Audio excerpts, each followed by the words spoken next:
touch gloves, come out ready to fight. Yeah, certainly.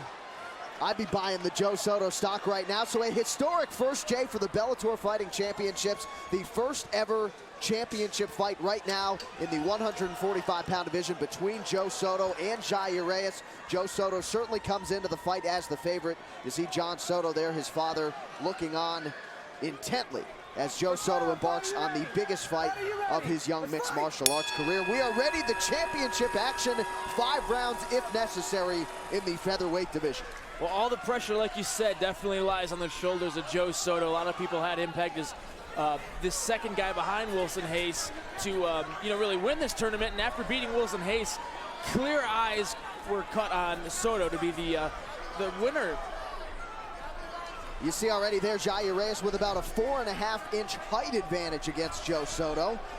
And interesting in talking to Jair about his fight strategy, he said he wants to beat Soto at his own game, so to speak. We know of the wrestling background for Soto, but a gifted striker, so Jair Reyes wants to punish Soto on his feet, attack the legs early.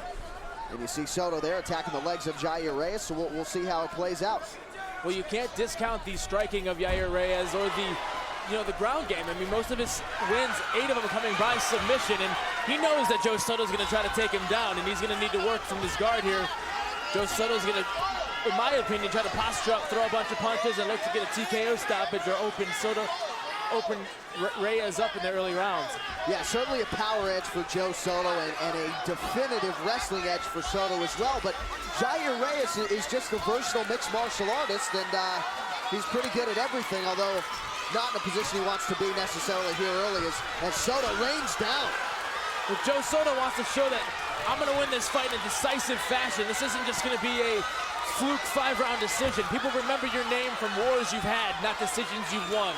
Well, Jair Reyes looks very much overmatched here in the early going. Huge right hand for Joe Soto. Now he's connecting with the left, and Jair Reyes defending himself, but he's got to get going here. Jason Herzog imploring Reyes to get going. Jason Herzog, again, a great referee, all over the action, making sure that fighter safety is paramount. Not sure if those punches by Soto are landing a lot of damage. Both guys are really fresh here, and it looks like Reyes is doing a decent job of covering up here. But again, Jason Herzog right on top of the action. And you just wonder at some point if Herzog will intervene. Joe Soto's thrown about 60 punches, and Jair Reyes can do nothing but cover up.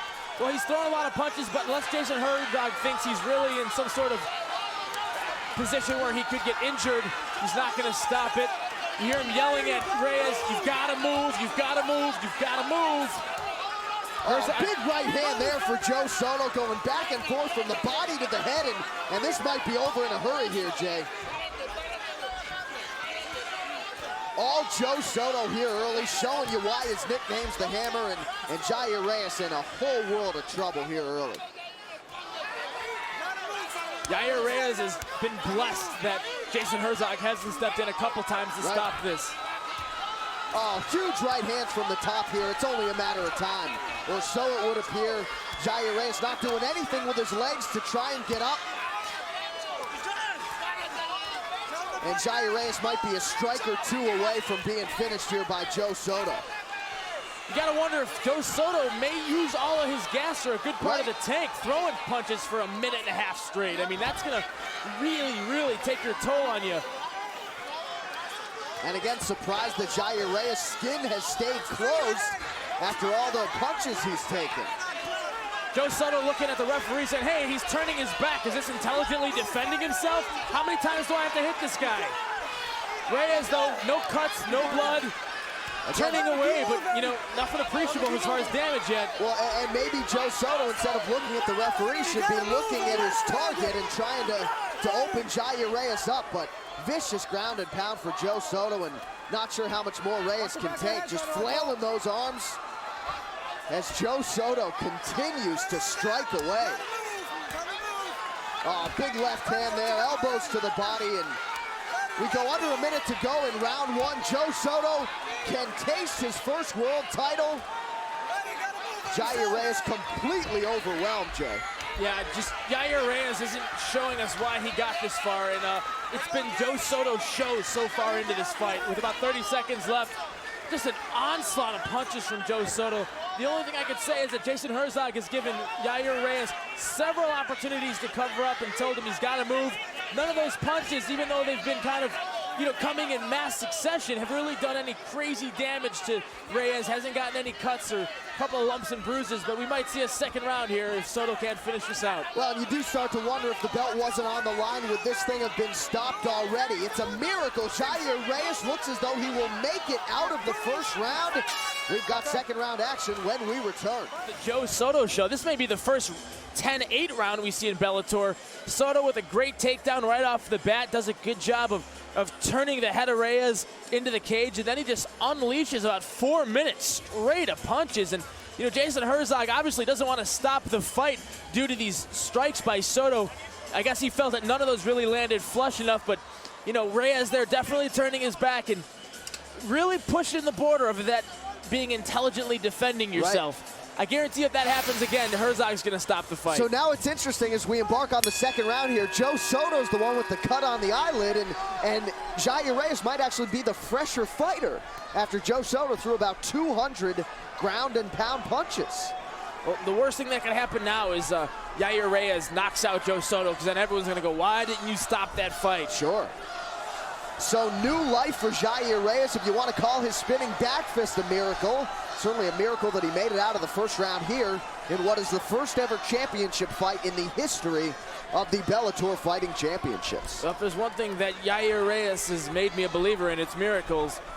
So his new nickname may be the Miracle Kid, because he's had some great luck this far, beating some fantastic fighters, coming back from some rounds where he's been down, and sure. Then clearly Soto just dominating that round and gonna get another beautiful takedown. And let's see if Soto can finish it this time, and if Herzog thinks he's had enough, or if Yair can actually throw up some submissions. Yeah, and you don't think Herzog will be as kind here to Yair Reyes. Just about a minute into the second round, Joe Soto caught his breath, and now it's more of the same, just huge strikes, and Yair Reyes again can do nothing but cover up. Oh, the big right hand. Yeah, that gets right huge. through. He got hit twice, once with the right hand of Soto, and then the other time was his head off the back of the mat. Yeah, that might have been the best punch, or the best land for Joe Soto here early on in round two, and Yair Reyes in a whole world of trouble once again. That reminded me of the Omar De La Cruz right hand off of Dave Manet, another championship fight we're going to get to see De La Cruz in next week here, but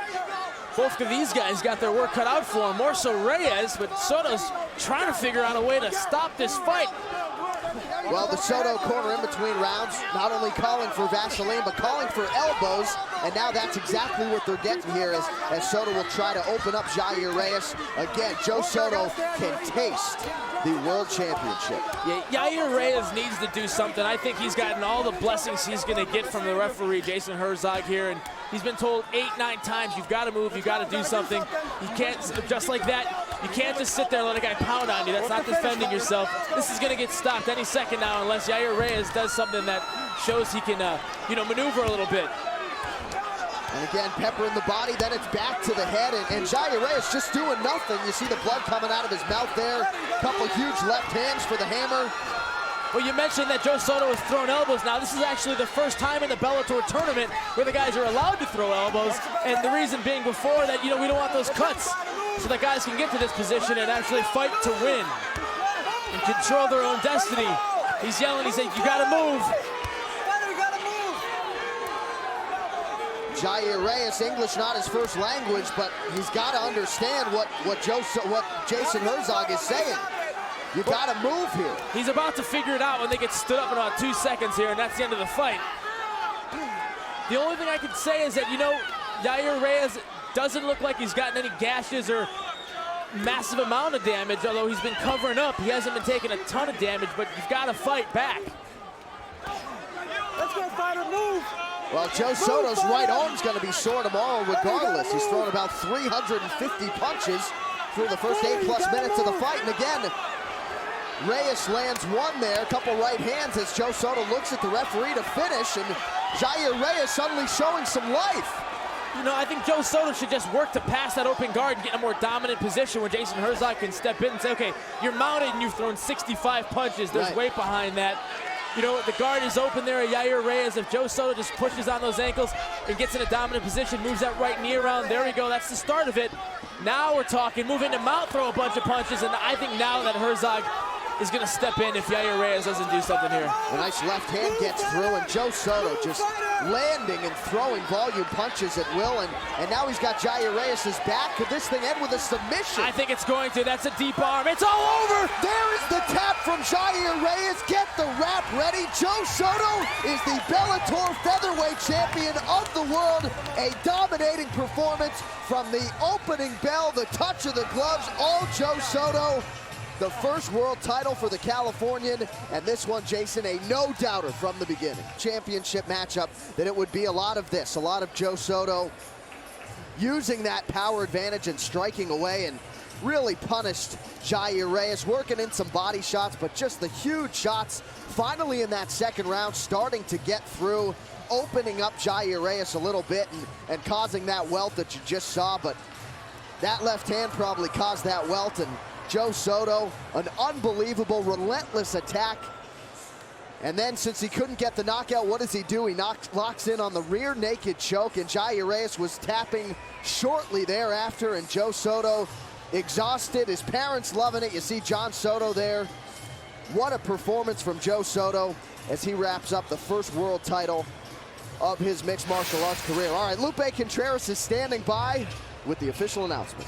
Damas y caballeros, una estrangulación mata león obliga a la esquina azul a rendirse con un tiempo oficial de 4 minutos 11 segundos del segundo asalto. Ladies and gentlemen, a rear naked choke obligates the blue corner to tap out with an official time of 4 minutes 11 seconds of round number 2. Your winner by way of submission, el vencedor por sumisión. And now, the Bellator Fighting Championships Featherweight Champion. Y ahora, el campeón peso pluma de Bellator Fighting Championships, Joe Soto.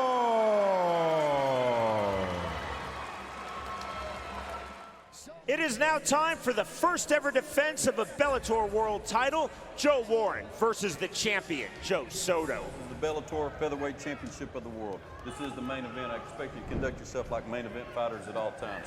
Been giving you rules in the dressing room. Do I have any questions from the red corner? No questions. Do I have any questions from the blue corner? All right, let's touch them up. This is Bellator, men. Here we go.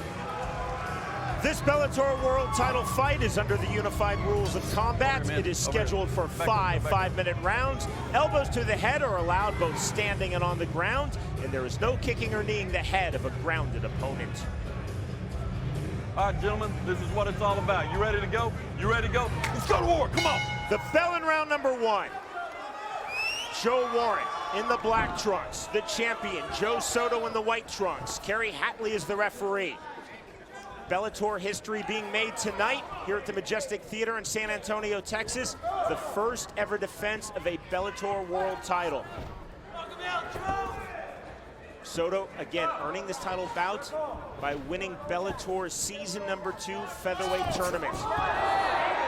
Soto claiming the vacant world title, becoming the inaugural titleist at 145 pounds for Bellator by winning the season 1 tournament. Good left by Soto, good right over the top. And Soto really showing his dominance in the boxing. Doing a little Diaz impression, throwing his hands up. Good left by Soto. Oh, another good left. Warren turns his back. He has a bad habit of doing that. He did that against Pitbull. Watch the back of the head. Watch the back of the head. Soto getting off with his shots. Man, Soto just oozing confidence right now. Another good left. Stiff left jab by Joe Soto. Warren reaching with his takedown. Oh, beautiful shots! Warren takes a big step backwards. One-way traffic at the moment for the champion, Joe Soto. Soto cannot play here, though. If he gets Warren hurt, he has to finish him. We saw against Pitbull how badly he was hurt, and he came back. Soto can't make the same mistake. Another good left and a right. This is a boxing mismatch. Joe Soto is having his way now with Joe Warren.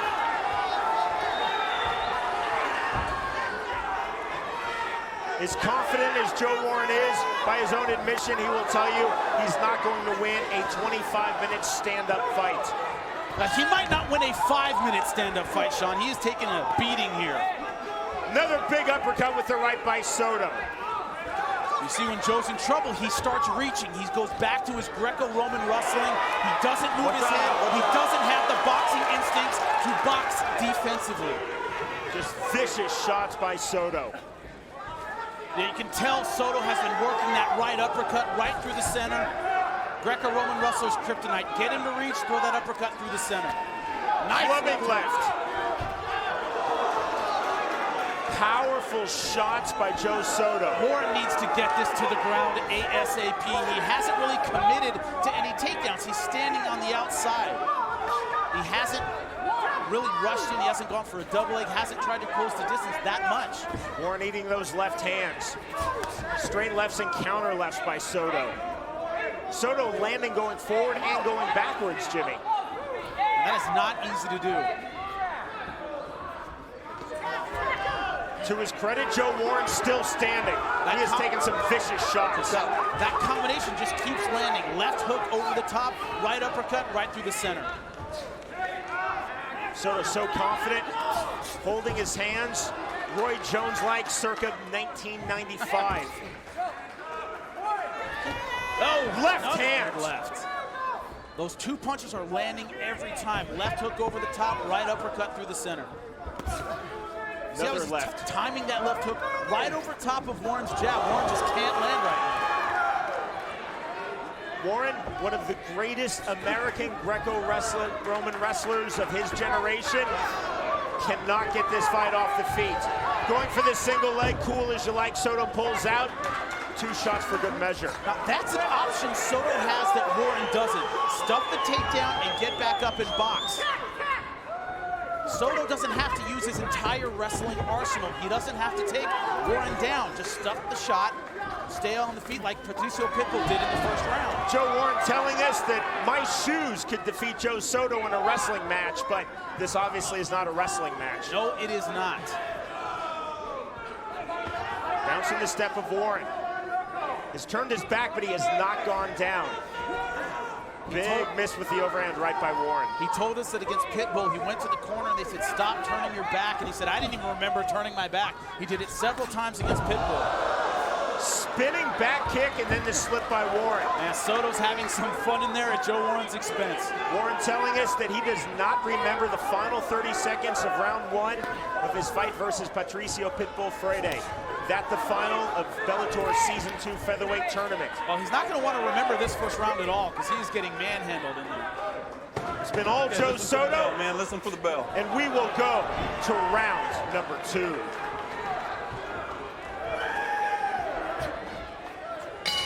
Time. Round number 2 of this Bellator World Featherweight Championship fight. Here we go, round 2, let's go. Joe Warren is in the black trunks, the champion Joe Soto in the white trunks. Jimmy, you have the unofficial scorecard. Okay, oh my God, good right hand by Warren. Now Warren pouncing and looking to finish with hammer fist, raining down the shots. Watch the back of the head. Soto now turning his back. 11 shots. Warren now letting go with the hands and the knee. And Soto is out. That is it. Game, set, match, Joe Warren. We have a new champion. Unbelievable. Never count Joe Warren out of the fight ever. Ever. They started off, Joe Soto just clowning around a little too much, let his hands drop, and Joe Warren all over Joe Soto with the right hands. I think Soto took a bad one there. He's still with it, but he's rolling it, doesn't quite know where he is, and that right hand to the ear. That knee is the one that took him out.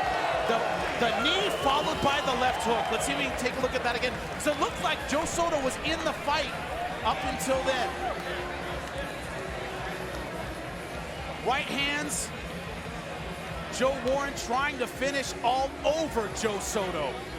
Now, I think Joe Soto is still in the fight here. I think he knows what's happening. But as soon as he turned around, this knee, that left hand took him out of the fight. Beautiful stoppage. And that is a very excited Joe Warren. Christy, get in here.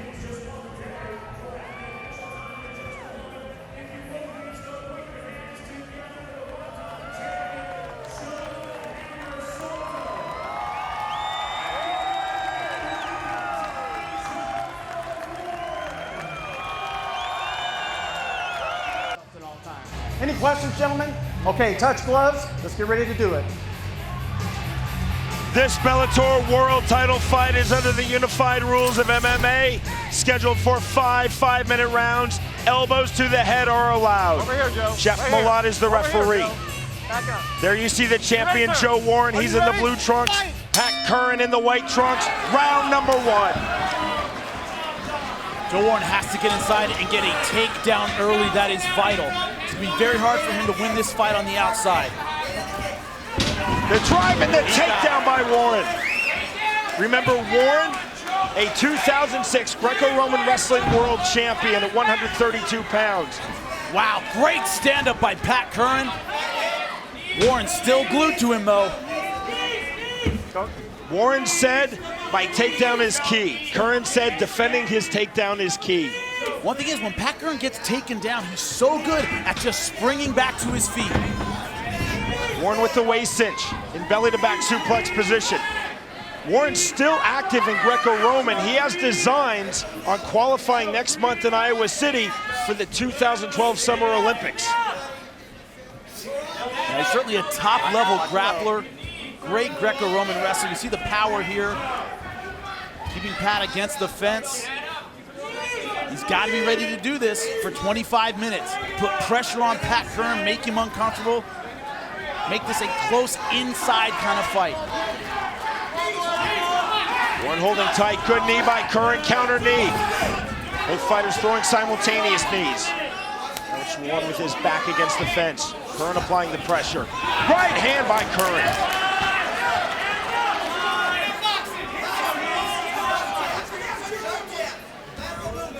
Feint by Curran.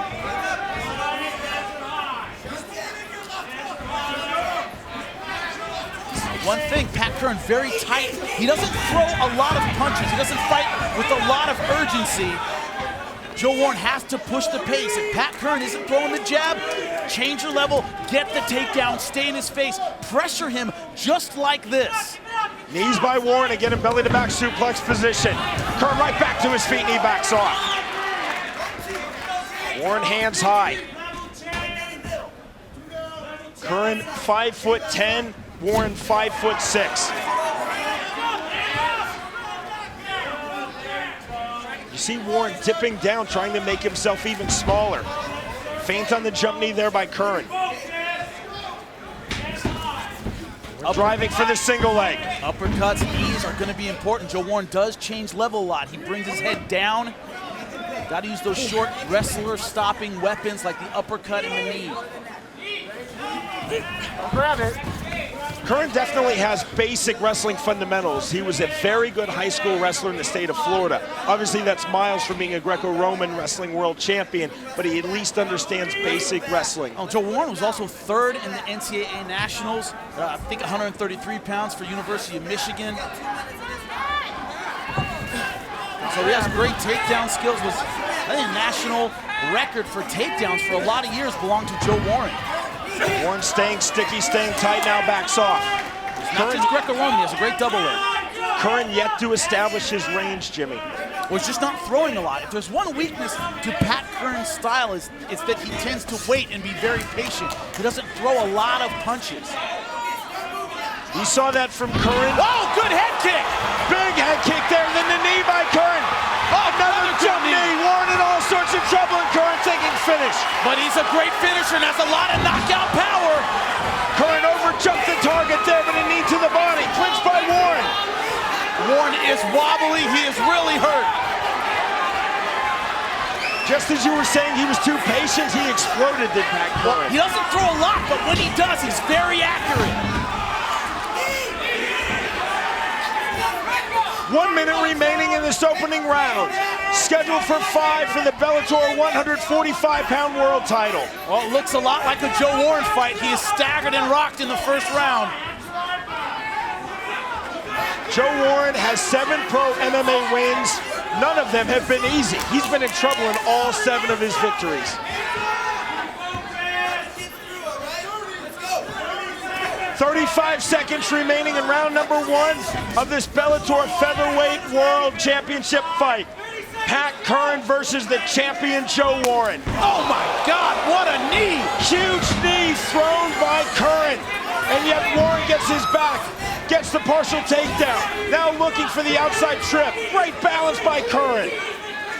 This is gonna sound strange. My respect for Alexis Vila has gone through the roof. He put this guy down, and Pat Curran has leveled him, and he's still standing. Takedown by Warren. Ready, Joe? Let's do it. This is Pat Curran's second opportunity to win a Bellator World title. April of last year, Curran lost a 5-round unanimous decision versus then Bellator 155-pound world champion Eddie Alvarez. Jimmy, I know, is a spinning back kick, misses by Warren. Your criticism of Curran on that night is that he kept going the same pace for 25 minutes, never really took any chances. Now, the first 3 rounds are very important to me because Pat Curran, against Eddie Alvarez, he's down 4 rounds to none, maybe 3 to 1. He knew he was behind in that 5th round, but he never unloaded and went screw it and threw a bunch of strikes. He basically fought at the same pace the entire fight. Against Marlon Sandro, down in the 1st round, down in the first 4 minutes of the 2nd round, but never really picked it up. He looks for good opportunities. He's a knockout puncher, but he's not a busy striker. That's the weakness of his style. Curran back to his feet after that Warren takedown. Jimmy, how did you score round 1? 10-9 Pat Curran. He did more damage. That's what it's all about. Both fighters circling. Also, we have to wonder about Joe Warren. Yeah, he has great conditioning, but all these takedowns that aren't working, it costs you a lot of energy. You hear Jeff saying, let your hands go. Jeff, of course, Jeff Curran, the cousin and mentor of Pat Curran. Joe Warren has to put rounds in the bank. 1st, 2nd, 3rd round. He has to put rounds in the bank, get Pat Curran behind. Outside kick by Warren. After this fight, our television broadcast will end, but Bellator 60 will continue with more live fights on Spike.com. Head kick by Warren, did not get through. Blood under the right eye of Curran. And that's a small mouse that is popped, and on cue, as I said it, Curran wiped at the blood. Nice lead left by Pat Curran. You see, he's a counterpuncher generally. He generally waits for his opponent to come in. Doesn't often initiate with the jab.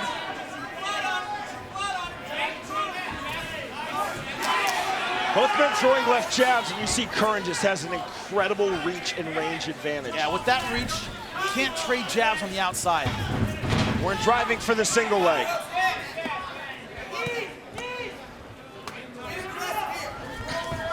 Blood's flowing freely from the mouse that is popped under Curran's right eye. Warren trying to throw to the body. You see Warren throwing the knees. It's a good look at that blood.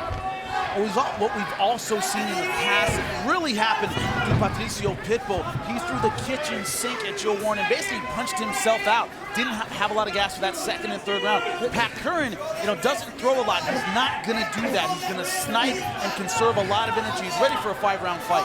So Joe Warren, I don't think, can depend on Pat Curran working too hard to finish him and gassing out like Pitbull. Gotta work out.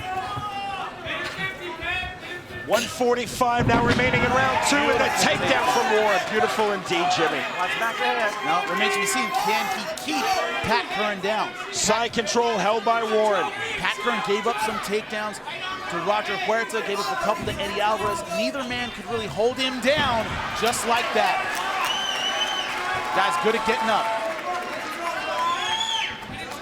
That blood's really flowing under the right eye.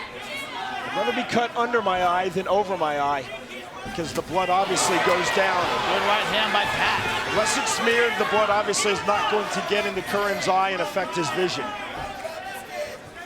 Curran keeps pawing on it though, Jimmy. You talk all the time about the fact that fighters react differently when they see their own blood.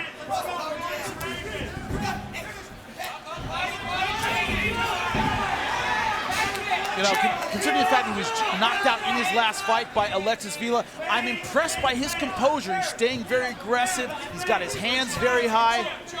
He's not afraid to get in there at striking range. He's not flinching as much as he used to, even though he just got knocked out. He's not fighting scared. He's going in there for it. Keep going, all right.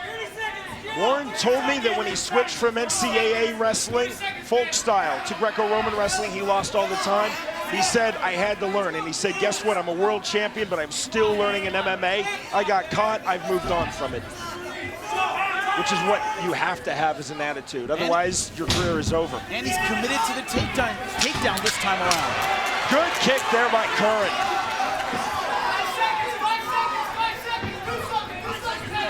Head kick by Curran, then he slips. Good job, gentlemen. Warren got a takedown, could not hold him down or do anything with it. Entering the Summer Series 2011 Featherweight Tournament, which Curran won, to advance into this world title fight. Pat Curran was walking at 175 pounds. Entering this fight, he's been walking at 165 pounds. Joe Warren walks at 145 pounds. You can see the strength of Pat Curran. When he hits Joe, it hurts him. Warren looking for the shot, couldn't find it. And also when he shoots in, Pat Curran just pushes down on his head, bullies his head around, and is able to stop that takedown. You can do that when you're the bigger, stronger guy, and Pat Curran clearly is. Warren trying to throw the 1-2. Neither the 1, the left, nor the 2, the right got through. Warren was talking to his Jimmy. In his terms, he said Pat Curran looks sucked out. He said he looks like he's had too severe of a weight cut. I'm going to take advantage. Oh, big knee! He's hurt! Warren, He's really hurt! Trouble. Curran looking to finish. The end could be near. Curran letting go. This is going to be stopped right now. Joe Warren's hanging on, but Warren having now with the left, another left. Referee Jumbalot taking a really close look. Warren is nearly done, turning his back. They need to stop this. He's done. Jump near. Right hand, uppercut, right hand, uppercut, uppercut. That is it. Game, set, match. And Pat Curran is Bellator's new featherweight world champion. Wow, Joe Warren took a ton of shots. That is a vicious knockout. And you see, ate the flying knee from here. He is on rubber legs, but right here, if there is no fence, he falls down right here. The fence is basically holding him up. He does not know where he is. He's trying to fall, and he can't. Watch him turn his back here, Jimmy. Man, I think all the shots after this are completely unnecessary. He's clearly out. He's on his feet, but he is out. Man, that's a vicious knockout, 2 in a row. You see with that knee right on the jaw. Now right here, he is no longer, in my mind, intelligently defending himself. Right here, he's not. He's got his hands up, and he is not intelligently defending himself. This shot from here, when he turns, you see here, he turns away from the shot. Should have been stopped right there. I think all these punches and knees are unnecessary. He is seriously hurt. Man. I was taught that as a boxing referee, Jimmy. When the fighter turns his back to strikes, you stop the fight. Ladies and gentlemen, inside the Bellator cage, the official time, 1 minute, 25 seconds into round number 3. The winner by knockout, and now the new Bellator Featherweight World Champion, Patty Boy Curran. Let's now go inside the Bellator cage to Michael Williams. Fighters, going over the rules in the back. This is for the Bellator Featherweight Championship of the World. Any final questions from you, Blue? Any final questions from you, Red? Touch gloves, come out ready to fight. Tonight's 2 Bellator World title fights are under the unified rules of MMA, scheduled for 5 5-minute rounds. The first ever Bellator fight on Spike, and it's for the Bellator Featherweight World title. Fight, are you ready? Fight! The bell in round number 1.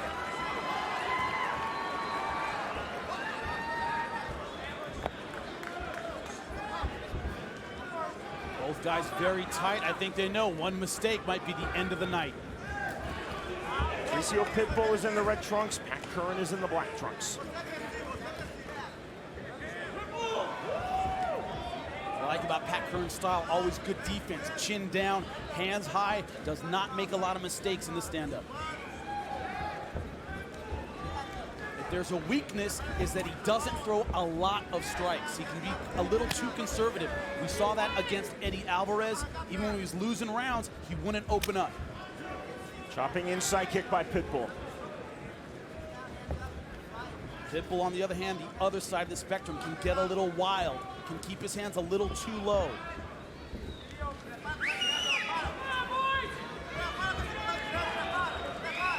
Switching stances. This is already more respect than I thought they would show one another, especially Pitbull. Wide punches, nothing got through. Nice leg kick, though. He likes to end his combination with the leg kicks. I saw that a lot in training. We'll miss with that inside kick. Grappled with Pitbull. I've held pads for him. That guy can hit. Body kick caught. Curran regaining his balance, and Jimmy, tellingly, Pitbull didn't pounce. Yeah, that's strange. I thought he would try and press a little bit more for the takedown. One thing, Pat Curran's takedown defense is exceptional. Has a wrestling background, generally uses it defensively. You see, he won't be baited, keeping his hands high, not making any mistakes. He's letting Pitbull be initiated, though.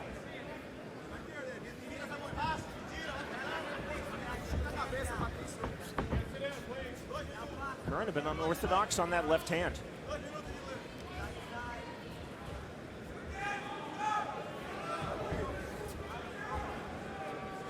This fight could end at any time. Both guys very hard punchers. Another inside kick, counter kick. Ask Georgi Karahanian for Pitbull. Ask Marlon Sandro for Pat Curran.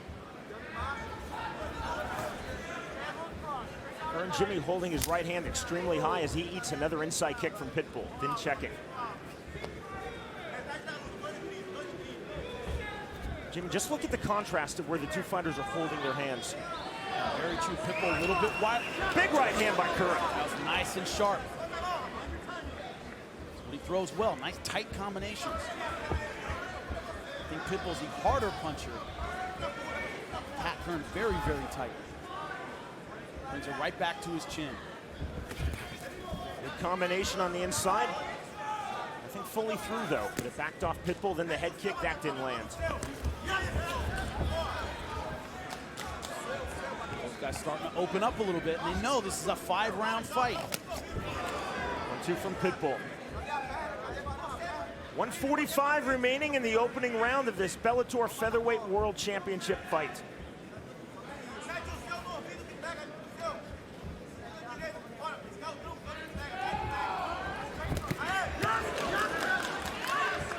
One there on the inside in favor of Curran. I like those counter-punching combinations. He doesn't counter-punch with one, he counter-punches with 3 and 4. And then backing off Patricio Pitbull with the left jab. Another inside kick. But Pitbull, though, initiating. He's the one starting the action. Pat Curran content to counter-punch so far.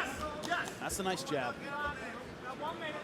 Pat opening up a little bit more at the end of this round. Still being very conservative. A lot of respect here. Minute 5.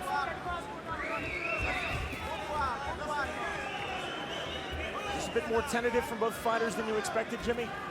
Certainly, especially from Pitbull. He usually starts a bit more aggressively. I think he has respect for the counter-punching skills of Pat Curran. This round still very much up for grabs. Nice left hook. Trying to answer right back after eating that left hook from Curran. And again, Jimmy, as you mentioned, he throws the punches, then he finishes with the outside kick. Favorite combination of his, 1, 2, 3, 4 leg kick. Inside nice. kick. Curran is not checking those kicks. Block that head kick. Leg already red. Those inside kicks continue to land from Patricio Pitbull on Curran. Nice right by Pitbull.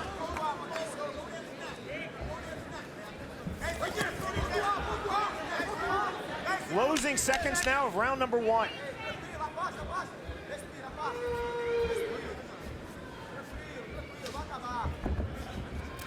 In a very even and methodical round.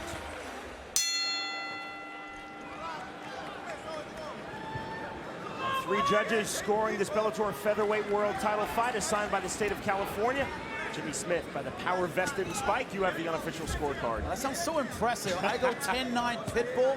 He was the initiator, landing some good leg kicks. He was just a little bit busier than Pat Curran. Neither guy landed very many crisp shots, though. Stiff left hand there from Curran. That's the way Curran throws. Nice, straight down the pipe. Pitbull trying to turn up the aggression, trying to step in a bit more. Steps in with that right hand. You know, it's a balancing act. Pat Curran, his weakness is that he isn't necessarily a busy striker. You know, you can steal rounds from him by being more active. The problem is his strength is he can knock you out with one shot, and he's very accurate. So you got to stay busy enough to steal rounds, but you can't give up that knockout shot. That kick didn't get through. Right hand, that didn't get through from Curran. Pitbull looks very sharp in the striking defense. Certainly does. He's tightened some things up.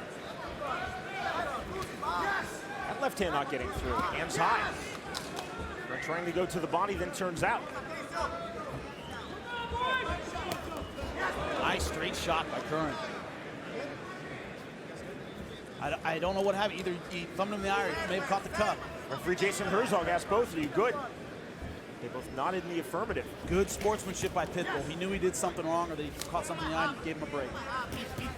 Oh, look at those straight shots, very fast. Straight classic 1-2 from Curran. Pitbull trying to fire right back with the left jab. Pitbull's got to beat that with head movement. You see his head very straight right now.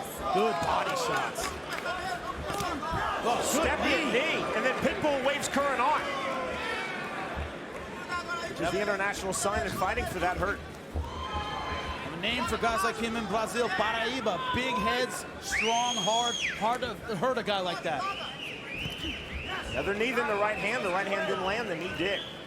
That's what they used to call me when I trained Brazilians. They said, you Paraíba. I said, what does that mean? He goes, you're a country boy. You got a big head. It's hard to hurt you. That is Pitbull. That is the Pitbull brothers all the way. But Pat Curran finding his range in this second round. Pitbull's got to throw in more head movement. Curran circling out to his left and stepping back in. Another inside kick. Jimmy, Pitbull landing those inside kicks continually, and Curran is not checking them. Not at all. Like I said, that may pay dividends in a 25-minute fight. Oh, fast kick. And you see the difference. Pitbull's kick's more Muay Thai style, really turning it over, trying to do damage. That was a fast kick by Pat Curran, but Pitbull able to eat it. And it drew a big smile from Patricio Pitbull, which tells you that it landed. Certainly Another did. inside kick. Those are starting to rack up. Take away the lead leg. It's a great thing to do against a guy who relies on his boxing. Jimmy, why do you think Curran is not trying to check those Pitbull kicks on the inside? It's obviously not something he's been working on in training. He says he's been doing a lot more boxing. Boxing, you lean more heavily on that lead foot. You need a light lead foot in order to check. Nice straight punches. Those are landing, man. Blood coming out of Pitbull's nose. One thing surprising is Pat Curran's not really following up on him. He's landing a good 1-2. Man, a lot of blood out of the nose of Pitbull.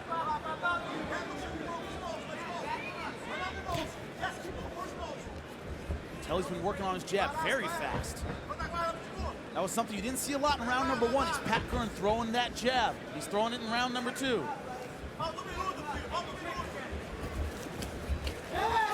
Again, you see the punches, finish with the outside kick.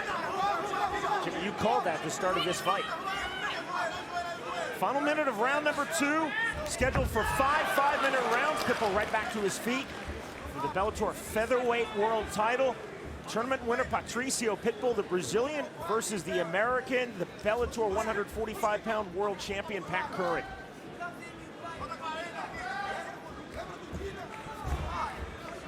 Now it's Pat Curran being a little bit more the initiator. Behind that nice stiff jab right through the center. Well, now trying to get to the inside. Stepping in with the right.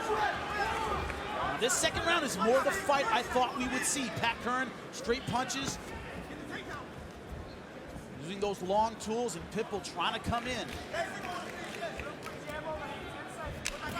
Oh, man. Beautiful jab. Blood coming out of the nose of Patricio Pitbull, and he is absolutely undaunted. Now you see here, beautiful kick right on the head, but Pitbull still very much in it. It was a kick more with the foot, with the end of the leg. Doesn't have the power of a shin kick. Jimmy, you gave round 1 to Patricio Pitbull. What about round 2? All tied up. You gave that one to Pat Curran. It's 19 apiece. That kick didn't fully get through. Thought he was more effective with the jab. Opened up just a little bit. That kick so easily blocked there by Pitbull. On the forearm. So Pat Curran just so tight with his hands. Hard to find a way in on that guy. That kick, that's blocked. I think what Pitbull did earlier, working the body, working the ribs, the leg kick, try and bring those hands down. Jimmy, we talked about both fighters being so explosive, so dynamic in their stand-up. They're both incredibly tight in their striking defense. Yeah, very good. Hard to hurt both these guys. Pitbull, you want to throw in a little bit more head movement. Head is still a little bit stationary. See, trying to stay in the pocket in this round 3. In round 2, blood started to come from Patricio Pitbull's nose. Also in round 2, Curran starting to get an abrasion under his right eye. One thing I'm not surprised about in this 3rd round, neither guy has really tried the takedown. Neither guy has really tried to wrestle. Pat Curran uses his takedown, his wrestling skills defensively to keep the fight on the feet. He doesn't often take an offensive shot. Pitbull, I don't think he's going to waste a lot of energy trying to take down Pat Curran. Nice jab. Pump the jab. Well, trying to pump the jab right back. Then the right hand, followed by the counter left.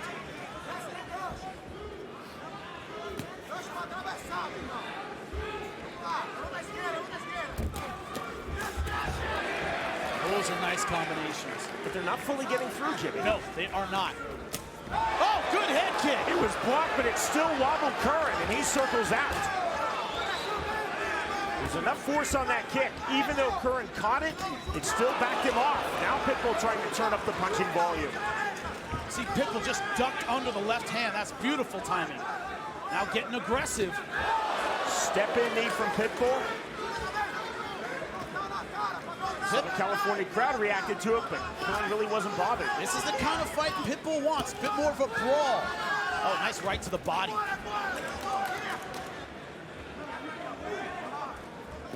One thing I don't think Pat can do is trade punches with Pitbull. If they go 1-for-1, Pitbull hits harder. Pat has to hit 3-4, use those combinations.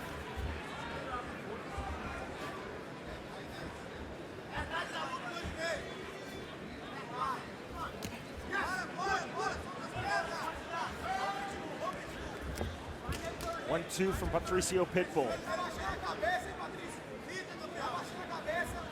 Curran nodding to his opponent. One thing I'm surprised we're not seeing more of from Pat Curran is the feint.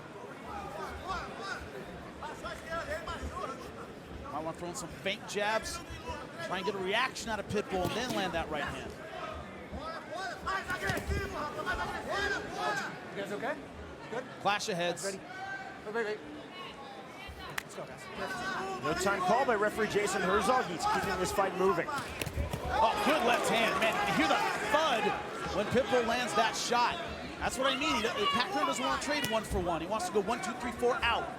That's what he's good at. Nice jab. Pitbull now cut on his left cheek, just under the left eye. Right on the cheekbone. And I think it's from that jab.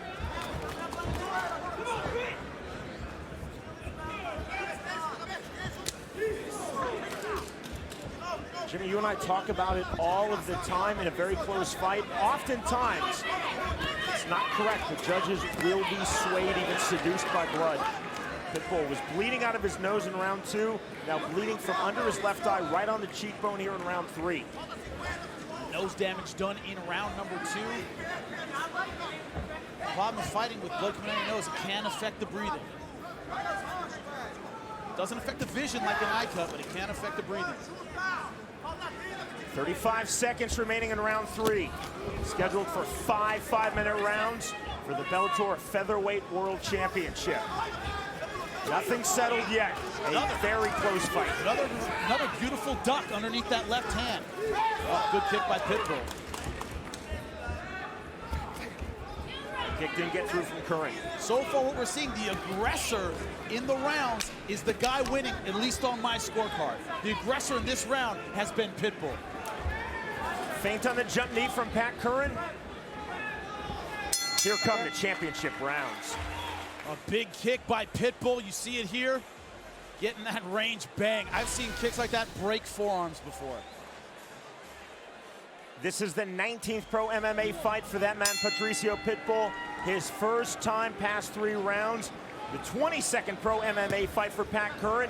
Just his second time past 3 rounds. Jimmy, how do you have this very close fight scored? I gave the last round to Pitbull. I have it 29-28. Like I said, the aggressor in every round has been the one taking it on my scorecard. Sneaky body shot landed by Pitbull with the left hand. Look at that combination, 1-2-3 leg kick. That's been working for him.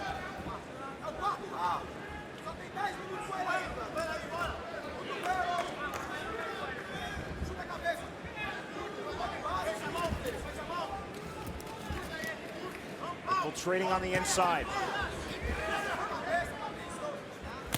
A kick that's blocked. Circling to his left, going to head kick, and that's blocked by Pitbull. Now remember, Pat Curran was losing against Marlon Sandro and landed that highlight reel head kick. He is dangerous. All 5 rounds of a 5-round fight. Nice right hand. Good right hand That indeed by stunned Pitbull. Pitbull. It was on the nose. It stopped Patricio Pitbull cold for a moment. That's the one that gets you blinking. That shot right to the nose. Vision goes away, can't see anything. Now I think that gave him some guts. He's turning it on a little bit. Who will emerge from this fight as the Bellator Featherweight World Champion? Will it be Patricio Pitbull, or will Pat Curran be successful in his first title defense? Both guys working the body well. Pitbull with that straight right to the gut. Pat Curran favors that shovel punch to the ribs. I call it shovel punch. Angles, takes the ribs.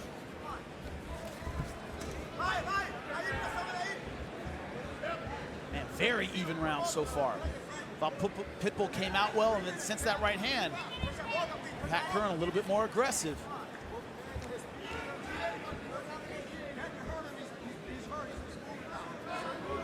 Pat Curran's corner saying he's hurt. Get on him now. Another good body shot. Oh, good right hand again. Pitbull cut under the left eye on the cheekbone and a lot of swelling, now a mouse forming under his right eye. Clash of heads again. Watch your head, okay? Time. Time called by referee Okay. Jason Herzog. Okay. Just watch your head when you come in, okay? So you can take a look at it here. You good? As they came in, yeah, Just be Pat careful with your Curran head, moving okay? from left to right, caught him with the bridge of his the forehead. Touch of gloves, time in, round 4 continues. I'm trying to turn up the punching volume. Body kick, that landed in the ribcage. Mixing up his offense, punches and kicks. That's when Pat Curran is at his best. Right by Curran, that landed. Pitbull a right back, straight. A lot of swelling, Jimmy, on the face of Patricio Pitbull. Like that body head. Keeping Pitbull guessing. Spinning back kick from Patricio Pitbull.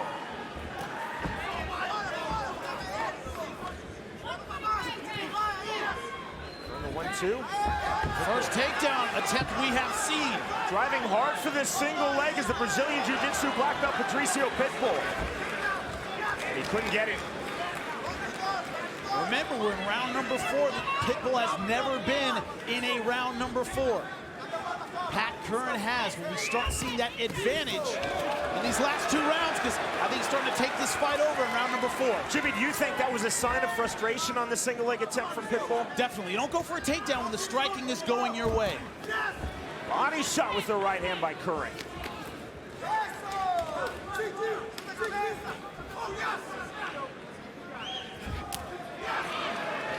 Minute 20 of this world title fight at 145 pounds.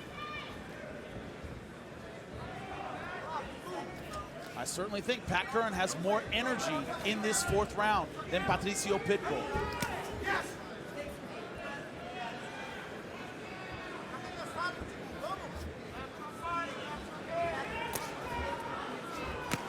The kick didn't get through. The kick didn't get through, right back. 30 seconds remaining in round 4.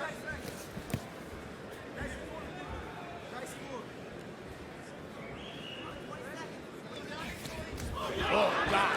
Fast jab, 2 right in a row. Double left jab from Curran, that backed off Patricio Pitbull.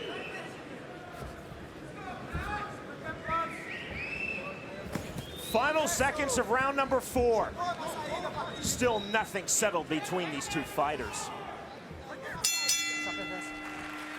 Here is the deepest of deep water. Round number 5, the final round of this Bellator Featherweight World Title fight.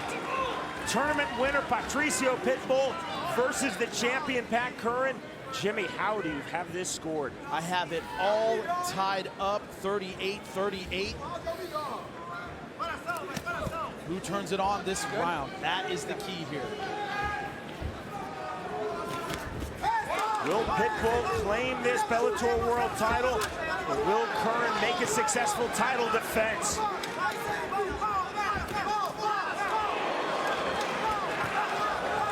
Both sensing the urgency of the moment now. Key to Pat Curran's success in this fight has been that straight jab.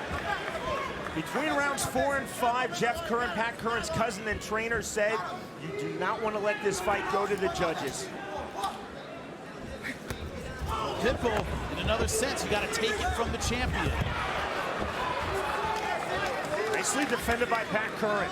2 takedown attempts from Patricio Pitbull, 1 in round 4, now here in round 5, neither successful, Jimmy. Pat Curran known for his takedown defense. It's served him well so far. To the body. Curran to the body, then the head. Step in knee. Double right hand from Curran.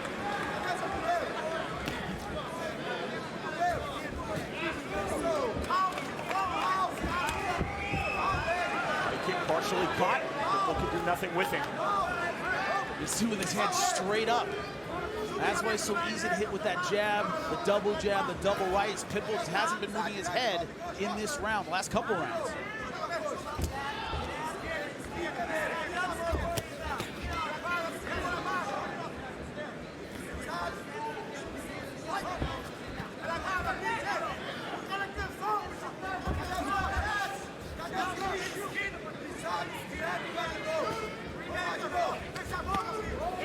Nice right hand to finish that combination from Pitbull.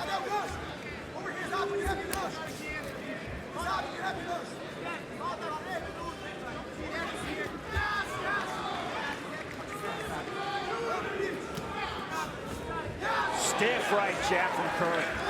He switches stances, going southpaw, going the right jab, right down the pipe. Right hand partially through. Swinging a bit bigger here in round 5, Jimmy.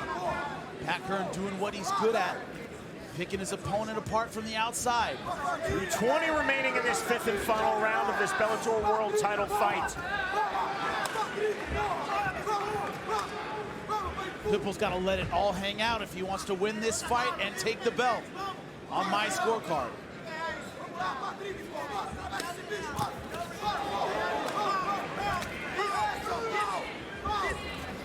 Stepping in, missing with that left.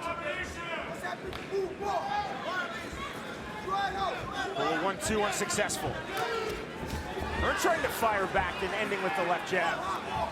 See the right eye, almost totally closed. Man, good right hand. Pinpoint right hand, Jimmy. Good left on that sequence from Pitbull. Curran firing back. Patricio Pitbull coming forward. It's hard to outstrike and outbox a fighter if you can't deal with his jab. And right now, that's been the problem for Pitbull. He hasn't been successfully dealing with the jab. Jimmy, early in this fight, Patricio Pitbull continually and consistently landing those inside kicks, and he's absolutely gone away from those. Completely abandoned it. Oh, beautiful shots right down the center. This corner urging him to keep up the pressure. 3 straight left jabs in sequence from Pat Curran. That's impressive. Minute 25, the final minute of this Bellator Featherweight World Championship. So close.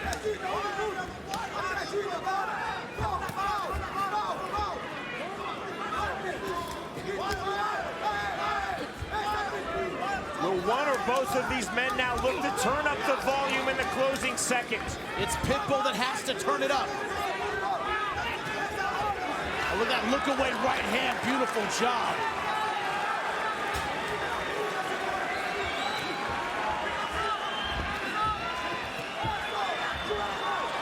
Pitbull starting to fire out.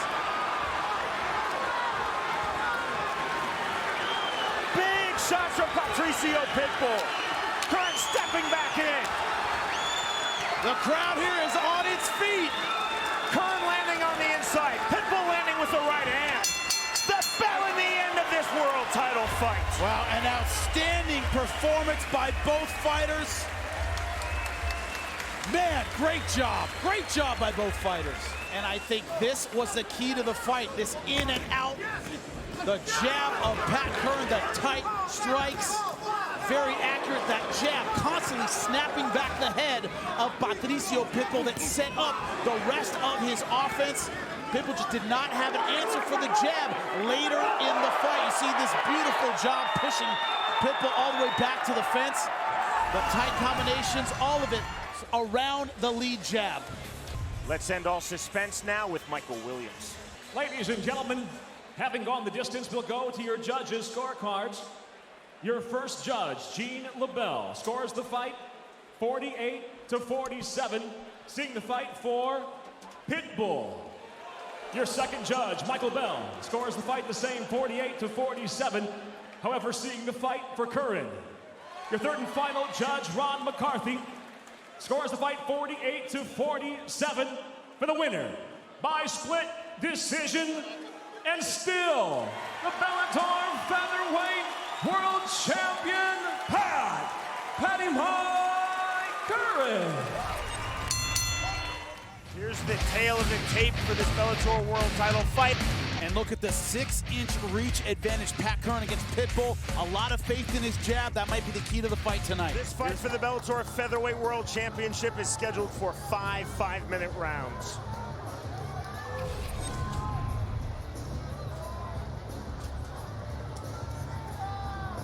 Sir, are you ready? Sir, are you ready? Fight! The bell in round number 1.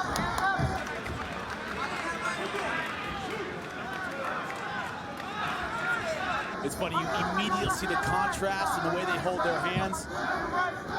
Shamala low with the hands, relying on his speed, his athleticism. Pat Curran always tight, hands high, chin down. The tournament winner, Shamala Shamhalayev, is from Russia. He's in the black trunks.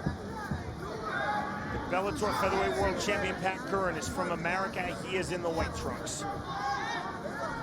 Out of Crystal Lake, Illinois. Does anybody else think of Friday the 13th every time you hear that? Me. Every time I hear Crystal Lake, I think that. Now here's the question. Both guys counter punchers. Both guys tend to be at their best when the other guy comes at them. I asked both guys, if you guys are standing there looking at each other, who's going to be the initiator? Of course, each guy said, I will be, but that's a big question. Who's going to open up? Push kick to the stomach by Curran. Both guys are aggressive, they have faith in their boxing, but they're generally counterpunchers. Quick inside kick from Shamhalayev.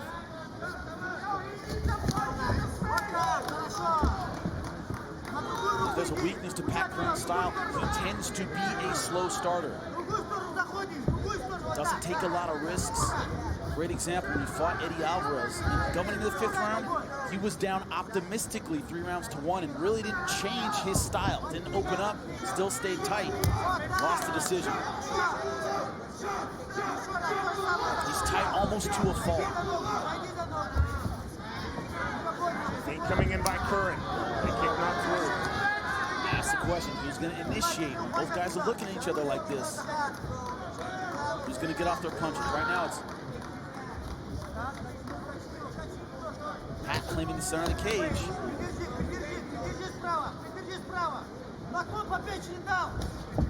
Even when it's coming at you, it's hard to find openings on Pat Curran. Nice head kick. Pat Curran has exceptional wrestling, but tends to use it defensively. We haven't seen a lot of offensive takedowns from him. Outside kick from Shamhalayev. Staying tight with his hands, coming forward ever so slightly. And there it is. Great timing. Going hard for the guillotine. Closed door guillotine, the finish for Curran. That is tight. Extreme. He's out. That is it. A technical submission win. Shamhalayev choked unconscious by the champion, Pat Curran. When we see the wrestling, when we see the submissions, that's exactly what we saw with Pat Curran. Man, Follow. Somebody That's his bread and butter, those front chokes, great Peruvian, great guillotine, and he used it effectively. Again, and show this replay to Shamalayev if he's upset. You see there, guillotine got the arm caught in. That's why he wasn't able to put weight on it, not able to escape. Look at the torque on this guillotine. Tried to punch his way out, that's not gonna get him out. Just made him pass out quicker. Watch referee Keith Peterson, he's looking at the arms of Shamalayev.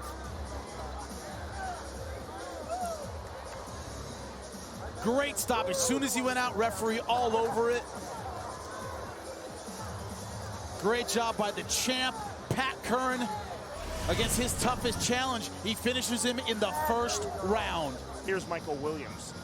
Ladies and gentlemen, inside the Bellator cage with the guillotine in tight, there was no tap. The fighter unconscious. The bout ending officially 2 minutes, 38 seconds into round number 1. The winner by submission and still the Bellator Featherweight World Champion, Patty Curran. Let's see how these two line up with our tail of the tape. Look at that reach advantage of Pat Curran, 7 inches. He's gonna use that jab, try and keep Daniel Strauss at a distance. First round, fighter, you ready? Fighter, you ready? Let's fight! Round number 1 Of 5.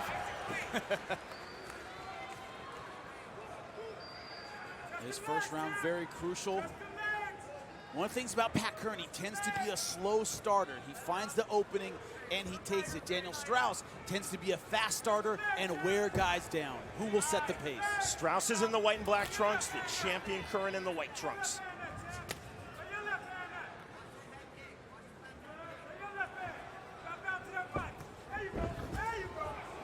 No surprise there, diving for the takedown. And for the takedown and successfully gets it, does Daniel Strauss. Now, if there's a negative to Pat Curran's style, you saw it when he fought Eddie Alvarez. He was down in that 5th round, optimistically, 3 rounds to 1, and yet never turned it on. If he doesn't find an opening, he's not that good at making one. He'll wait for one. If he doesn't get it, he doesn't get it. Problem is, he can let rounds slip away that way. He can't afford to have that happen against Daniel Strauss. Curran back to his feet, gets the separation. Center of the Bellator cage.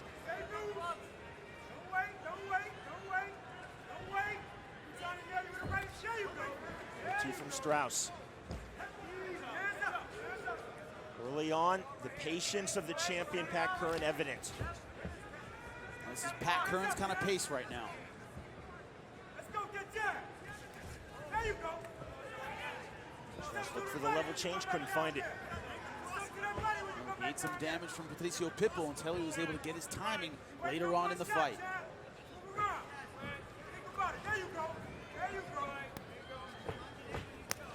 Daniel Strauss, for his part, doesn't want to walk into anything. Doesn't want to eat a counter shot while he's being aggressive. Left hand from Strauss.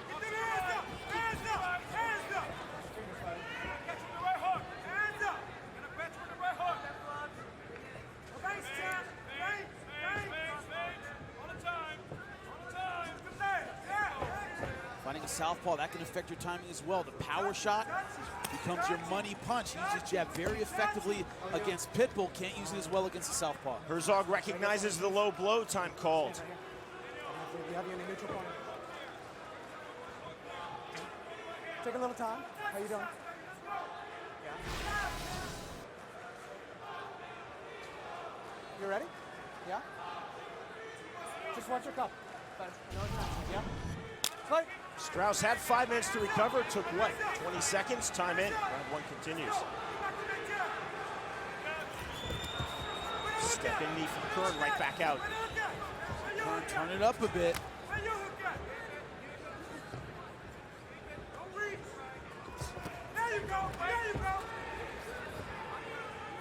Strauss closing distance, driving Curran back.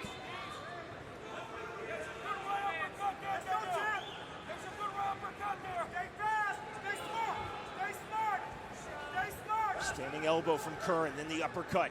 Still Strauss right in on him, chest to chest, Jimmy.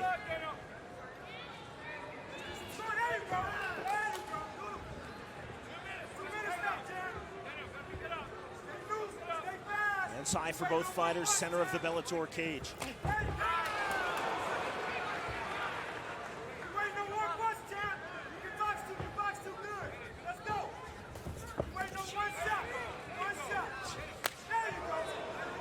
Kick not getting through.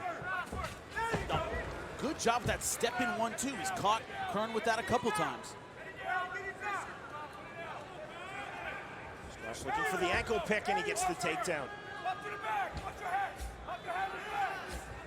Big downward elbow strikes from Curran.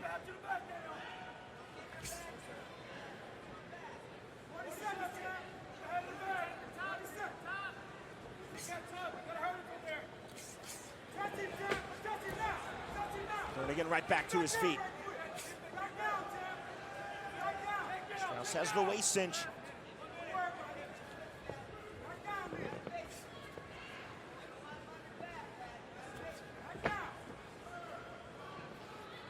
Strauss looking for the takedown from this position.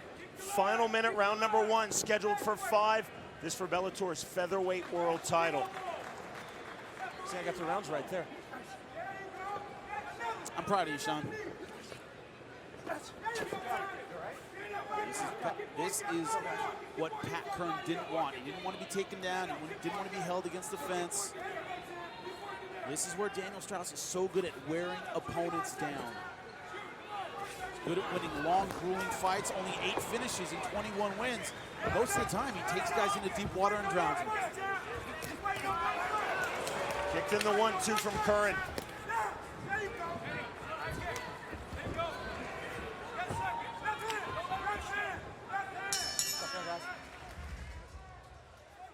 Jimmy, round number 1, what'd you think? Very close first round. I went 10-9. Daniel Strauss got a couple takedowns, landed a couple good left hands, and he was the aggressor. He was the one pushing forward. I give it a slight edge to him. 10-9, could have gone either way.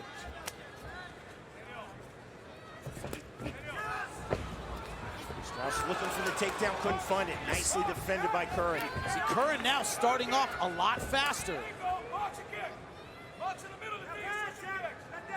A little more urgency behind his strikes in this second round.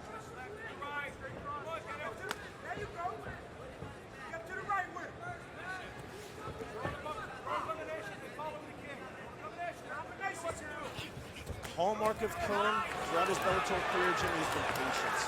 Very patient, but he has to know when to turn it on. You can't be so patient that you let rounds slip away, and that's why I think he's starting faster in this second round.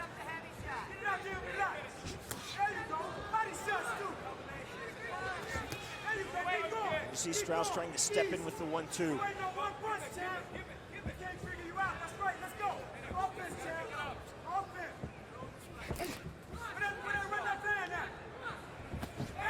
Left hand from Strauss. Here's corner saying over and over again, don't reach. They're very conscious of the counter striking of Pat Curran. He doesn't want to reach with his punches, not bring his hand back. What did Strauss tell us, Jimmy? Don't stand there and wait to see what Curran does in the center of the cage. Be first. Strauss trying to be first. Good body kick.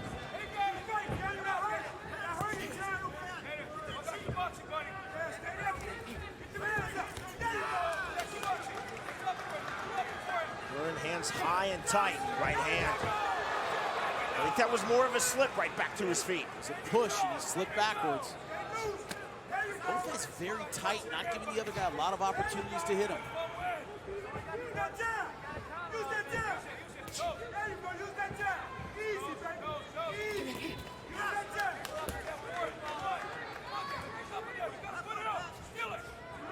Now Strauss coming forward.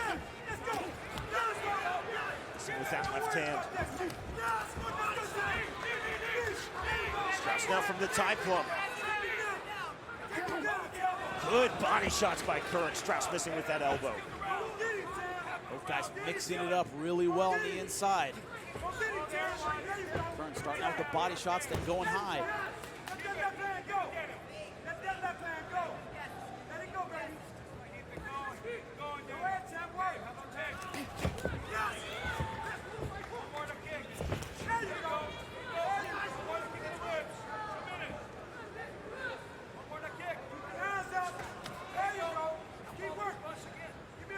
Strauss finding that kick, Jimmy, just above the waistline.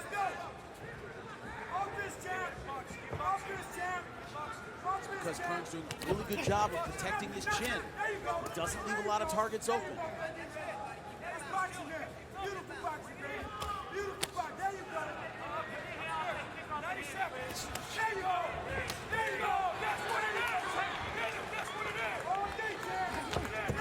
Curran with the body kick.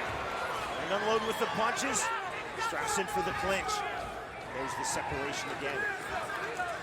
That's the kind of defense Pat Curran wants. Circle away from the fence, angle off, control the head of Daniel Strauss, get back to the center.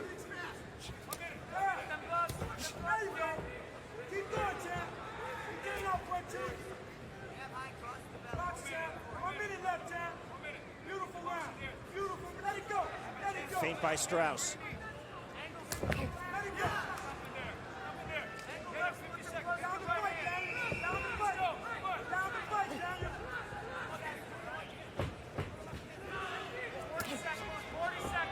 Not getting that kick through. Throwing head kicks, Jimmy, neither successfully thus far. Well, both guys are tight. Both guys hands up, ready to defend. I mean, not a lot of strikes have gotten through, period. Nice, over the top elbow. 20 seconds remaining, round number 2. Strauss versus the champion Curran for the Bellator Featherweight World title. Left hand from the champion, Pat Curran. Good left hand, the counter from Strauss.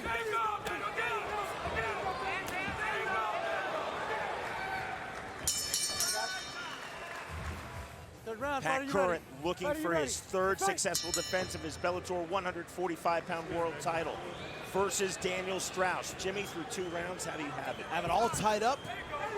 I gave Curran the last round 10-9. Thought he landed the more effective strike, started throwing in combination. I have it all tied up, 19 apiece.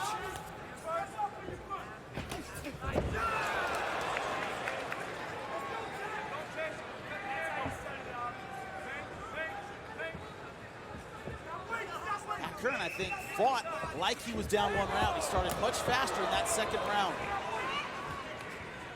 Ricardo Laborio told Daniel Strauss in between rounds, you cannot lose any more rounds. You got to take all of them.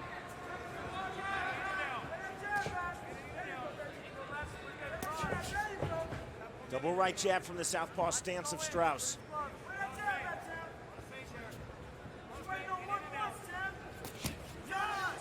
On the knee from Curran.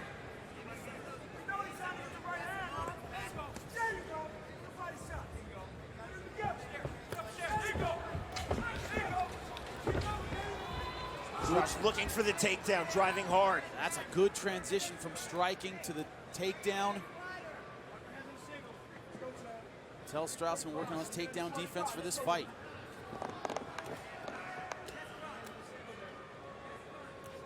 See the big wide base of Curran. Keeping his balance, defending this takedown attempt of Daniel Strauss.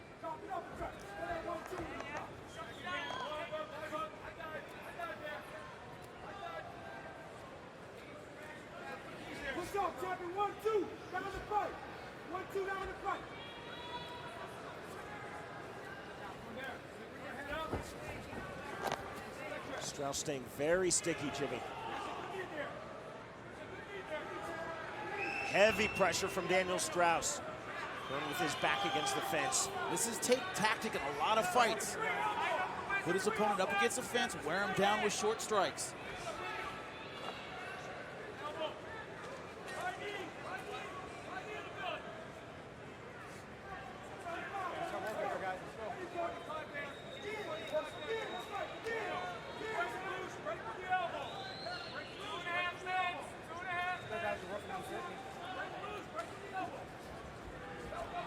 Fishing for a trip as Strauss not finding it. Curran showing outstanding balance in defense.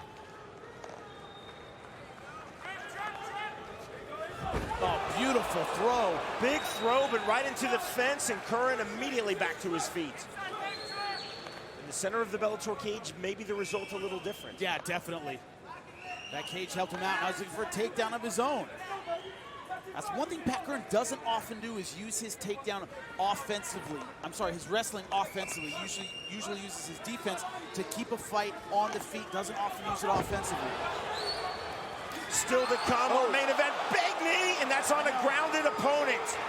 That's an illegal shot. Time called by Jason Herzog. Man, and Daniel Strauss is in trouble. Oh, crap. You okay? I need you to take some time here. Take some time, Daniel. I know you're That down. is not good.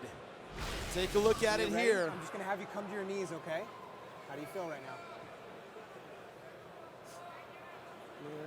Yeah? Yep. Take a little bit of time, okay? Knee on the ground. That's an illegal shot, and that is hard. Anything but the flats of your feet make you grounded, and clearly the one knee down for Strauss. You see the left knee. Oh, he knew immediately what he did wrong. Okay, then I'm going to have the doctor That could be huge. A little bit. There we go. Now on a Take low your blow, time. you have 5 minutes to recover. Nice and In this easy, situation, easy, easy. it's a There we go. quote-unquote Slowly, reasonable amount of time. Slowly. Reasonable Good. to Right here. whom? Stay To right the here. referee. I'm just going to have the doctor come talk to you, okay? Herzog's calling in the cage side physician. Guys, I can't have you coach him. I can't have you coach him. Please, right here. It's right here. It's okay. Question is how the referee is going to I'm gonna handle have the this. doctor It's come pretty in. Just one egregious. The moment. guy's on his knees. A lot of times, one infraction like that will cost you a point.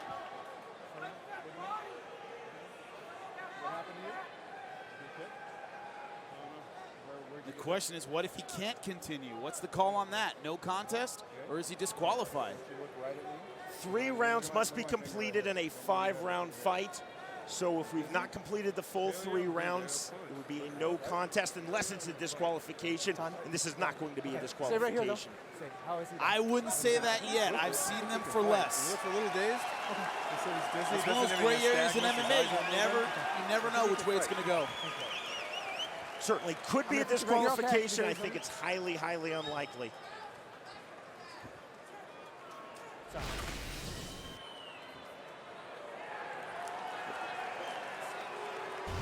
You see that illegal knee, and they are taking away a point from Pat Curran. Yeah, usually with a shot like that, it's egregious. They're going to take away a point. That's a situation where Herzog doesn't care about intent. I'm sure he will tell you there was no ill intent to cheat, to commit an obvious foul by Pat Curran, but it's still a foul, and it's a 1-point deduction. Daniel. That's huge. In a fight like this, it's been so close. This could mean the whole fight. Time in, round 3 continues, but Curran down 1 point, deducted for that illegal knee on the grounded Daniel Strauss. Good takedown. Daniel Strauss on top and around the guard for the first time.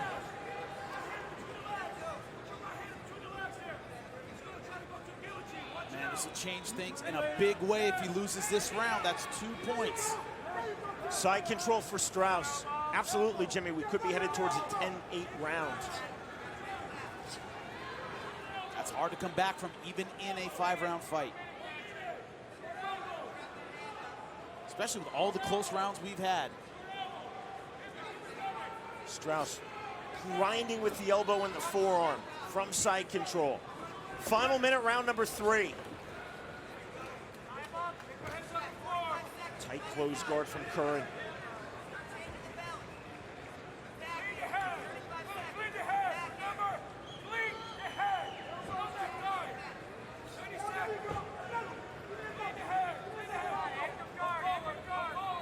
Jimmy, do you think that 1-point deduction is going to play on the mind of Curran?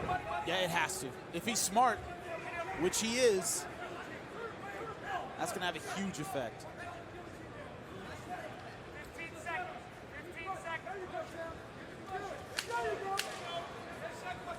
Open guard now from Curran. Strauss holding this top position. Trying to lock up the triangle, but that's the opportunity for Strauss to pass, and he does. The end of round 3, and here come the championship rounds.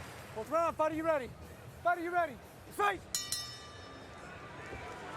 So with that 1-point deduction in mind, Jimmy, what do you think? 10-8 for Daniel Strauss, a huge round for him.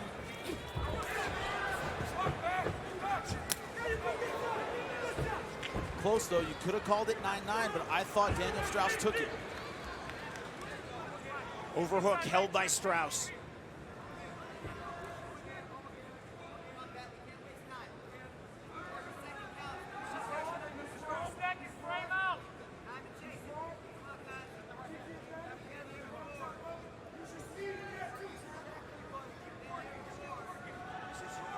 Strauss embraces the role of grinder.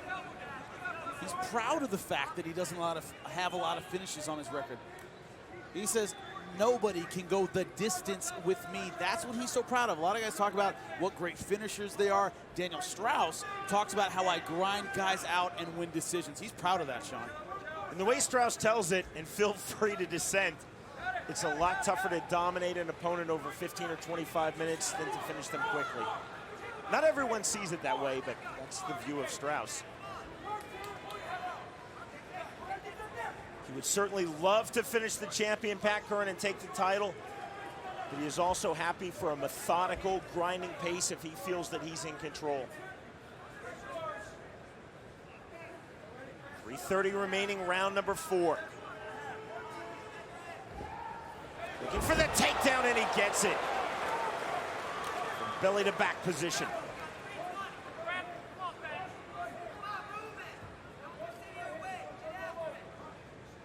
Pure wrestling right here. Great control by Daniel Strauss.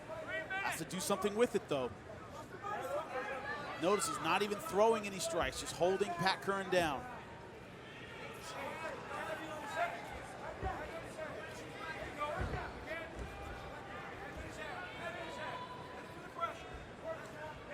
Interesting that Curran grounding himself there with his left knee.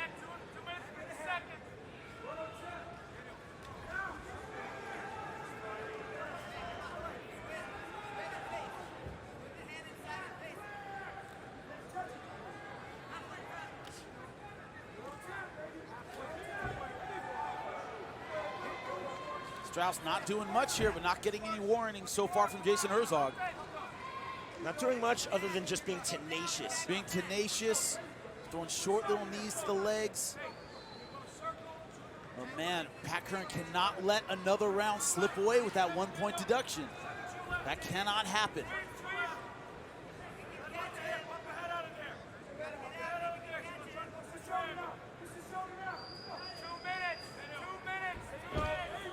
Pat Curran in guillotine position, but doesn't have the guard positioning to finish it.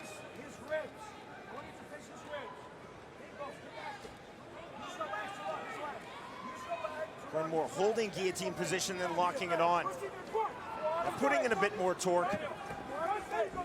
Needs his hips to really put in torque. Now he has full guard. Closes guard. Now going for the guillotine to finish is Pat Curran.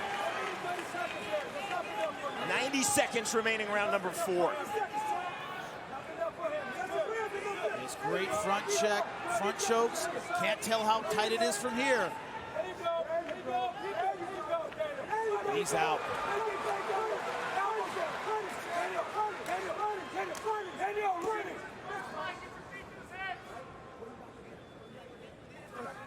No panic from Daniel Strauss at all defending that submission attempt, Jimmy. It's one of those things, a guillotine, you can't really tell how deep it is unless you're in it. It's hard. From the outside, it can look tight and the guy will be fine. Other times, it doesn't look that good and the guy is out. You can't tell. Daniel Strauss, with his experience, it's going to be tough to finish in the guillotine. Body head with the left from Strauss. Hammer fist to the body.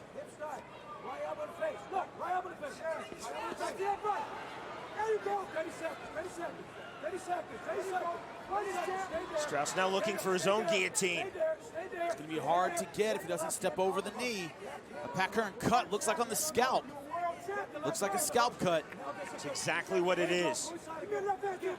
Great camera work from our Bellator production crew. You see that cut.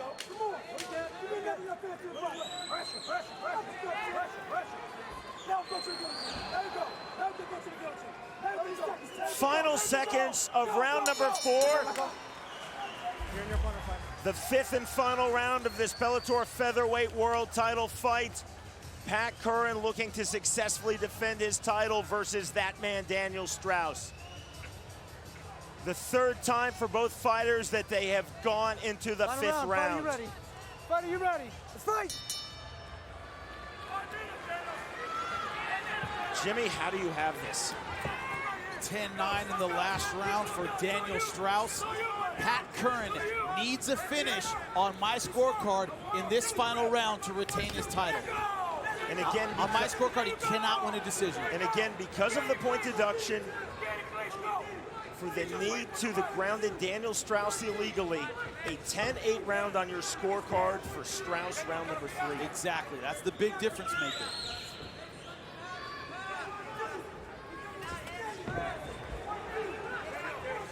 There's a question about Pat Curran. Pat Curran, you talk about he's methodical, he finds his opening. He needs an opening right now. If one isn't there, he's got to make one. He's usually not that kind of fighter. Can he come back and make an opening when he needs to? That's the huge question right now. Stepping kick by Strauss.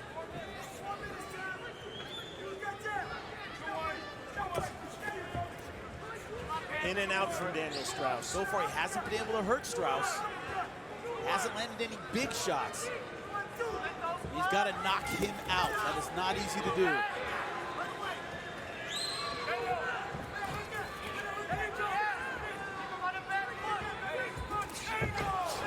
Flying knee, then a second jump knee from Daniel Strauss.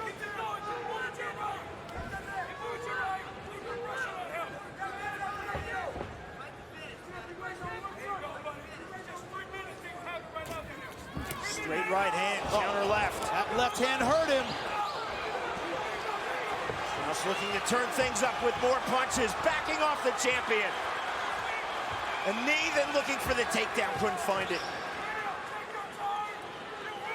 Pat Curran is a cerebral fighter. He needs to sell out and take some big risks right now and finish this fight. If not, his championship reign ends in 2 minutes and 50 seconds. As this fight has progressed, Jimmy, Strauss has given Curran less and less space, standing and on the ground. I'm impressed with Strauss. He's fighting his kind of fight. Grueling, active, in Pat Curran's face, keeping the fight very close. It's the kind of fight he loves. Pat Curran needs to get off the fence, and he needs to get off the fence right now. Thumbs up from Daniel Strauss to his corner.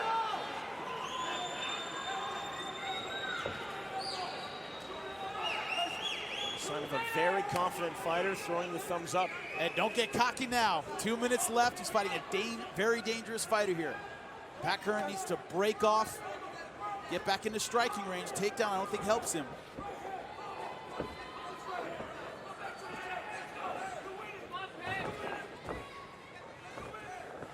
See him working hard for this double leg, but even if he gets Daniel Strauss down, unless he lands some serious ground and pound, it's going to be hard to finish this fight. I think he has a better chance of finishing on the feet.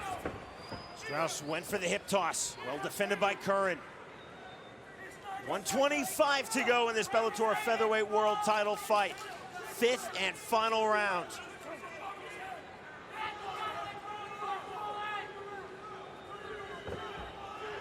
Curran looking for the outside trip. Could not find that.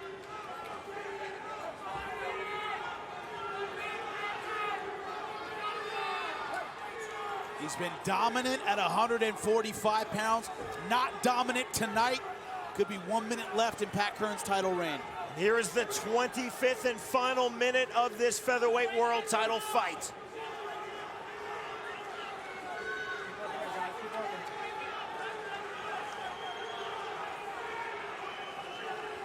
Four and a half years ago, as virtual unknowns, Pat Curran knocked out Daniel Strauss in round number 2. Tonight, as two of the best 145-pounders in the world, they are throwing down in the Bellator cage. The winner is Bellator's Featherweight World titleist. Will it be Strauss, or has Curran done enough to retain the belt? Takedown from Strauss. Final seconds. Open guard from Curran. Strauss looking to unload with the left hand. body head from Strauss. And that's the end of the fight.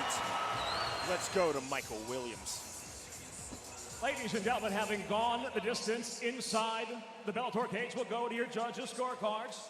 Your first judge, Derek Cleary, scores the fight 49-45, while judges Rob McCarthy and Mike Beltran both see the fight the same at 48-46. They see it all for the winner by unanimous decision. And now the new Bellator Featherweight World Champion, Daniel Strauss. Let's now do the numbers, our tale of the tape. Look at the weight. Both made the 145-pound limit, but like I said, Daniel Strauss a much tougher cut. Will that bite him rounds 4 and 5? All right, listen up, fighters. You both received your instructions in the back. Expect you to listen to my commands at all time. Have a clean, fair fight. Any questions out of you, Red? How about you, Blue? Let's touch them up, prepare to fight. Scheduled for 5 5-minute rounds for that title. The Bellator Featherweight World Championship and round number 1.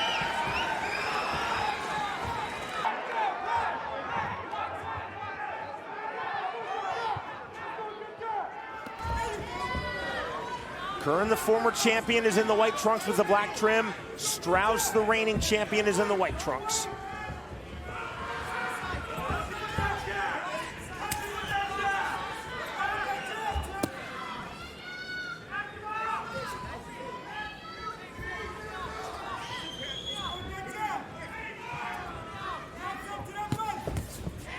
Curran tried to explode in Jimmy with the right hand. Pat Curran in the past has had a tendency to start slowly. I think he needs to set a precedent for a lot more punches. Oh, that knee caught him coming in. Slipped by Curran and he ate that big knee.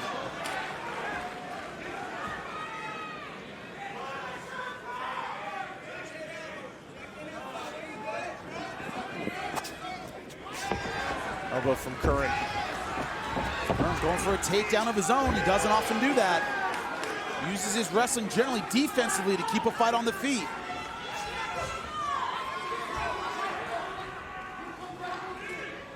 It was Strauss working the takedown in their second fight.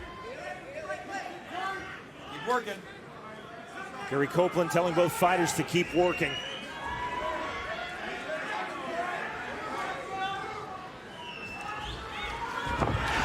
Beautiful trip.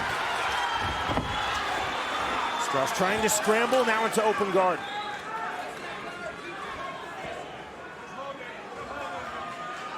Half butterfly guard, look for Pat Curran to pass to that weak side, the right side. Got to put his hips over the left knee of Daniel Strauss.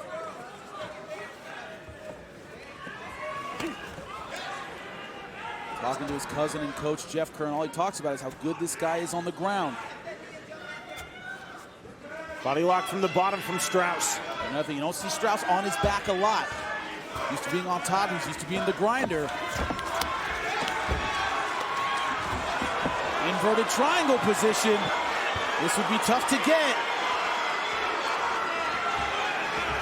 He lets it go. Strauss fishing for an ankle, can't find it. Curran right back on his man. So against Luis Palomino, he has a wicked Peruvian necktie, but he's circling around to the back.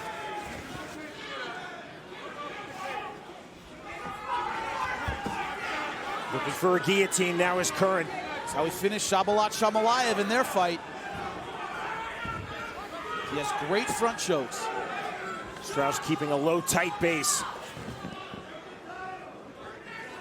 This first round, Pat Curran being much more aggressive than we've seen him in past fights. He's trying to send a message here. Short elbows from Curran.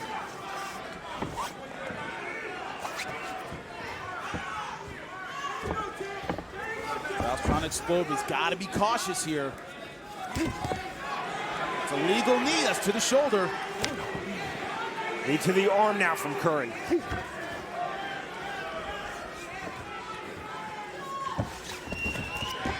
Strauss back to his feet. Good explosion from Strauss. Curran looking very aggressive early, Jimmy. Little bit of a reversal. Pat Curran starting strong. Daniel Strauss, the champ, a little bit tentative in this first round.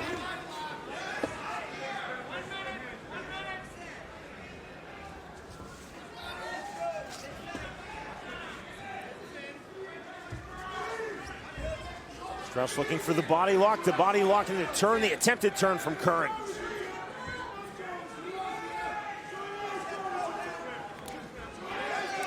Lead from Curran. Fished for the inside trip, could not find it. Outside trip. Now committing to the double leg, switching to a single. They're going for the front choke. Modified guillotine. Strauss trying to lock on for the finish. He's working hard for it. 20 seconds remaining, round number 1. Pat Curran trying to spin his way out. Strauss lost it. Strauss staying tight.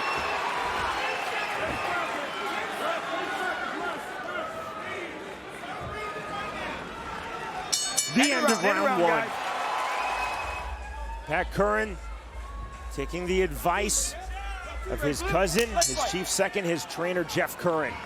Round number 2, saw Conan Silvea in the corner of Daniel Strauss. Jimmy, your scorecard round 1. 10-9 Pat Curran. Daniel Strauss' offense was that guillotine at the end. Pat Curran the aggressor in that first round. Some good work on the ground. See Daniel Strauss trying to get it back. Jeff Curran warned Pat Curran about that. He's going to want some get back in this second round. He thought it would be the takedown, but Daniel Strauss ready to bang.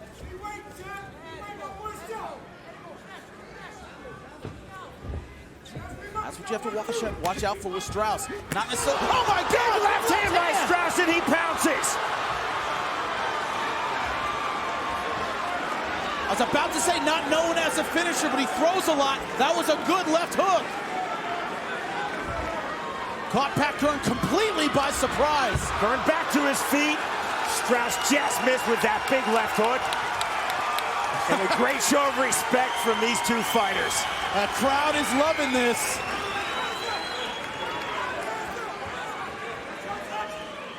Man, a lot of trouble for Pat Curran. That right eye is a mess. Cut, swelling, both above and below the eye. I was about to say before he dropped him is Daniel Strauss tends to be a busy striker. Not necessarily a finisher with his hands, but throws a lot of punches. You don't want to let him get into a rhythm where he feels confident with that offense.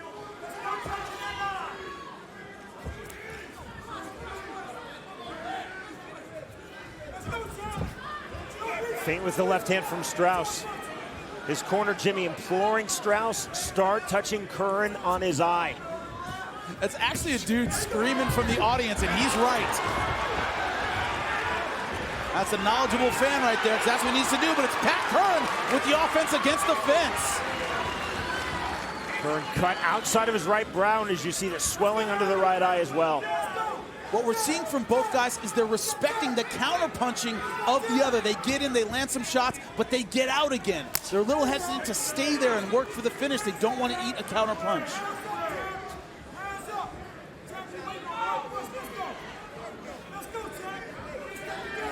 .25 remaining round 2. Body kick landed by Strauss. Both guys fighting in flurries and then resetting. They don't want to stand in front of him too long and eat that counter shot. Pat Curran, deadly counter puncher. His Bellator debut, Mike Ricci found out exactly how hard Pat Curran can hit.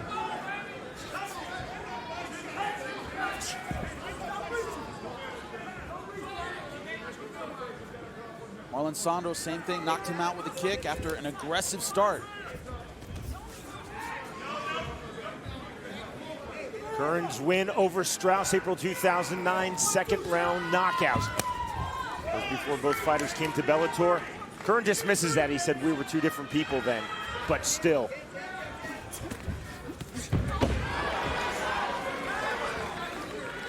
Maybe two different people, but Curran even then as that person had one punch knockout power. Surprised we haven't seen more of Strauss trying to push Curran up against the fence. That was his key to the victory last time when he took the title. A lot of clinch work, a lot of fence work. He seems content to work out in the middle of the cage. Nice counter left. Beautiful left from Strauss. Both guys showing new tools in this fight.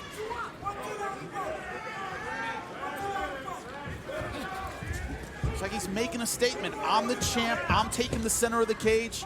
You got to come take that belt from me.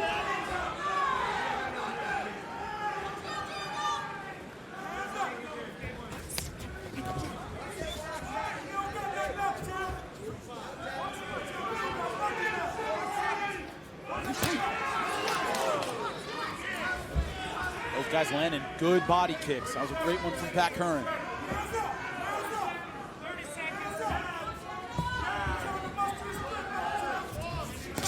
Take a look at that deep laceration outside of Curran's right eye. Now he comes in. Strauss was thinking about a jump knee.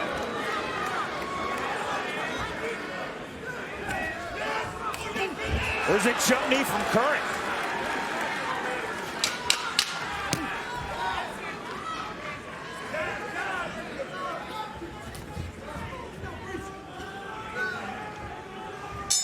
Two rounds now in the books of this world title fight. Daniel Strauss, check out this big shot right to the eye. Pat Curran not prepared, hands down. That is not how you fight a championship fight. You gotta be ready at all times. See here, almost a heel hook position, kicking Daniel Strauss off. Back up, Pat. Oh man, he was in trouble on the ground. Round 3, you ready, Red? Round 3, you ready, Blue? Let's fight. Round number 3 of this Bellator Featherweight World title fight. Jimmy, how do you have it so far? I have it all tied up. I give that last round to the champ, Daniel Strauss. Basically on that shot, hurting him on the ground. I think he took his foot off the gas. He let Pat Curran back into that round. I don't think Curran won it back, though.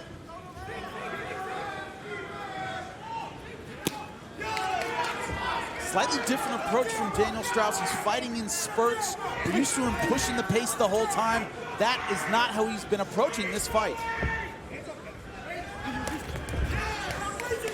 Big swing and a miss from Strauss with the left hook. Sound advice in the corner. Jeff Curran telling Pat Curran, hurt him. Don't make this a boxing match. Step in and make him fear you.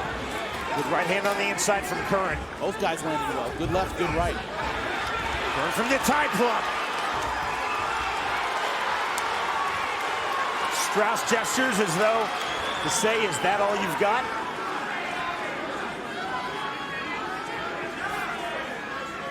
Good effective defense that whole time by Daniel Strauss, but it piles up points. He's being the aggressor. He's Pat Curran.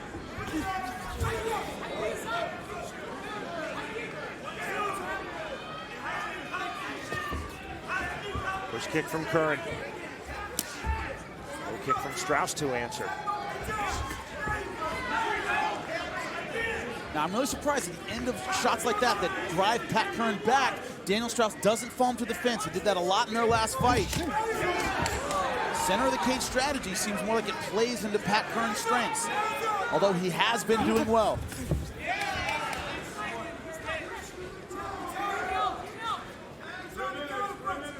Neither guy giving any ground in this fight. Nice. Very nice left hand from Strauss, then the level change. Not a lot of commitment with the hips on that takedown. Nice knees by Pat Curran. Curran looking for a level change of his own. Well defended from the champion, Daniel Strauss.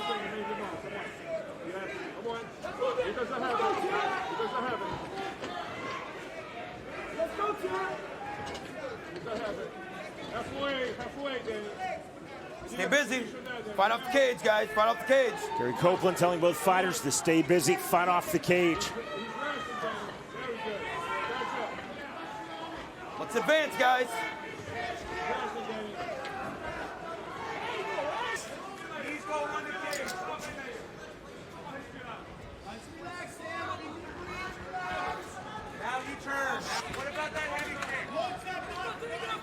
This, the third fight of this outstanding trilogy, and there's the takedown and the drive through from Strauss. Beautiful outside trip. So where Pat Curran does not want to be going for the switch.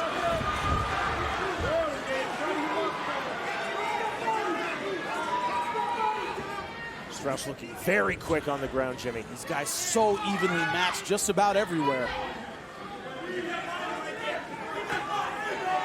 To the body from Strauss. Back and forth we go. 90 seconds remaining, round number 3. Scheduled for 5 5-minute rounds in this fight for the Bellator Featherweight World title. Heavy pressure now from Curran. Stay busy, guys. Right off the cage. And Copeland telling both fighters to stay busy. Knee from Curran.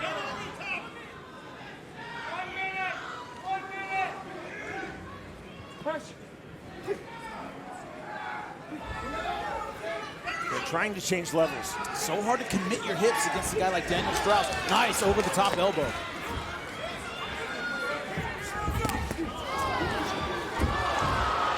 Clubbing left hand by Strauss.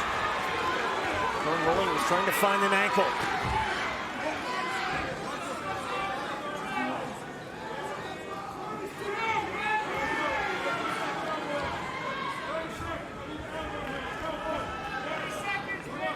Curran from the bottom, trying to keep Strauss close and out of striking range. Strauss hard right to the rib cage. They try to commit to that pass. Pass to the right on Pat Curran. Pat Curran sitting up for the guillotine, not going to get it from there.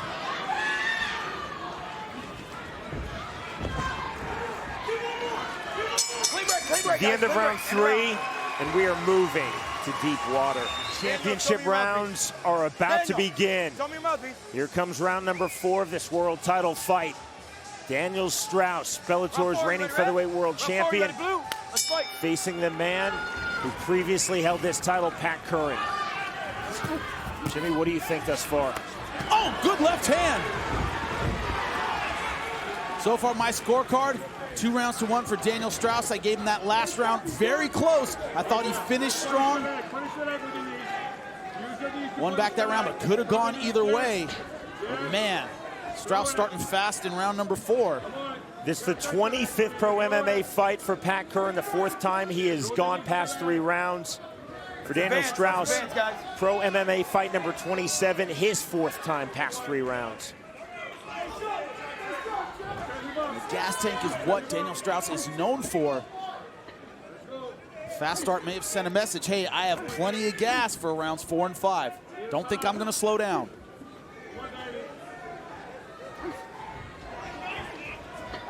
Good, clever turn from Strauss. Curran trying to turn right back, and he does. Curran's done well with his body lock position, but hasn't done a ton with it. A couple of outside trips to see what he does with it. Okay, show me something effective. Advance in position, guys. Please go on the cage.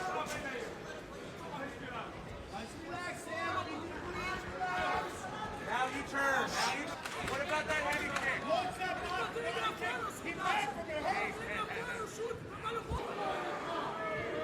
Pat Curran just holding this position, not doing a lot with it, and it's a good reset by the referee. We start from Copeland, center of the Bellator cage.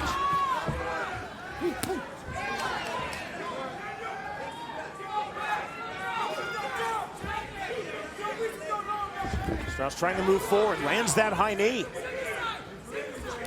Changed in midair, went from a kick to a knee.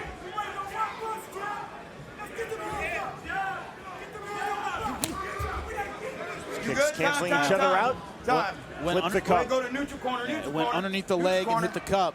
All right, I think he'll be all right. Come on over here. Time called by Copeland.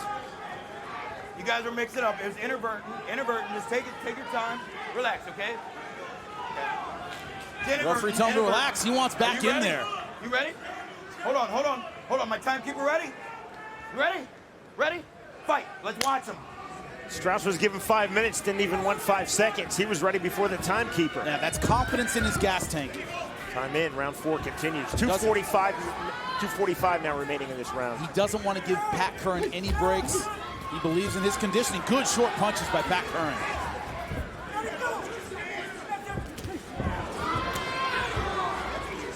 trying to open things up. Thus far, Jimmy, Curran's eye, which was cut in round 1, has not been a factor.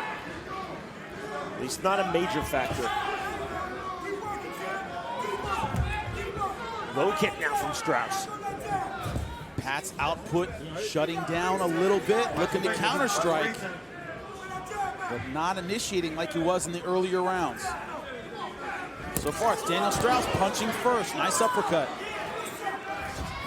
That's the weakness to Pat Curran's style against Daniel Strauss is he tends to wait for that opening and counterpunch. Daniel Strauss won their last fight being the busier fighter. That's what he's doing again in round 4.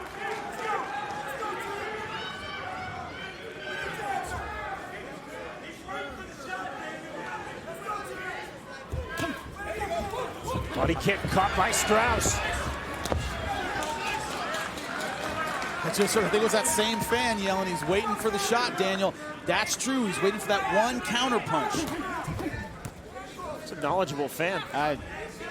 Daniel Strauss fan, apparently. Put that guy in the corner. Oh, nice body kick. That landed flush from Curran. And Daniel Strauss using the jab very effectively. That's hard to do if you're a southpaw against an orthodox fighter. But he's landed that jab, he's done well with it.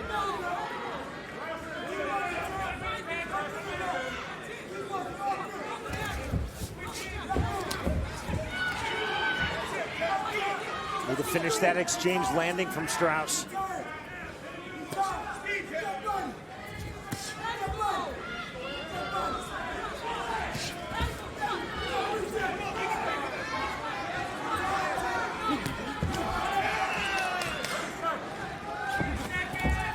We're looking to go to the body with that right hand. Closing stages, round number 4.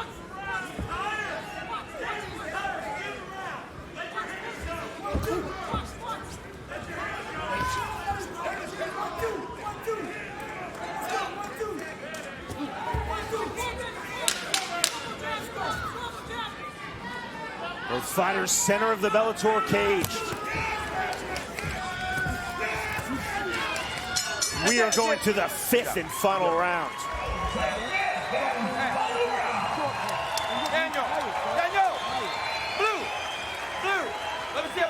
November of last year, Daniel Strauss took the world title from Pat Curran by winning a 5-round unanimous decision. Round number 5 now of the rematch. Great respect from these two fighters. Jimmy, how do you see it through 4 rounds? I have it 3 rounds to 1 for Daniel Strauss. Just outworks Pat Curran in that last round. On my scorecard, Pat Curran needs a finish in this final round. There was some concern in between rounds from Jeff Curran saying the same thing. It's close, we need a finish. Power strikes Daniel Strauss, 23, Pat Curran, 15.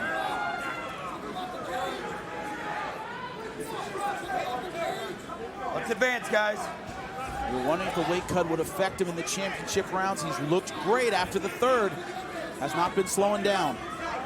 Knee from Strauss. Curran trying to turn Strauss with the body lock. And he does.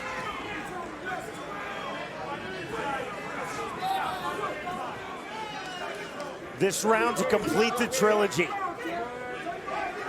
Began in 2009. Okay, stop. Separate. Hey, time. Time called by Copeland. Time, real quick.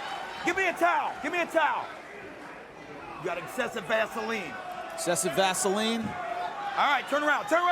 You ready? I love that, no towel, wiped it off with his hand. Closing stages of this 5-round fight for the Bellator Featherweight World Championship. Former champion Pat Curran versus the reigning champion Daniel Strauss. 3:30 remaining now in this fight. Good right hand by Curran on the inside. Loving left by Strauss as he steps forward.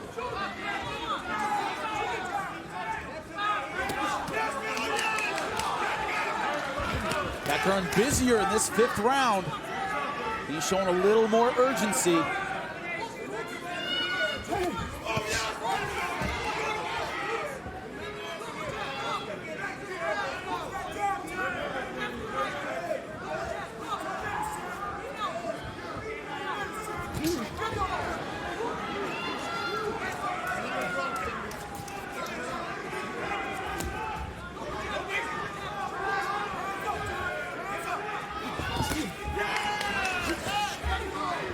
Strauss not getting that head kick through. 2.5 left. Can Pat Curran turn it around? Can he turn up the volume? That's been his problem in the past.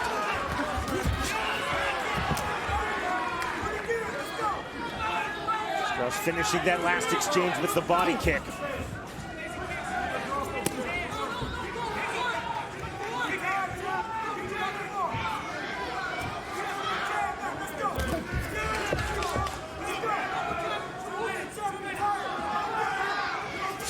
Strauss trying to come forward ever so slightly.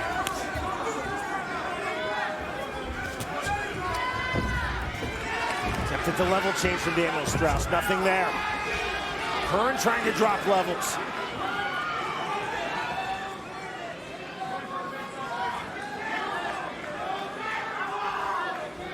Does he have the energy to take Daniel Strauss down?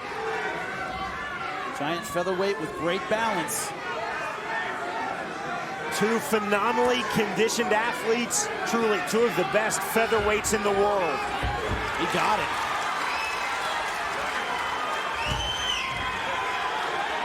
Curran now looking to take the back. You see one hook is in. Now both hooks. 70 seconds remaining in this fight. Can Curran find the finish? Looking for the rear naked choke to win back the title. Thumbs up from Strauss. You see his hips are turned. Pat Curran is not all the way behind him. Cage is stopping him from getting all the way behind him. Pat Curran has to decide, do I give it all to this choke? Do I try to finish it with strikes? Only 42 seconds left. Giving the thumbs up again. It's do or die right now for Pat Curran. Curran trying to fully slide down and lock on the rear naked choke to finish this fight. What an amazing comeback this would be.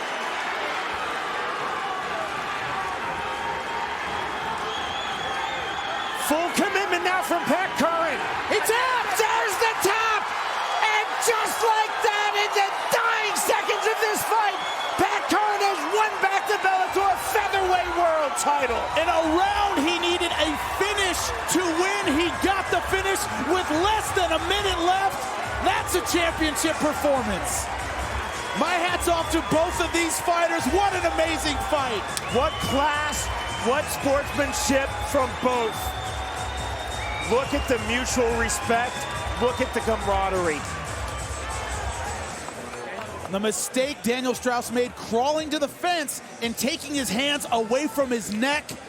Once Pat Curran was on him, see this thumbs up, but he just kept getting tighter until he had it locked in.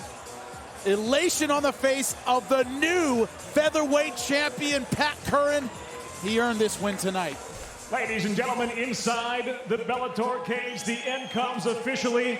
The tap by way of a rear naked choke. The time, 4 minutes, 46 seconds into round number 5 for the winner by submission. And now, once again, the Bellator Featherweight World Champion, Patty Curran.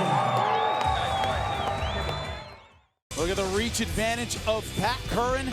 8 inches, that is crucial in this fight, that he use that range, stay behind his jab, use everything off that range advantage. Guys, this is 5 rounds on the unified rules for the Featherweight World title. I want a good, clean, fair fight. Watch the head clashes, watch the low blows. Do I have any questions? Any questions? Touch gloves if you want, come out swinging. Jimmy, your keys to victory for both fighters. Patricio Pitbull, get inside Curran's range, use that leg kick early and often. Pat Curran has to stay behind the jab and work angles constantly. Don't stand in front of the hard-hitting Pitbull. Pitbull versus the champion Curran, part 2, scheduled for 5 5-minute rounds at stake, Bellator's Featherweight World title. You ready to fight? You ready to fight? Let's go. Round number 1. Our fight clock is brought to you by the official beer, Bellator Miller Lite, back in its original look.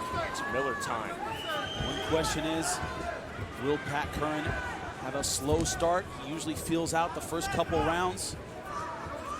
Is he going to start faster in this fight? The Brazilian Patricio Pitbull is in the black trunks. Pat Curran, the American, he's in the white and black trunks. Almost on cue, Jimmy, the chant of USA, USA, our Connecticut crowd here at Mohegan Sun.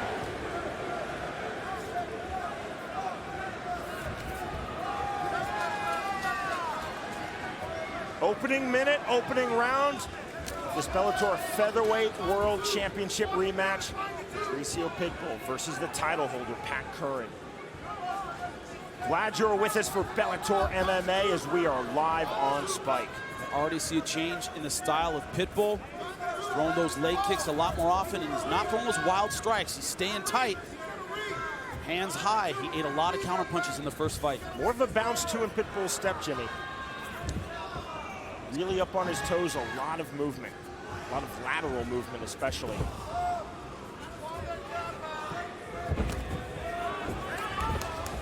Slip by Curran, Pitbull pounces.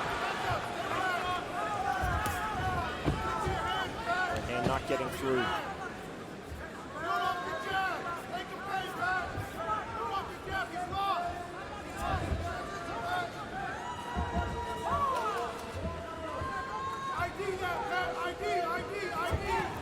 Different stance this time around as well. First fight, Pitbull took the center of the cage. Pat played the outside. It's the opposite in the start of this fight. Right now it's Pat claiming the center. Pat putting pressure on Pitbull. Hands high, standing tall is Pat Curran.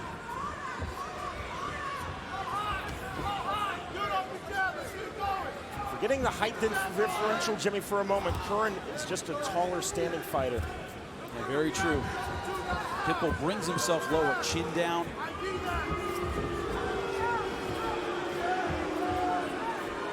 Crowd is booing, but these fighters really respect one another. Not going to do anything stupid to please the crowd. Both guys have shown they can end the fight in one shot. I think Pitbull is the harder puncher. It's like Pitbull fires a grenade launcher. Pat Curran fires a sniper rifle. They have different styles, but they can end a fight at any time. Gonna miss on the overhand right by Pitbull. You good? All right, continue. McDonald recognized the low blow. Time not called. We fight on.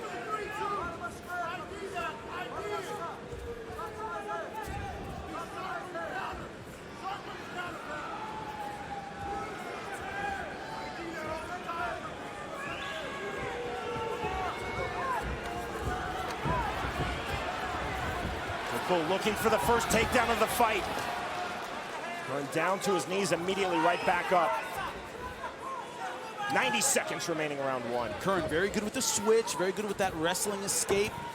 Looking for wrist control here, but Pitbull able to put pressure on, but way too high. Over the top as he was looking for the rear naked choke. Too high, too aggressive, Jimmy. Very true. So much composure from Curran. Pat Curran always ice cold, doesn't make a lot of mistakes, doesn't panic easily. Trickle of blood under Curran's right eye.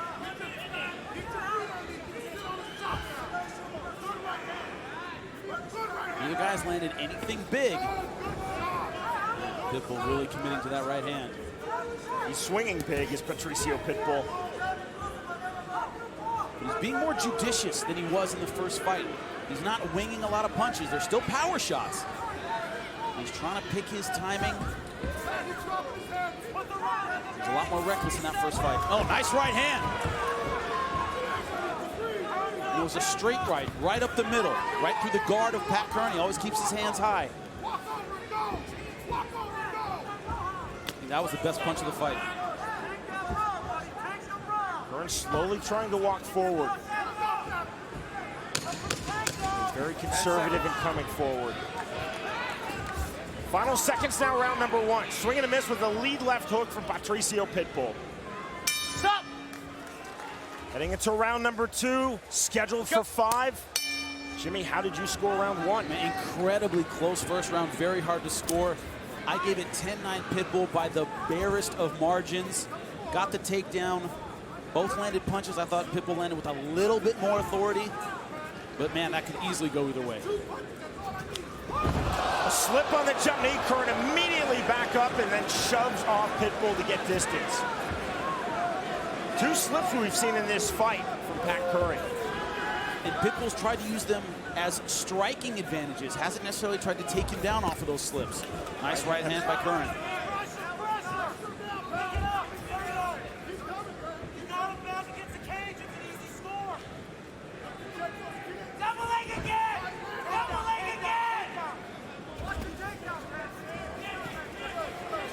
Knee to the body. Curran backs off. Hint of a low blow. That's why they touched hands. A lot of animosity, but we're seeing real respect and sportsmanship right now. Yeah, a ton. These guys are professionals. It felt, Jimmy, like it was Pitbull with the animosity. Curran seemed as relaxed as I have ever encountered him since he started fighting for Bellator in the spring of 2010. I notice a lot of the reaction of Pat Curran off the punches is he's off balance. I think he might be overcommitting a little bit more than he used to. See that jab, it didn't land super flush, but really rocked Curran off his feet. I think Pitbull's caught him off balance a couple times. Right hand earlier in the sequence, a chopping outside kick from Pitbull. I think that comes forward. I think that's a great weapon of Pitbull's. It was working early in the fight. He kind of got away from it, started slinging punches again. Now he's going back to the leg kick. But the leg kick is one of those things you need to work consistently and kind of chop a guy down. You won't get a one-shot knockout like you can with your fists. If you're not going to do it often, it's better not to do it at all. One thing I think, Jimmy, noticeably absent from Curran's arsenal thus far in this fight is the teep kick, the push kick. He throws it a lot. He hasn't really thrown it in this fight. Maybe that's respecting the takedown of Pitbull. Look at that leg kick. A ton of power behind that. Much on that inside kick from Curran. Curran doesn't often use the leg kick as a consistent weapon. Obviously knocked out Marlon Saunders with the head kick. He can throw them. He doesn't use them to wear an opponent down. And when he uses the push kick, it's almost like a long-range jab. Yeah, that's exactly what he does. Pitbull throws that leg kick with authority. Try and take out that lead leg kick. Great strategy against a boxer like Pat Curran. One thing to keep in mind. Oh, nice combination. Explosion of punches. Pitbull coming forward. One thing. Oh, good left hook. Curran right back to his feet again. Pitbull pounces. Landing right hands, the uppercut. Counter right from Curran. Now Curran looking for the level change. That is not a good sign. Pat Curran going for the takedown. I think he's trying to clear his head, Sean. Short, sharp elbow. Pushing down Pitbull is Curran. Then the big knee. If you question these guys' chins, there's your answer. Great punches by Pitbull, nice knee by Pat. Short, sharp elbow standing from Curran. Pitbull walks right through it.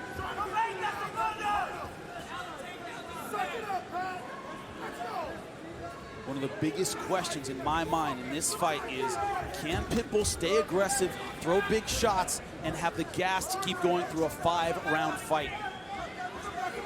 One of the problems he's had in the past is when he gets overly aggressive, he spends a lot of energy. You see his hands coming lower and lower, now down by his nipples. They were up by his chin at the beginning of the first round. Jump knee that was well defended, though, by Pitbull. 50 seconds remaining, round 2 of this world title fight. I think between the last fight and this fight, Pitbull has really worked on his defense. Look at that slip. Beautiful job slipping off the jab.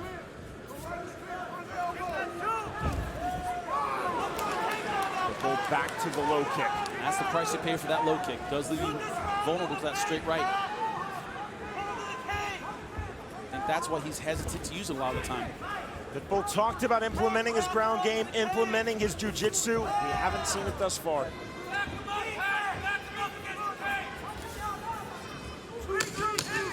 Seconds, guys.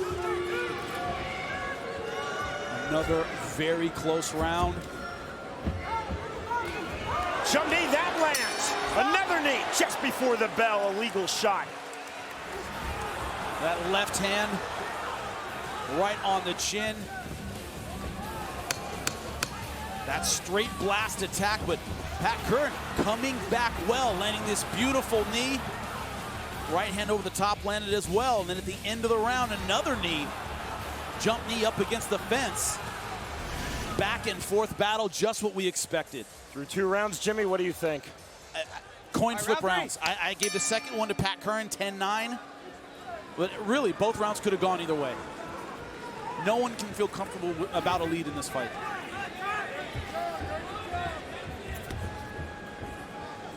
You heard the urgency from Curran's corner.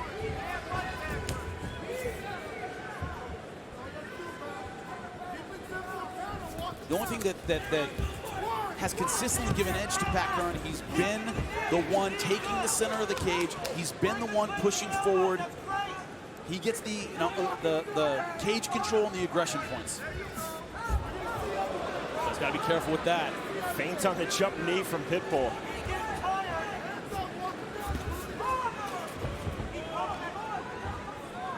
And again, you see coming forward. Pitbull will back off as he's done throughout this fight, then try to explode forward with strikes. Just like that on cue. To the low kick for Pitbull. Curran trying to answer. Right hand to counter that Pitbull low kick from Curran. Now the low kick landed. Look at the bruising around that left knee. It is purple.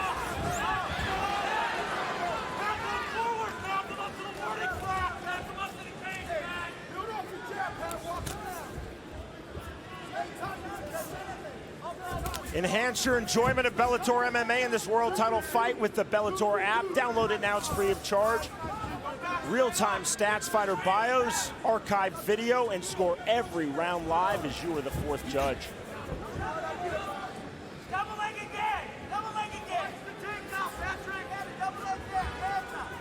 Center of the Bellator cage.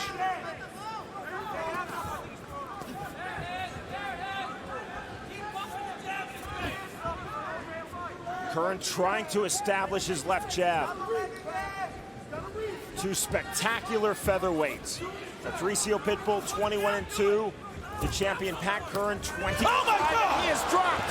Right back to his feet, but again, Pitbull pounces. Nicely done on the throw. And again, Curran to his feet. Pitbull smells blood. Can he keep up the aggression? Knee to the body from the Brazilian. Swinging elbow strike just missed from Curran. Curran's eyes look clear. Still don't know if he's hurt though. And we talk about the jab of Pat Curran, but Pitbull has that Larry Holmes jab. It's got a lot of power behind it. Easton Assassin sitting right behind me.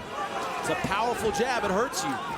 It's not a feeling out jab. There was the jab right there from Pitbull. Snap jab from Curran, but it missed the mark. Right now, Pitbull full of confidence.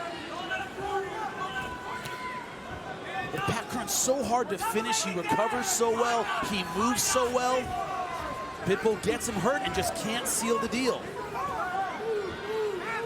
He's not used to that. Pitbull isn't used to hurting a guy and not being able to get him out of there.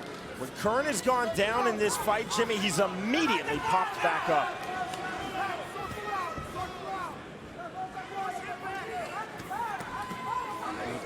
Pat Curran looks good, but you just don't know how he feels. Only he knows. And 25 remaining round 3 of this world title fight. At stake, Bellator's Featherweight World Championship. Curran missed to the body.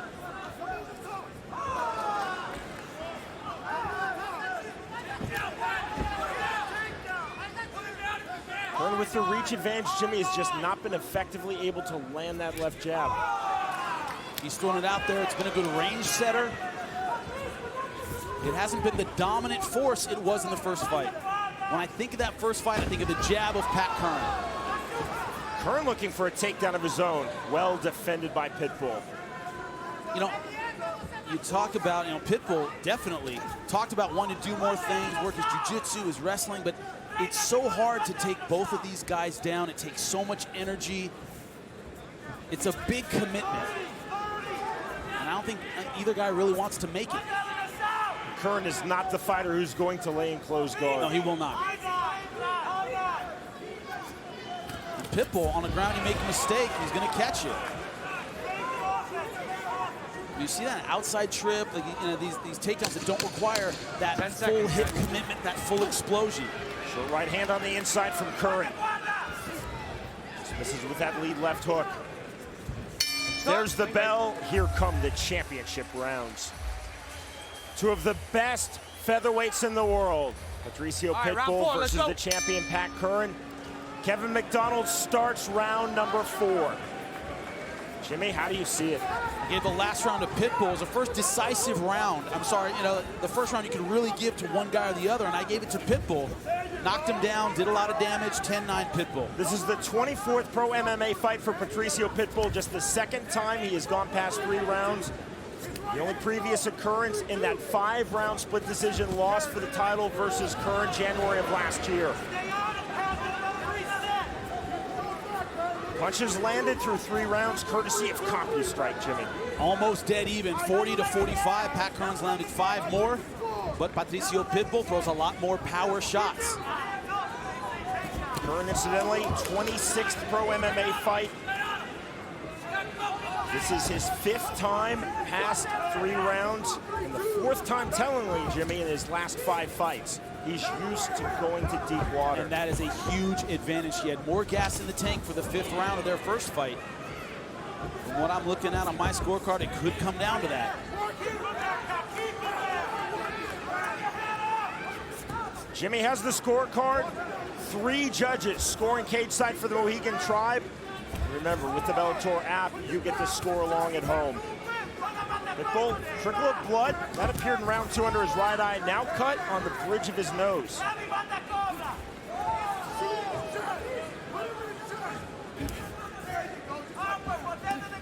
Curran had a slight trickle of blood that appeared in round 1 under his right eye, but it's not been a factor.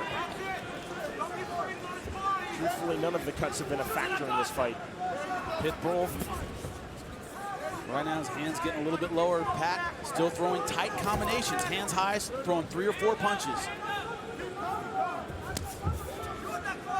You see the leg kick from Patricio Pitbull.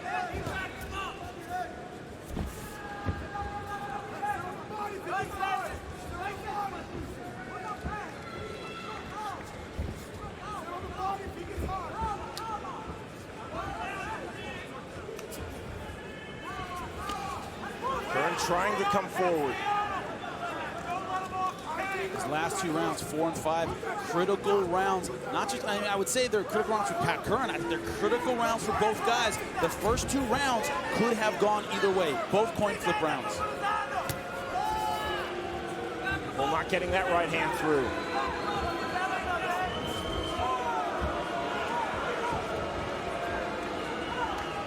So under the unified rules, the code #1 criteria, effective striking, effective grappling. There's not been much grappling, not been much ground fighting. All As you striking. score this at home, who do you see with the more effective striking? Is it Pitbull moving backwards then powering forward with strikes? Or is it Curran trying to methodically walk down his Brazilian opponent? I think there's going to be a lot of debate about this scorecard at the end of this fight, no matter what the result is.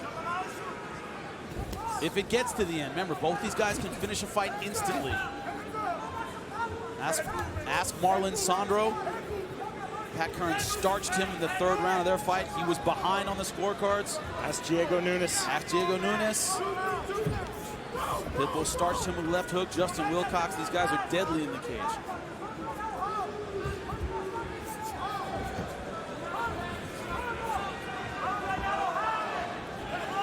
One thing that's clear is just how much these 2 fighters respect each other's skill set. You talk all you want. They really respect one another's skills. May not like one another as people, that doesn't matter. This last minute of this round, whoever turns it on, I think can take this round. It's been very close. Minute #20 of this fight, we will go a maximum of 25 minutes. Curran suddenly getting active with the jab. That's when Curran's really effective. 2, 3 jabs. Oh, beautiful leg kick again. Just thudding. Spinning Pat Curran with that power and taking him off balance. Curran slightly cut on the bridge of his nose now, Jimmy. Sneaky right hand by Pitbull. See, look at that combination. But all of them blocked, just when that last jab kind of grazed Pitbull. Good right hand again. Counter left from Pitbull. Curran missed with the right over the top. Pitbull starting to find his range with his short punches at the end of this round. A left hook over the top caught Pat. Final seconds of round number 4. Patricio Pitbull versus the champion Pat Curran. We are headed to the 5th and final round. Final round, let's go. Curran emerged with a split decision and retained his title. What will we see from this round number 5 in the rematch?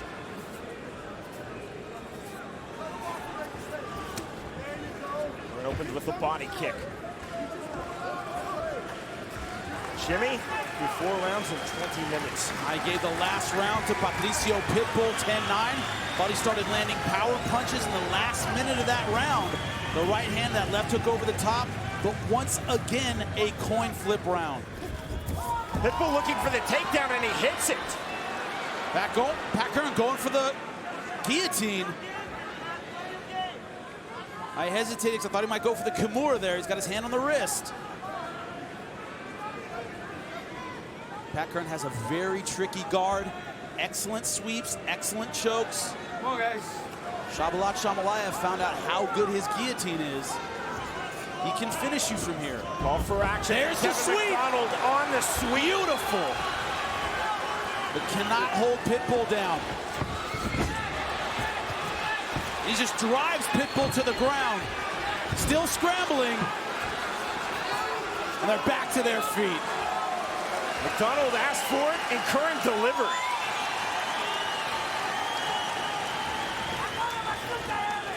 This is how this fight has been. How do you score that? Takedown, sweep, back to the feet, scramble.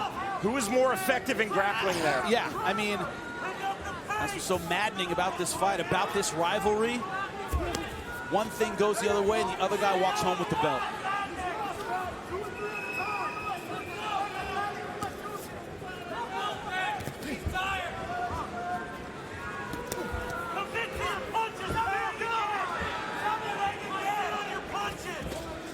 Nice right hand over the top. But Pat Curran right now throwing more combinations. 1, 2, 3. Volume versus the single power of Pitbull. 2:45 remaining in this 5th and final round. It was his ability to outland Pat Curran. I'm sorry, to outland Pitbull that won Pat Curran the 5th round and the fight the last time these guys met. In his second attempt, will Patricio Pitbull claim Bellator's Featherweight World title? In his first fight after winning the championship back from Daniel Strauss, will Curran successfully defend this belt? This time, though, I think Pitbull's throwing enough power strikes to kind of keep Pat Curran at bay. He's still landing with that right hand sometimes, that stiff left jab. Curran again after the uppercut, trying to be busier with the left jab. Pitbull just slips out. Lead left hook from Patricio Pitbull. Uppercut again, Jimmy, then the overhand right.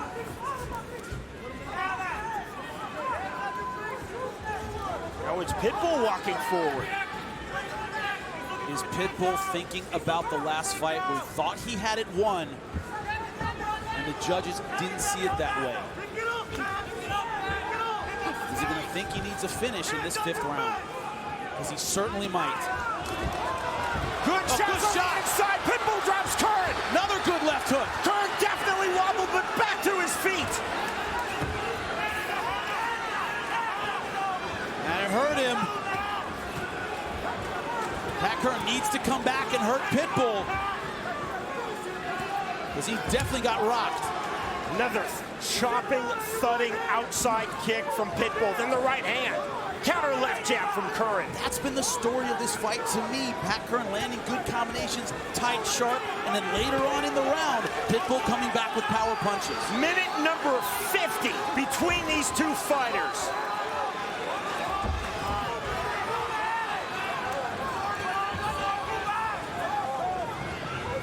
Watch 500 minutes between these two, Jimmy. I would watch these guys fight 10 times, 20 times. It would always be a great fight. Another big right hand. Closing stages of this world title fight. Pitbull opening up with his left and right hands. Last time the 5th round was all about the volume of Pat Curran. Right now I see it as being about the power of Patricio Pitbull. And again, back to his feet. Pitbull just walking through the jab, coming forward. Curran trying to explode back. Big right hand by Pitbull, then the left. The knee, the right hand, stepping forward, and there is the bell. Round of this fight. Pitbull moving forward with power punches. Pat Curran throwing tight combinations, but Pitbull, I thought, landed the more meaningful punches throughout these exchanges. Big shots with both hands. But don't let it fool you. Pat Curran, through tight punches, was accurate, moved well. It's will his volume and will his cage control and aggression counter the power of Pitbull in the eyes of the judges. Jimmy, for you, who takes home this title? Patricio Pitbull, 49-46. I only gave Pat Curran round number 2. I would say rounds 3 and 5 were decisively Pitbull's. So this could go either way. Ladies and gentlemen, having completed 5 full rounds of action, we'll go to your judges' scorecards. Your first judge, Cardo Urso, scores the fight 48-47, while judges David Torelli and Eric Colon both scored the fight exactly the same at 49-46. They all see it for the winner by unanimous decision. And now the new Bellator Featherweight World Champion, Patricio Pitbull. Advantage for Daniel Strauss, 6.5 inches. He needs to keep Patricio Pitbull on the outside. Gentlemen, gone over the rules in the back. Protect yourself at all times and obey my commands at all times. If you want to touch gloves, touch them now. Best of luck to both of you. Step back. Quality stare down. The title on the line. There you see the champion Patricio Pitbull. Set to face in this rematch that man, the former champion Daniel Strauss. The trademark start from John McCarthy, and here we go with round number 1.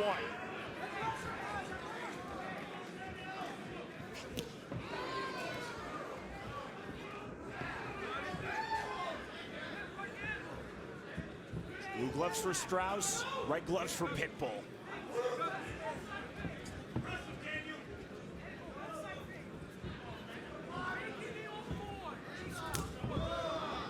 Low kick from Pitbull.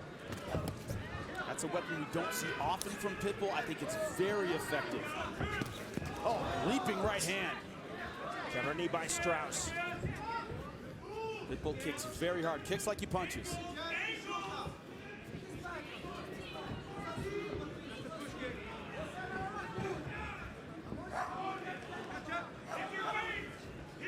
Strauss missing with that right hand, pawing it out.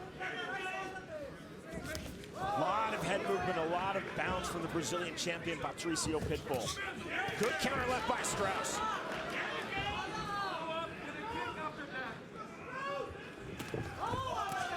Southpaw stance of vulnerability for Strauss is going to be that straight right hand from Patricio Pitbull. He loves throwing it.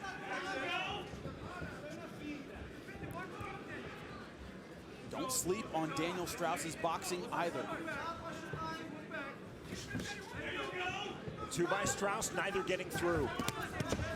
Counter left by Strauss. Touch of gloves. Despite the animosity, incredible level of respect between Strauss and Pitbull. They're professionals. tapping the back of his head like, oh, that hit the back of my head, but it was a legal shot. If you dip under a punch, that's your problem. You're not allowed to target the back of the head. Which is why John McCarthy stayed correctly quiet.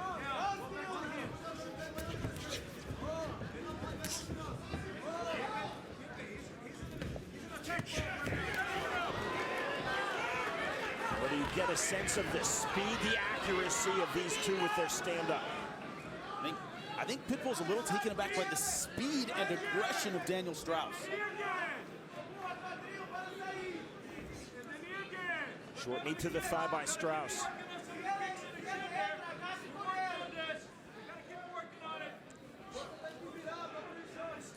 There's a weakness to Patricio Pitbull's striking style is that it tends to be pretty basic. He throws power punches, puts a lot behind every shot, but doesn't angle a whole lot, not a ton of head movement.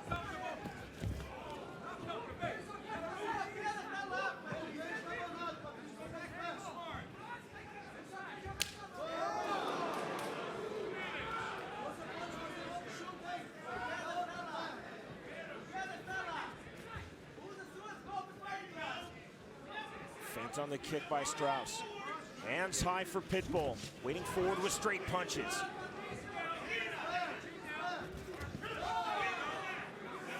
Oh, the eye poke.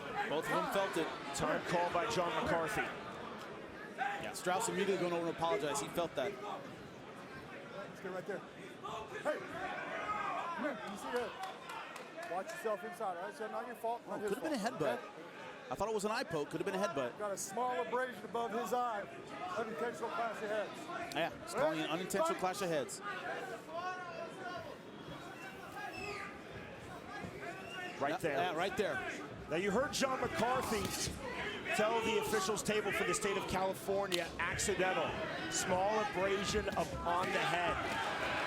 That's in case that abrasion would turn into a cut.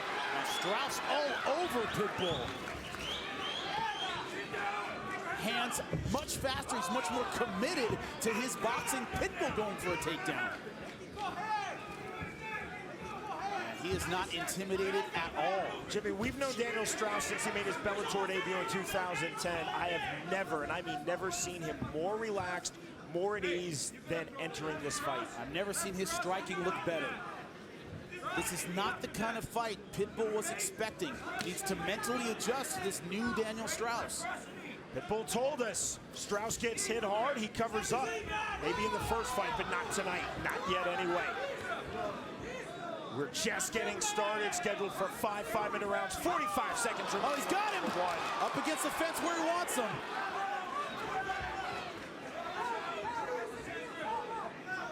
The question is what happens to Pitbull when he gets hard. Gets hit hard. Spike's gonna love that one.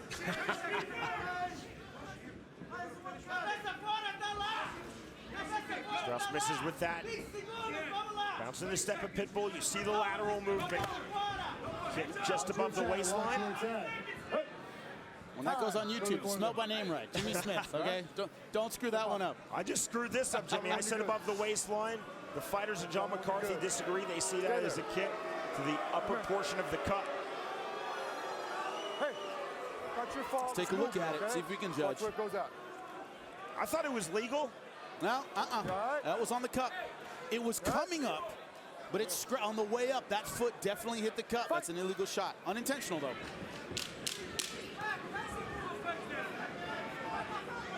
Time in. So twice time called here in round number 1.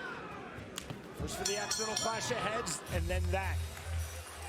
End of round number 1. Look at the clash of heads. You'll see it. Right there. Both guys felt it. Both guys acknowledged it. Nice short elbow up against the fence. Look at this counter shot from Daniel Strauss. He's not standing there taking punches. He's ready to answer back. You may have noticed a Brazilian in the corner of Daniel Strauss. The great Ricardo Laborio. Get up. Round number 2.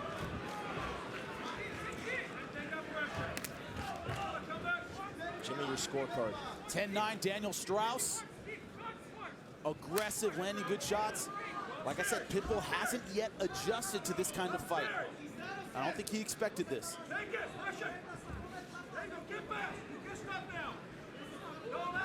This for Bellator's Featherweight World Championship. Former title holder Daniel Strauss versus the reigning titleist Patricio Pitbull, with Jimmy Smith on Sean Wheelock.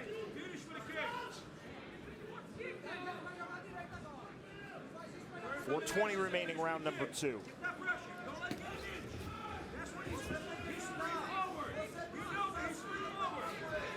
If you think Daniel Strauss is going to slow down, you have not seen him fight before. McCarthy recognized that as low. He said, "Are you good?" Both fighters agreed to keep going. Low kick again from Pitbull. Another now shot. Time called by McCarthy. That's 2 in a row. Weren't bad, weren't egregious, but 2 in a row. John McCarthy's got to say something to him. Okay. Even 2 unintentional ones. It's just Pitbull's frustrated now.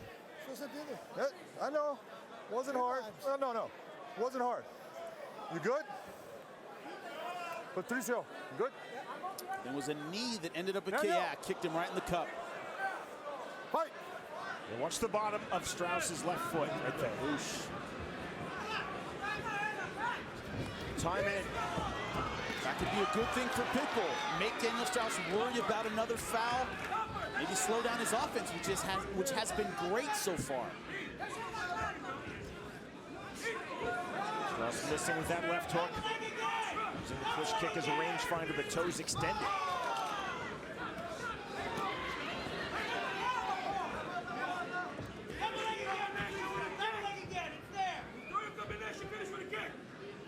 And it's very high for Pitbull. Feints on that shot. Stepping in with the lead left hook.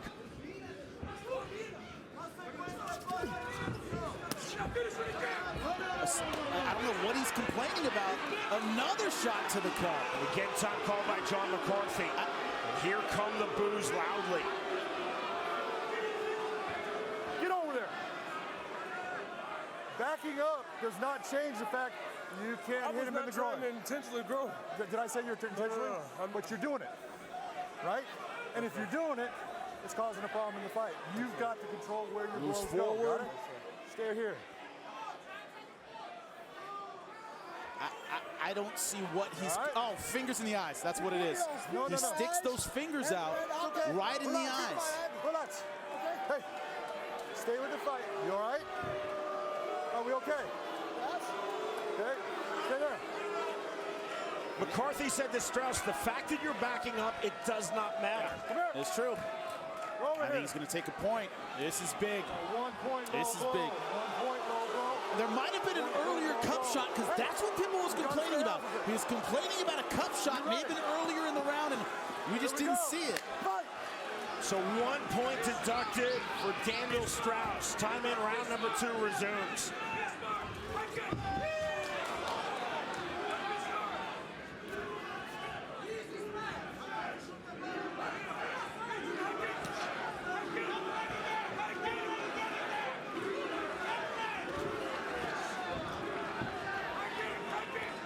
As if this fight needed a more personal element, they're now pissed. Pitbull going hard for the takedown. Flinging down Strauss. Strauss looking for the up kick, explodes forward. Good sprawl from Pitbull. Man, great scramble by Pitbull. Pitbull also has a great guillotine. For all the talk of his punching prowess, his knockout power, Patricio Pitbull is a very high-level Brazilian Jiu-Jitsu black belt.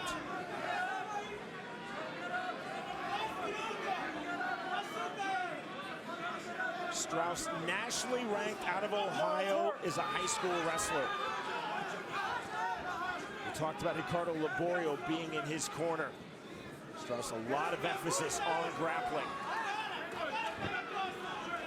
Most significant ground fighting we've seen thus far. Ricardo Laborio, a jiu-jitsu genius. Back to their feet. Nice throw by Daniel Strauss. Throw from the body lock for Strauss, and Pitbull right back up. Pitbull's so stocky, very hard to keep down. 135 remaining, round 2. Don't grab it. A beautiful roll by Pitbull that gave up his back. It's gonna be hard for Daniel Strauss to keep. Strauss couldn't find the hooks. A beautiful job by Pitbull.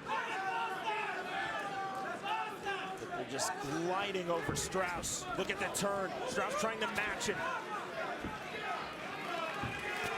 Getting back to their feet. This is great stuff we're seeing.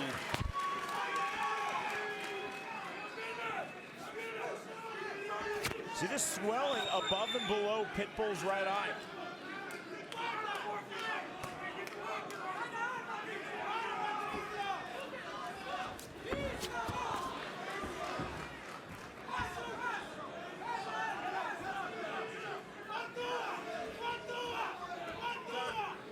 Punches to the body from Pitbull.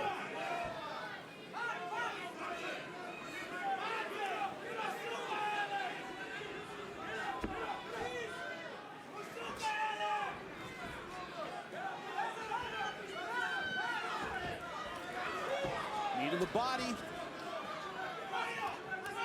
Pitbull trying to keep the pressure on. Another good shot to the body. Those are thudding, rocking back Strauss from those knees. Strauss looking to his corner. Looking for the outside trip. The end of round 2. The cage, Jimmy, you heard from Scott Coker. Jenkins defeated by Curran. Curran next up for the winner of this fight. Round number 3 for Bellator's Featherweight World title. Former champion Daniel Strauss versus the reigning champion Patricio Pitbull. Scorecard, Jimmy. A very close second round. I gave it to Patricio Pitbull. I thought he finished stronger. The problem is it goes down as a 10-8 because of the point deduction. That could have a huge impact on the fight if the judges see it the same way I do.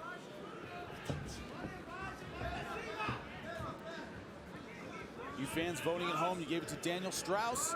Very close round, certainly could have been. That makes it a 9-9 round. Crowd reacts to the head kick, but it was deftly blocked by Pitbull. Once again, Daniel Strauss being the aggressor. Daniel Strauss showing good speed.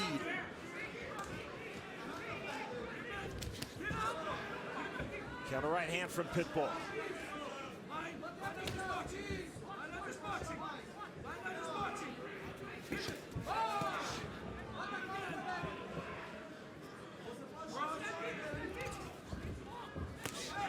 Again, the head kick blocked. To the body lands. Strauss lands the body kick and then backs off, Jimmy. He wants this center of the cage kind of fight. Confident with his kickboxing. So far, the striking is working for him. On Twitter, the hashtag Bellator MMA as well as the hashtag Bellator 132.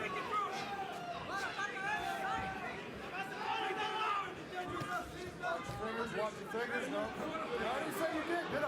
McCarthy warning, watch the fingers. And Strauss arguing back.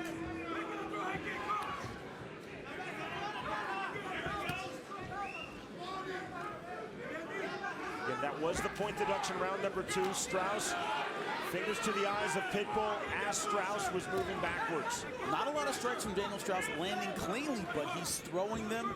He's initiating. He's the aggressor. All counts in the judging. Well, continuing to target that low kick, Jimmy.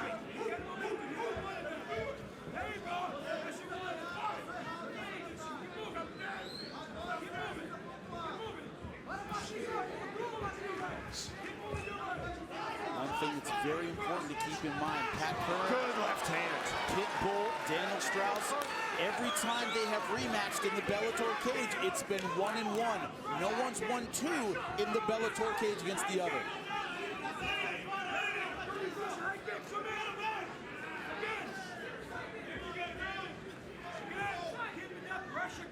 Pitbull just hasn't found his offensive rhythm yet. He's been on the outside where he's less comfortable, hasn't found ways in. Small mouse under Pitbull's right eye, and it is popped. See a slight trickle of blood now.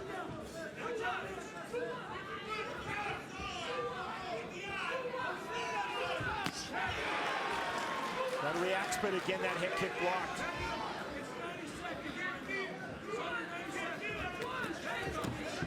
Strauss trying to open up now. The punches, then the level change. Beautiful. Look at that hip defense by Pitbull ending up on top. 9 times out of 10, Daniel Strauss is that deep, he's going to take you down. Beautiful hips. Pitbull landed in half guard. He almost landed in full mount. Amazing technique and agility from Patricio Pitbull. He's got to keep Daniel Strauss down. He has to score with some ground and pound. Going back for the heel hook. Strauss immediately pulling out. Minute 15 of this fight. We'll go a maximum of 25.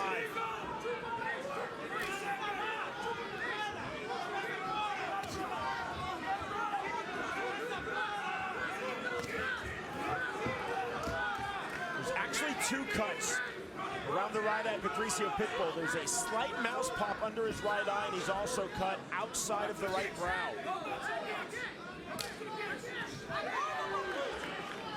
I like the versatility of what I'm seeing from Daniel Strauss. Punches to kicks, working the legs, working the body, working the head.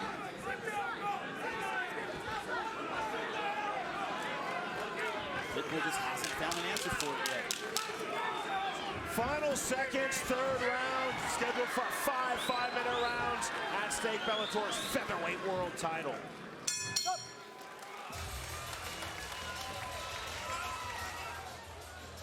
Daniel Strauss aggressive in his third round. Accurate. Didn't land a ton of huge shots, but he's the one throwing. Patricio Pitbull not answering back.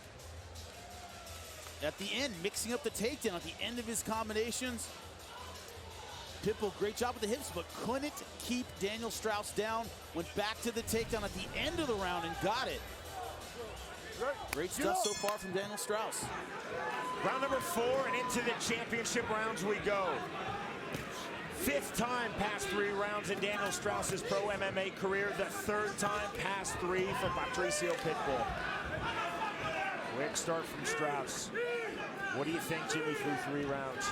I have it all tied up because of the foul to Daniel Strauss. I have it all tied up through 3 rounds. CompuStrike brings us strikes landed through the opening 3 rounds. Not a surprise at all. Daniel Strauss right now tonight looking like the better striker. Something that quite simply Patricio Pitbull did not count on.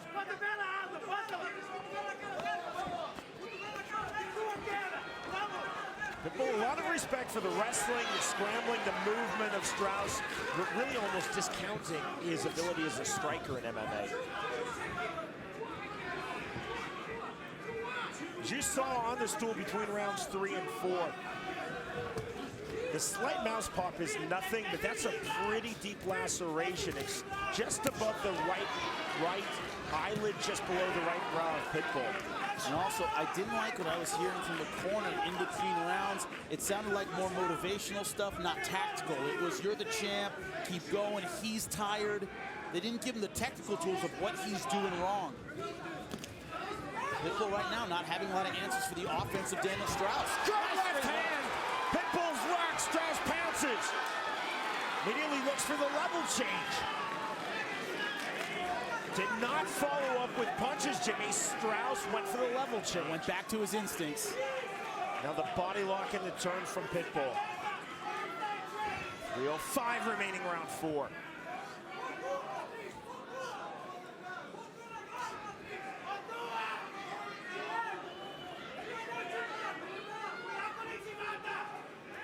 Pitbull leading legally with his head. That's not a butt, just grinding forward. Strauss trying to find a tie plug. Pitbull opening up to the body. Strauss looking to counter back, and he does. Good left hand. Body kick. He's gotten Strauss against the fence a couple times, has not been able to keep him there. Big right hand from Pitbull to answer back.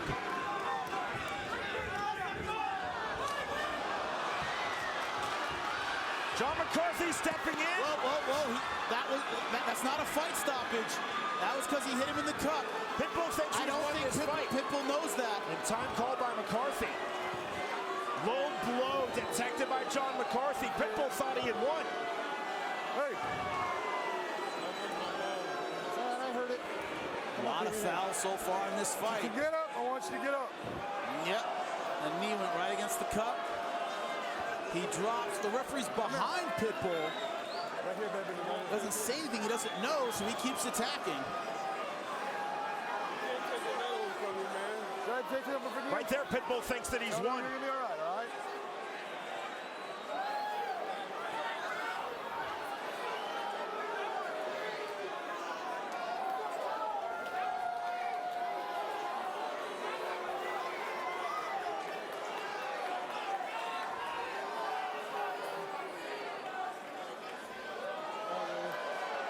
And that eye is a mess.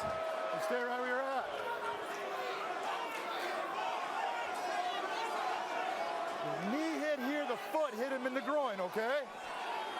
Hey, the knee hit clean, the foot hit him in the groin. That's why. Okay? Gotta be clear, I know it wasn't on you. You didn't know intent, all right? Some people in the crowd chanting, take a point. That's what you're hearing. The knee hit, the foot lifted the cup up, all right? Look at me. You understand? I said the knee was legit, but the foot hit him in the cup, but it looks like a shin hit the cup. You all right? Yeah. Talk to me. You got time. You know what I'm saying, though? Like, that's the same shit that happened. Hey. Nope. The knee was clean, the foot hit you, and that's why it was stopped, okay? All right. You look at the replay, the foot did not hit him, it was the shin. You ready to go? It's hard to understand if you're at home, if you've ever worn one of those things. The cup sticks out a little bit. Sticks out quite a bit. So you might look at it at home and go, oh, that looks illegal, but the cup sticks out. It's easy to hit with a knee or a shin. So Patricio Pitbull, who thought he had won that fight, has to reset. The Brazilian, the native Portuguese speaker, speaks very limited English. John McCarthy trying to explain in English to Pitbull that sequence, which he called time. 145. Remaining round 4, nothing on the jet knee from Pitbull. Did not pull the trigger.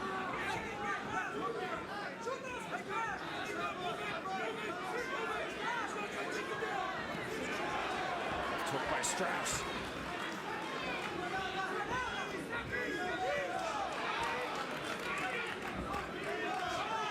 Counter left by Strauss.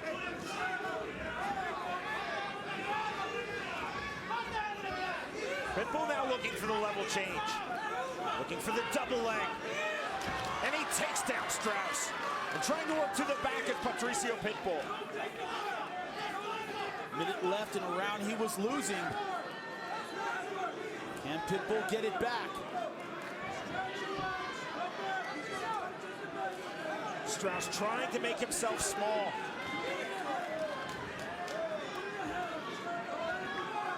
Legal shots, they're not on the spine.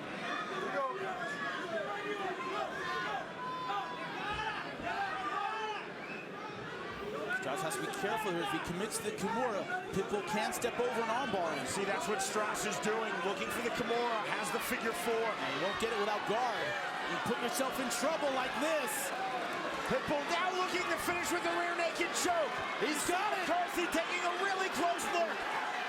That is tight. I can't see how deep it is from here. Pitbull locking it on. 14 seconds, 13 remaining in the round. He got it. There is the tap.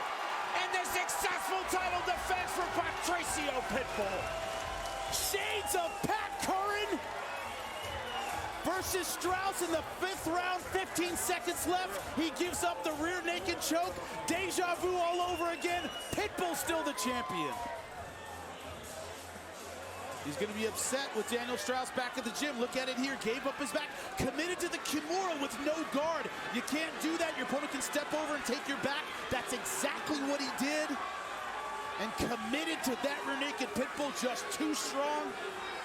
Championship performance. Was behind, was losing, and seized the opportunity to finish the fight. Great performance.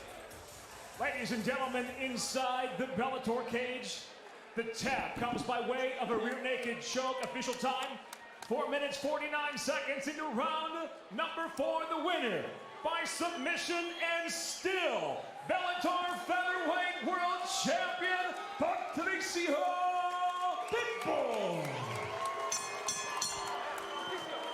Outstanding effort from Daniel Strauss. Jimmy gave him 2 rounds, but the champion shines in victory.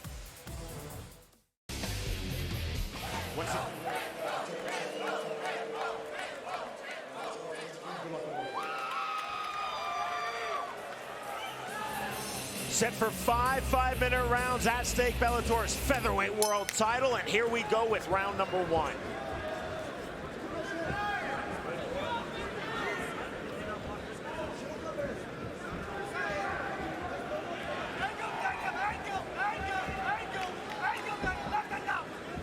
Blue gloves for the German Víchel, red gloves for the Brazilian, the champion Patricio Pitbull.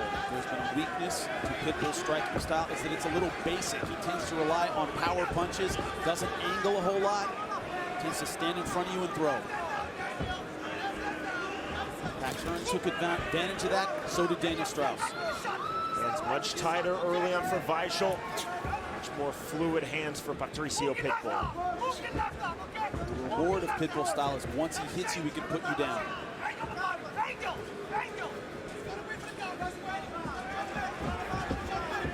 Víchel holding the center of the cage, very measured, lands the right hand and backs out. Both these guys showing a lot of respect early. Pitbull doesn't tend to use the jab that often. He tends to come in with the left hook. We've already seen it twice. Switching southpaw. That was a legal shot. Pitbull acknowledged it. Good sportsmanship, the touch of gloves we fight on.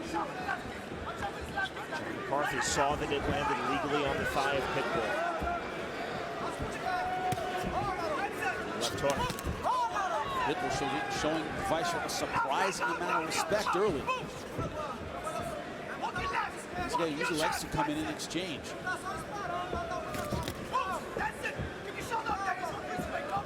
Very measured start to this world title fight.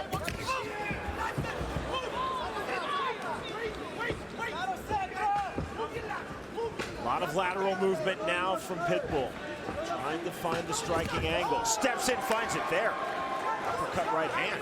It's not a jab lead, it's usually a power shot lead. The uppercut that time, there's the left hook.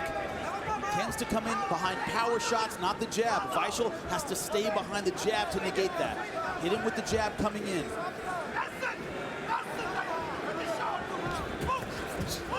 Swing and a miss from Víchel over the top. Halfway through round number 1. Neither fighter in a hurry. Both a lot of respect for each other's skill sets.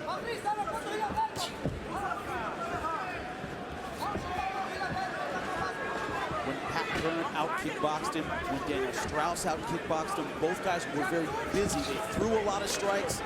It was hard for Pitbull to time them and come in with power punches. Víchel staying tight, but not throwing a whole lot. Step in knee, then the right hand, neither landed from Víchel. It did back off Patricio Pitbull.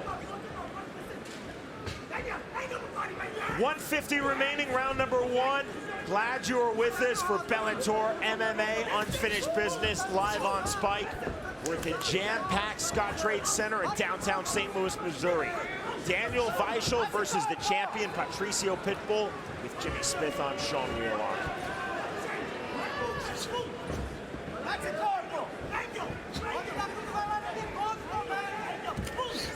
Level change, and Víchel hits the takedown. And then stands up out of the open guard of Pitbull, Jimmy. A lot of energy for a takedown. He wanted to sit down and use that position, did not get the chance.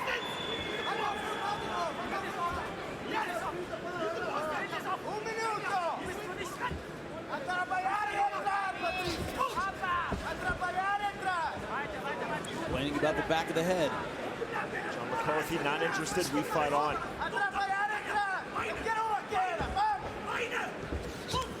Pitbull feinting on the jump knee.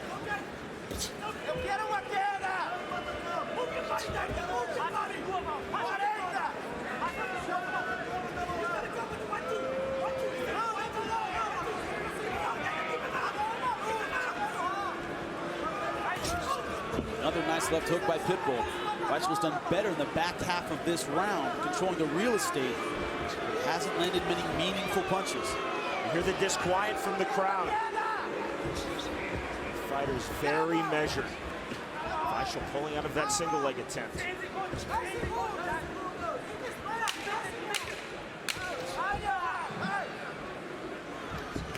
Good nice right hand. Víchel opening up his striking. There's another big shot.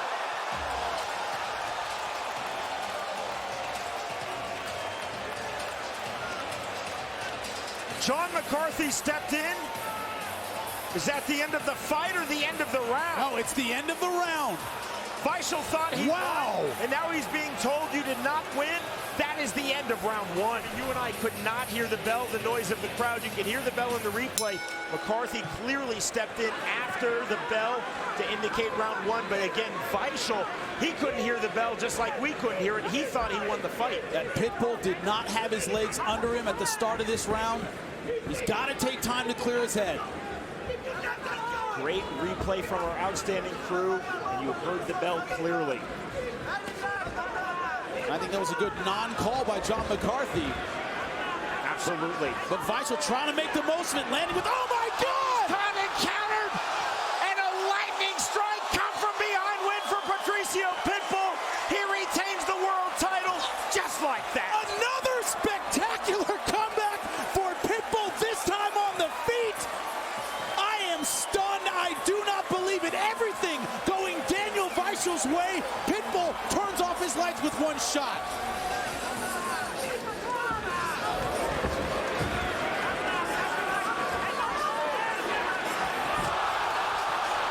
Nothing to say about that, but beautiful execution by Pitbull. Right on the jaw, looking here at the left hand, he goes limp. Pitbull is all over him with the right hand. And this fight is over for the champ. Look at it here. He retains his belt with a second round TKO. The fight ends on the left hook, Jimmy. Yeah, this is all over right here. Right there. Bang. Now he gave him a moment, but Pitbull all over him with the right hand. Cage side, this entire crowd stunned. Tito Ortiz cannot believe what he just saw. Man, that is a left hook. Ladies and gentlemen, inside the Bellator cage, the end comes suddenly. Official time, 32 seconds into round number 2. The winner by knockout and still Bellator Featherweight World Champion do Brasil, Patricio Pitbull. Look at the height and reach advantage of Daniel Strauss. He's used that jab, that range. Patricio Pitbull had a lot of trouble getting inside in their last fight. You ready? You ready? Get up!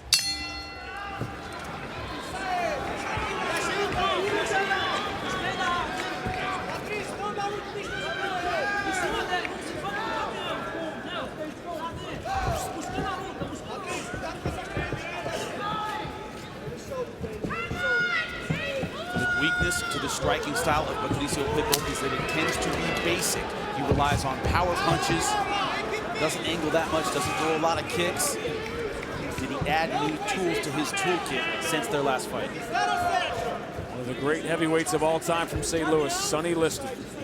Everything he threw was heavy. Everything Patricio throws is heavy. The difference between him and Sonny Liston had an amazing jab. The problem is Patricio Pitbull tends to lead with the hook or the right hand. He tends to fight short, even for a short fighter. More on Mike Tyson than a Sonny Liston, for sure. Oh, this guy's a lot of respect. That's what you get having fought twice. People don't talk much about the first meeting, but Patricio had his way. He dominated that fight. And Strauss looked tentative in that fight. Didn't want to engage. It was an out-of-character fight for Daniel Strauss. That was in May of 2011. Tournament final back in the tournament days.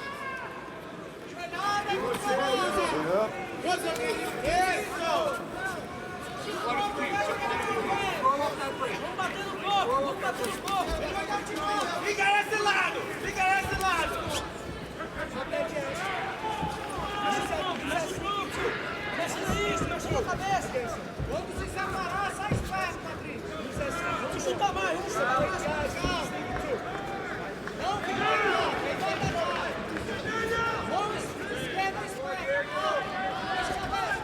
The improvement Daniel Strauss had made between the first two fights was apparent immediately. Dramatic. That's the one thing. Pitbull very hard to take down. He's short, he's stocky, he's strong.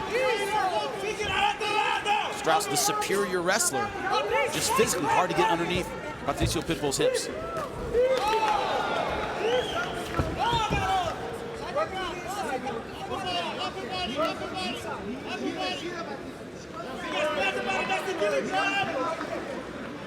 Patricio Pitbull had never taken damage the way he did in that second fight.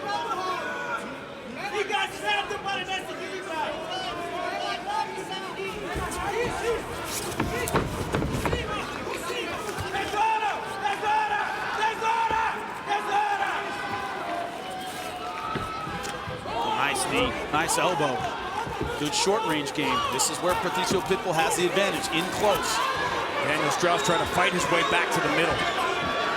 This is where he spent most of the second fight. Patricio Pitbull was against the fence. It was a thrilling fight, but it was also a strange one. There were a lot of low blows, there were a lot of stoppages, there were a lot of stop and start to it in the early round. It was an ugly fight in that regard.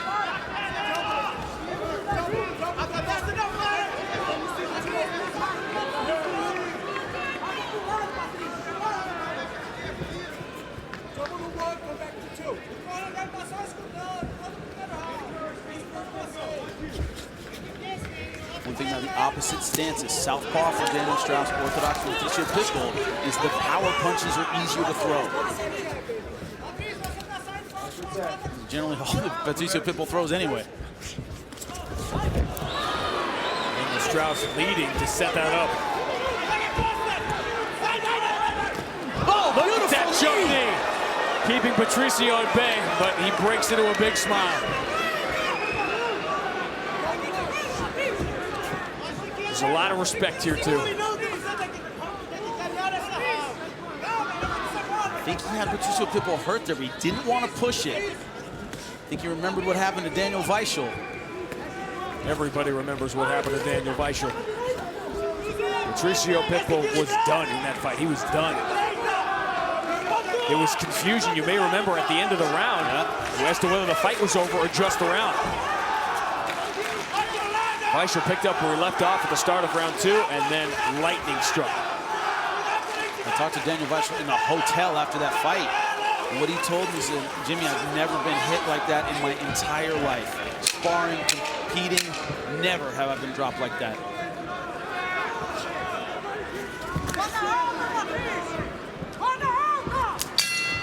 On to round 2. Tito was not going to miss this one. The third of the trilogy.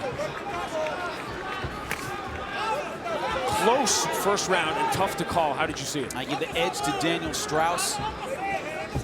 Takedown, flying knee, just landed a little bit more. Hurt Pitbull a little bit more than Pitbull hurt him. That's about it.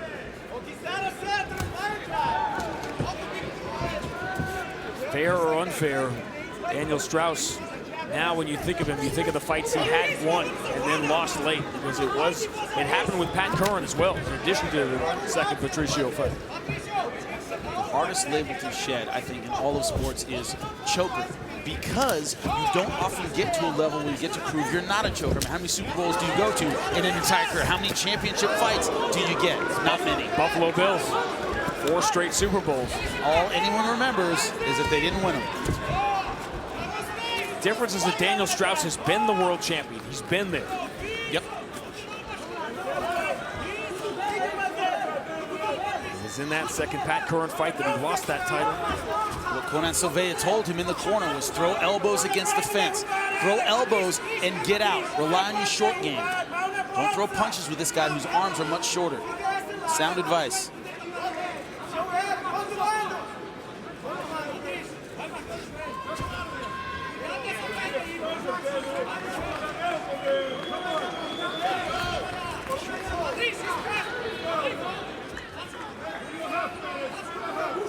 Daniel Strauss and Will Brooks have become so close, they've become teammates. This is where Pitbull needs to throw. to make Strauss pay for making mistakes with the real estate, getting too close to the fence. Out here in space, I give the advantage to Daniel Strauss for sure.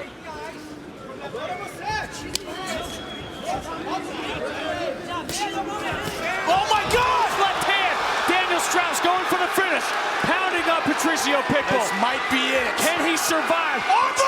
Patricio Pitbull's never been finished, and look how he's trying to escape. Daniel Strauss drops him on his head. The ground and pound continues. John McCarthy taking a very close look. An extraordinary sequence. I can't believe it. From a knockout to a submission, now back to the ground and pound. Pitbull trying so hard to stay in this fight, but he is rocked. So much time left in this round. When Víchel got him, there were 10 seconds left in the round. Pitbull's eyes are blank. He is not back in this fight. And now the moment has arrived for Daniel Strauss. What he has not been able to do in the big moment, can he finish? He's going hard for the Kimura. Trying to lock up the left shoulder of Daniel Strauss.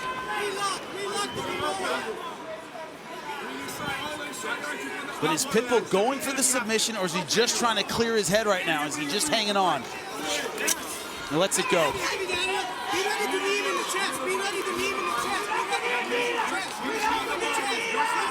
Going hard for the guillotine. He doesn't lock it up. Strauss has a lot of faith in his guillotine. That's how he finished Henry Corrales. He doesn't want to give up on the ground and pound here. Doesn't want to make this a submission battle. How do you not, if you're Daniel Strauss, how do you not flash back to what happened last time? That's inside of him. Victory is in his grasp right now. If you're thinking about anything other than what's happening right now, your head's in the wrong place. That huge sequence happened with more than half the round remaining.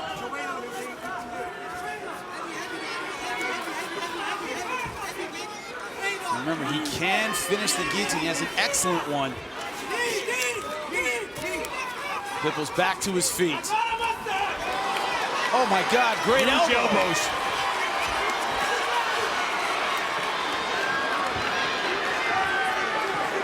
Can you believe the guts of Patricio Pitbull? Can you believe the chin that he's still in this fight? It didn't seem possible these two could top the show they put on in January. And yet, they are standing dead center, both having taken damage, and Patricio doing it again. Where does he find it? So Patricio is fighting in a haze right now. He is not focused. He has not recovered from that shot. For the second straight time in St. Louis, Patricio Pitbull has been rocked. He is in trouble, but again, he makes it and survives to the end of the round. And that nervous feeling you have when you're up 3-0 in the 6th inning, when you're up a couple of touchdowns in the 3rd quarter. Daniel Strauss has been here before. And so is Patricio Pitbull. I don't think Patricio Pitbull, I don't think Daniel Víchel hurt him as badly as he was hurt right now by Daniel Strauss. I think this might be the worst he's ever been hurt in his career. Certainly the worst he's ever been hurt in Bellator. Strauss another left one. Second time, Pitbull's able to catch that leg kick. He's not all there, is he? He's not. He's not sharp. It's like he's trying to figure out what's happening as he's fighting. Oh, another big left. How is he still standing?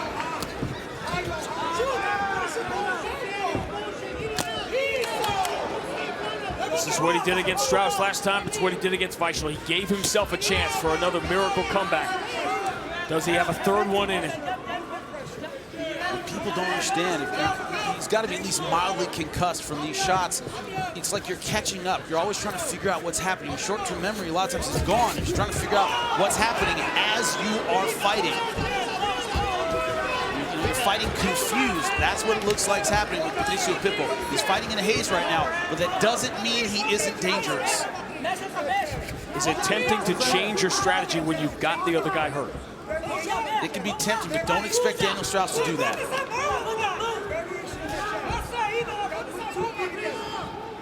Now this is where his weakness kind of becomes his strength. In the past, he's had guys hurt and he hasn't turned it on to finish them. But it makes him careful. He doesn't take risks. He doesn't do anything stupid. Only time he's had a stupid fight was last time against Pitbull and obviously against Pat Curran last time. Usually he fights mistake-free. That's a good thing right now. The other thing to keep in the back of your head, that very easily could have been a 10-8 round too. That's how I scored it. Which would mean Patricio Pitbull would have to win all 3 of these rounds just to get it even. Yep. I'm sure he'd take it right now. He'd take a draw. And even if he can miraculously clear the cobwebs, that's not going to be enough. Clearing the cobwebs isn't enough now. Look at that left over the top, over and over again. Pitbull just can't see them coming. Daniel Strauss is ramping it up now. He is being respectful of the knockout power of Pitbull. But see what he doesn't do. He doesn't make the mistake Víchel made. He doesn't stand in front of him and unload looking for the finish. He backs out and restarts. Pitbull's best shot since he got rocked.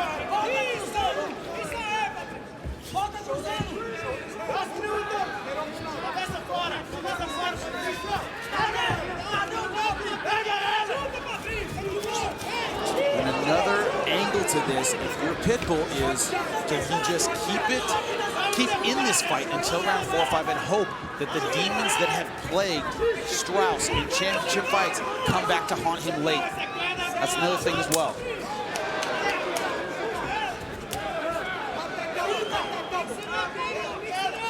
This looks like a replay of their second fight, but worse. Or better if you're a Strauss fan.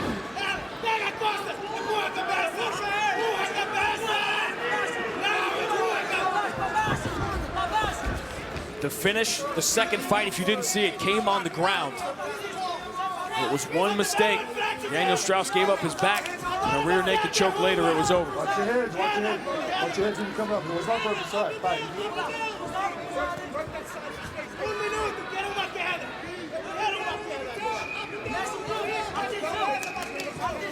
Watch it, stop. Time. Poked him in the eye. This is deja vu all over again. How you feeling? Okay. How's the eye? You see me? Okay. Right hand. Yep. Extending the fingers right into the eye. That's good. Clear. Don't pop that out. Look at me. Good? Yes. Stay right there. There were so many stoppages on purpose. in the second fight Good to go. that there was a point deduction. Yep.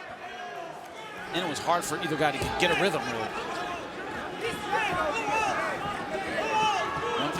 One thing these guys don't have is animosity and a lot of respect for one another. Familiarity often breeds contempt. These guys still have a lot of respect for one another.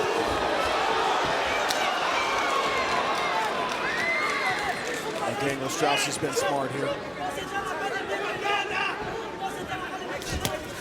Man, another big left. How many heavy shots can Pitbull take and keep coming forward? To the championship rounds we go. Sometimes you find out you have a chin. That's the good news. The bad news is you find out you have a chin. You ready? You ready? Get up. We head into the deep water, the championship rounds, where Daniel Strauss's championship dreams have turned to nightmares.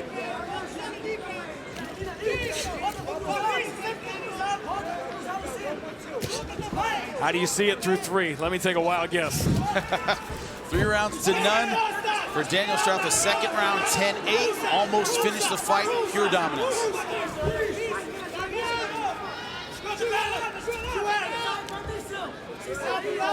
The question is, what does Pitbull do tactically to change things around?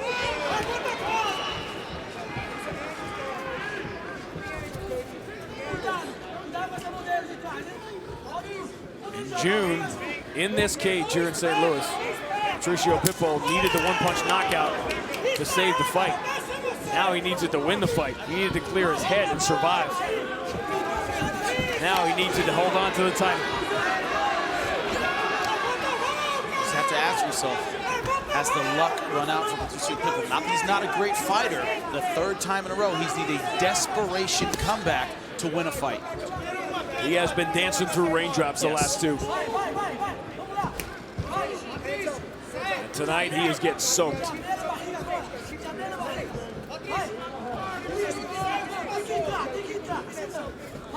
Comes to that power left hand. Strauss cannot miss. Ooh. They clashed hits coming in, but Big John didn't say stop. Didn't. So Strauss almost leveled him, which would have been totally legal. You're not doing anything. Your head clashed when you both coming in, okay? Just be careful of your head, okay? You ready? Fight. Now, detractors, people who don't like Pitbull, say that. He's a complainer, calls a lot of fouls that may or may not happen. That's what the people don't like him. That's what they say.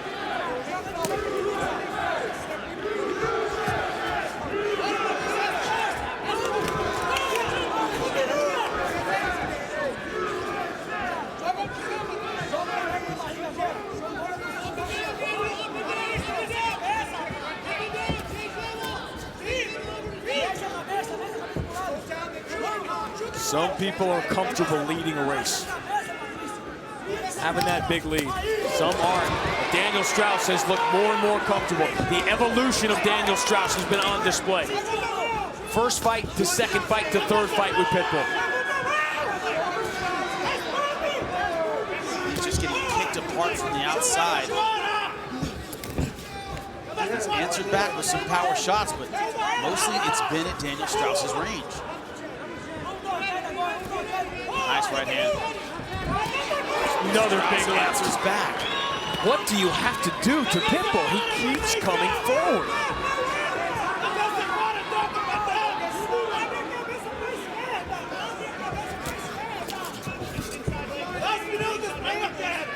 But also Strauss is not the kind of guy who's going to get frustrated winning by decision. He's not going to go, well, I said I was going to finish him and I didn't. No, decision is just fine. He wants the belt. It will still fit. Uh-oh, shaking out that left hand. It's not a good sign. He's been throwing it so much.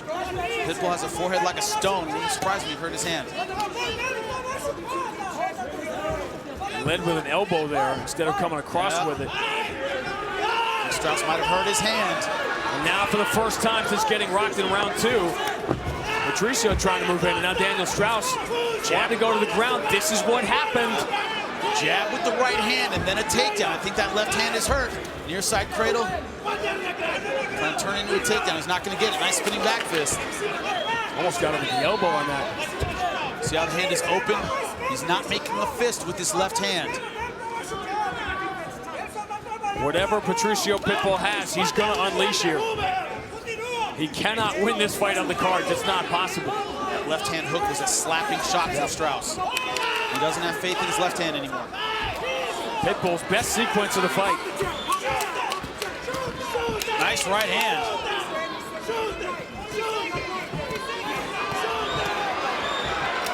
He's pulling that left hand back when he throws it.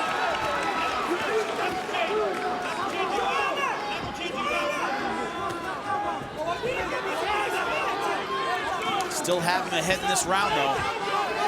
Daniel Strauss has a huge lead in this fight, but that is an ultra-dangerous man in front of him. And Patricio went for that tie clinch, thinking about a knee. It's so tough when you're giving away all that height. Yeah. It has been Daniel Strauss's night. It has been Daniel Strauss's fight, but Pitbull somehow is still in it as we go to round 5. After it, all the way back. I didn't think it was possible they could put on a better show than they did in January, but they have. I also don't know how Patricio Pitbull is still standing. Does he have another miracle comeback left in him? Or else we see the last 5 minutes of his title reign.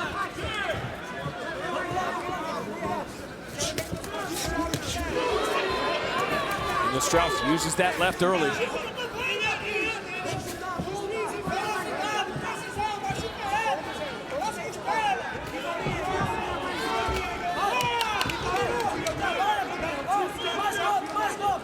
scorecard. If Strauss finishes this fight on his feet, he wins. Nothing Pitbull can do in this round, but finish him can win him back this fight on my scorecard.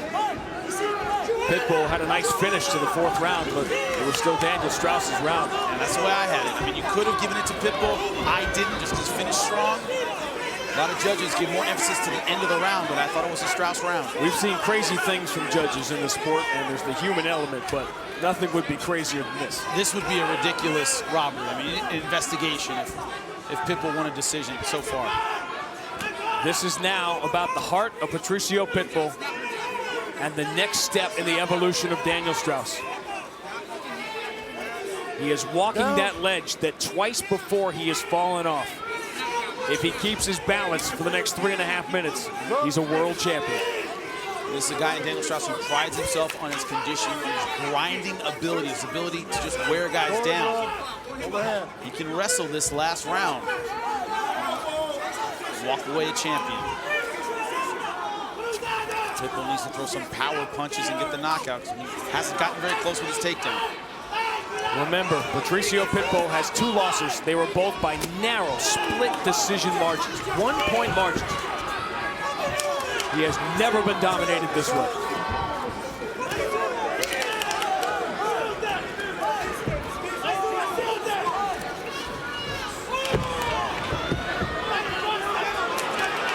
He is going for the back. Is Daniel Strauss going to give him the back again? 2 minutes left. Flattened. I do not believe what I am seeing. Is it possible it could happen again? Is it possible that Patricio Pitbull has another miracle comeback in him? That's 1 hook in now. He got the left hook out. 2 minutes left.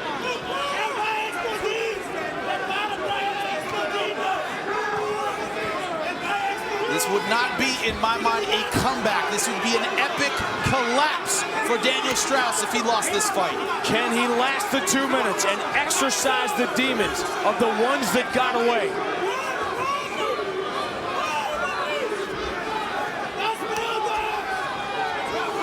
Those numbers at the bottom left separate Daniel Strauss from the world title. He's almost out. Pitbull now on a wrestling ride. Doesn't have his hooks in.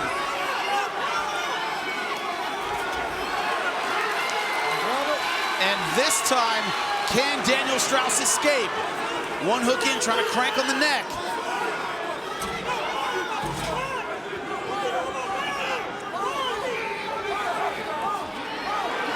And he is out.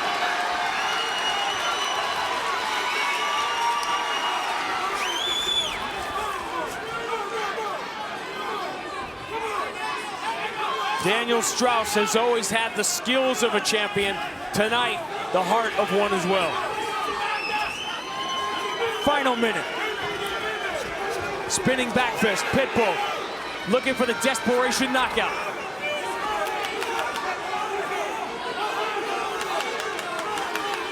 And there is no quit in Patricio Pitbull. He is still fighting this crowd now, rising to its feet. And Daniel Strauss, to his credit, is staying right in front of Pitbull.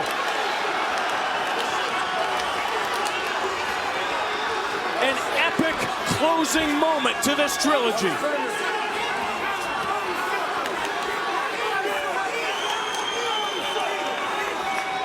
Those few who are seated are on the edge of their seat, as they should be. The desperate world champion with the title slipping from his grasp.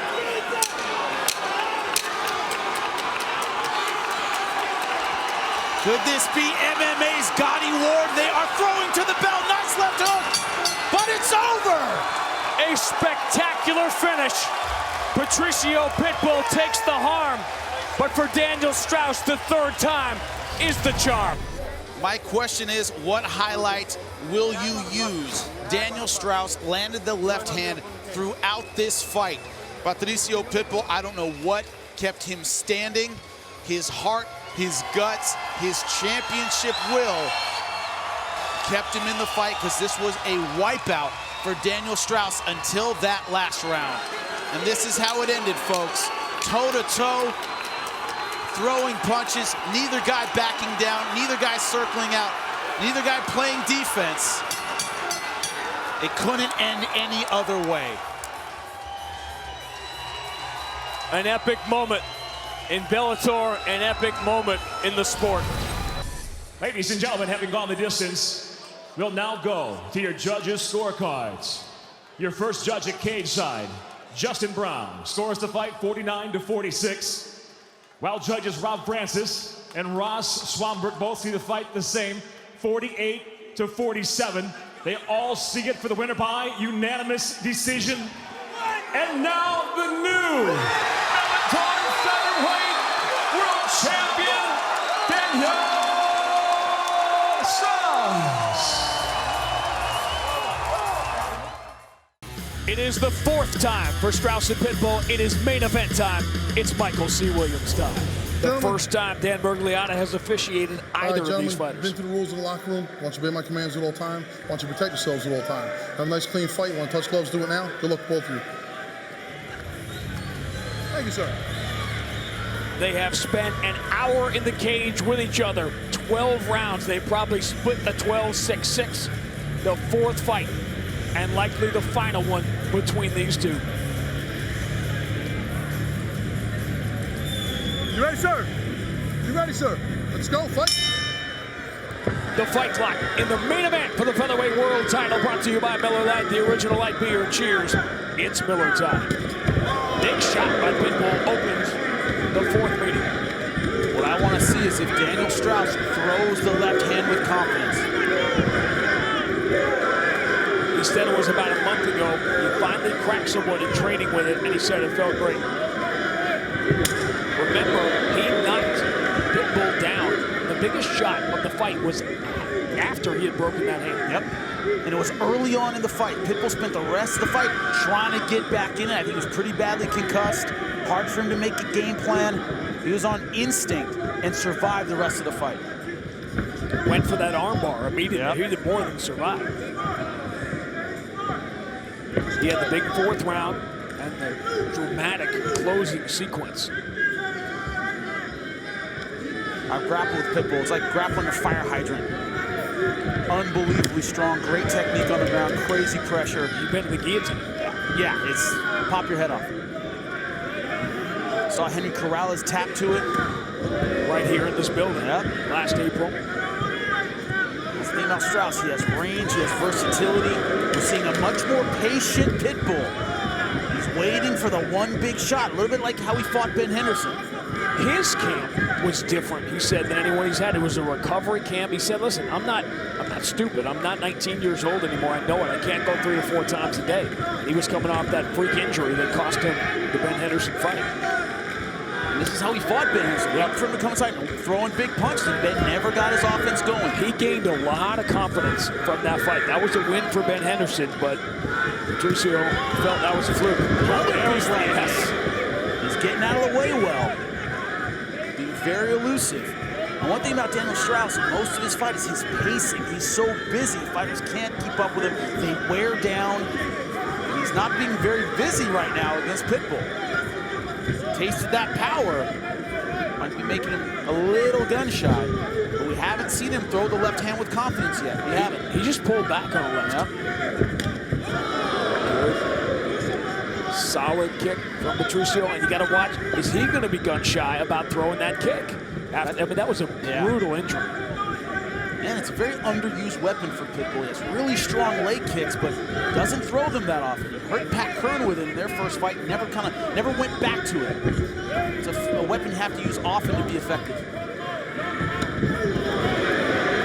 First nice left hand by Strauss. One got through. This is what their first fight looked like. Right here along the fence. And they were 3 close rounds, but they were at a different experience level at that point. Daniel Strauss, not in terms of volume of fights, but he wasn't at the same level experience-wise. That's 6 years ago. In MMA, that's a lifetime. He didn't fight like Daniel Strauss at all. Waited the whole time. Pitbull was aggressive. One thing about Pitbull is he's very, very consistent. He fights the same way every time. Daniel Strauss has had these flashes of greatness, these amazing rounds, amazing fights even, but had trouble with his consistency. I've talked about the mental breakdowns late in fights. That's been his kryptonite, but physically, if you look at the size of when they're locked up together, Strauss is a giant. He cuts an amazing amount of weight. Saw him cut his hair against Pat Curran. I mean, he looked like death in that fight because of his weight cut, but he's the much bigger guy. Now, if 2011 was a lifetime ago, 2012 was the last time, Jimmy, the featherweight title picture looked at least a little different. Yeah, that's right. Joe Warren versus Pat Curran. Pat Curran got that vicious knockout. Every title fight since then at 145 has involved one of these two fighters. And the next one will involve Daniel Víchel, who is now the #1 contender after beating John Makaba last week in Budapest.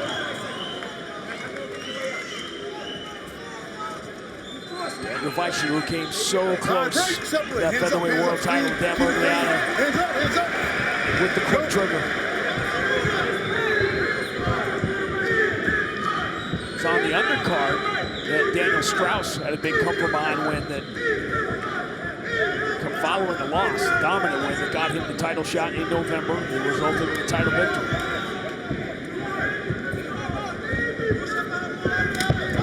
Nice body kick.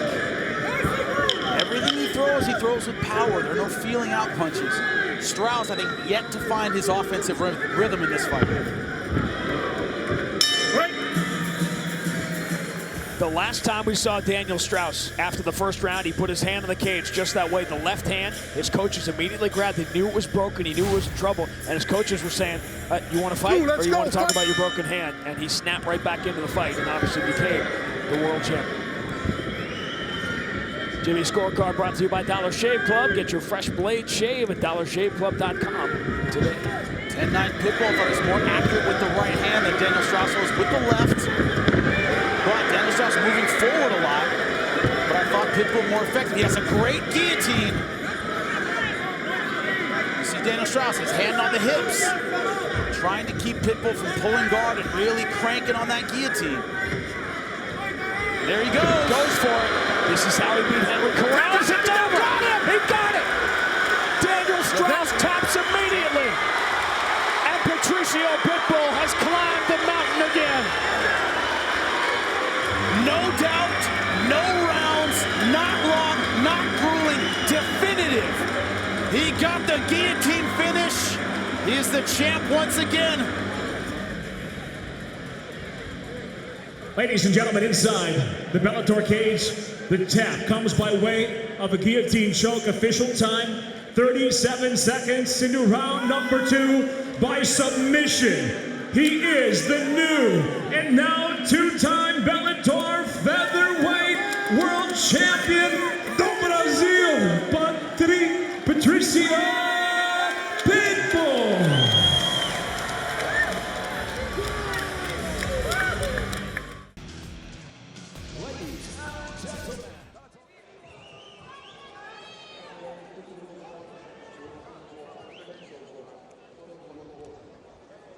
Seventh Bellator title fight for the champion Patricio Pitbull. The challenger Daniel Víchel. Fight scheduled for 5 5-minute rounds. Here we go. Featherweight belt on the line. Tonight's fight clock brought to you by Denny's. Welcome to America's Diner. Red gloves for Pitbull, blue gloves for Víchel. Both guys kind of switching stance there. Sometimes there's just guys, the way they fight, they just have to engage. And that's what you're going to see tonight with Víchel against Pitbull. It'll be slow maybe in the beginning as they feel each other out, but I guarantee the fireworks are going to start. You have been in the cage with Patricio Pitbull a total of 6 times. Of course, you were the referee for that first fight. What makes him so special? It is the way he believes in himself. He has a belief that he can beat anybody. And it's also the power. It's the way he's built. The compact build of him, he can punch with power in both hands. He's dangerous on the ground. he's the complete fighter, and you've got to be careful, and you can't make a mistake. You can have a perfect fight. You make the one mistake, he catches you, and he's the winner.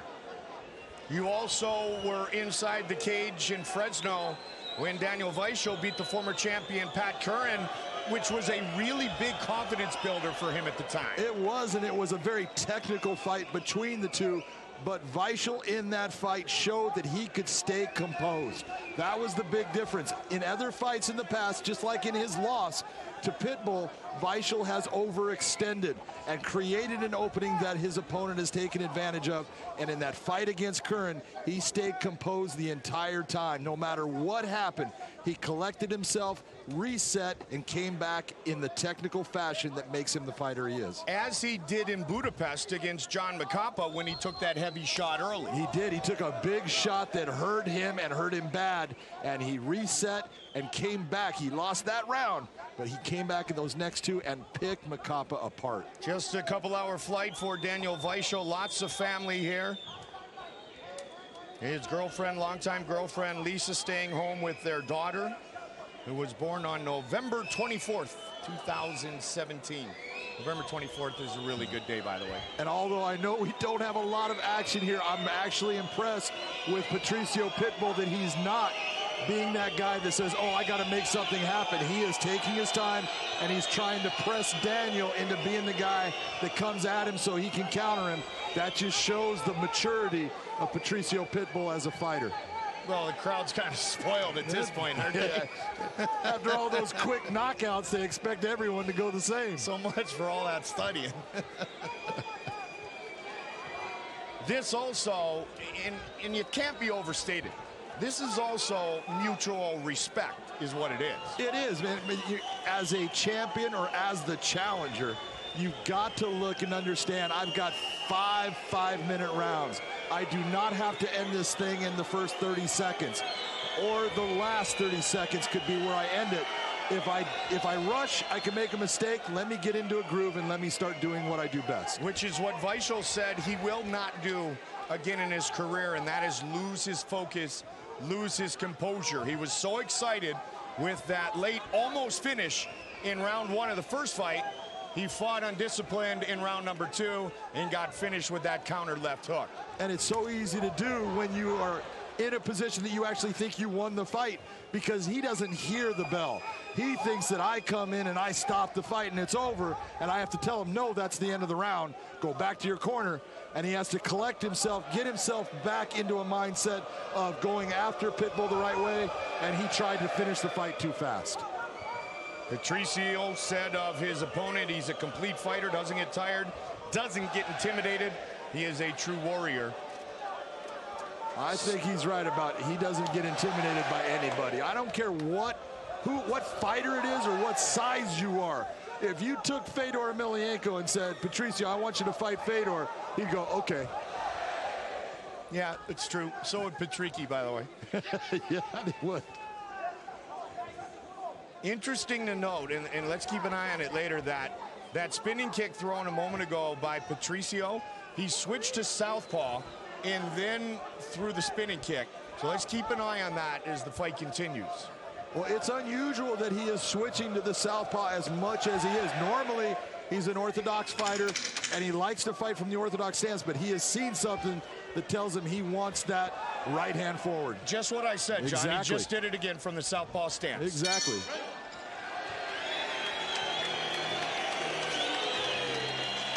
Víchel's the one that landed the best shot of the round. He landed a good right hand. I think that's what the judges are going to see, and they're going to probably give it 10-9 to Dan Víchel. All right, set for round 2. Daniel Víchel, a black belt in Brazilian Jiu-Jitsu under Dean Thomas, the veteran out of American Top Team. Patricio and Patricky both received their black belts in Brazilian Jiu-Jitsu at the same time back in 2007.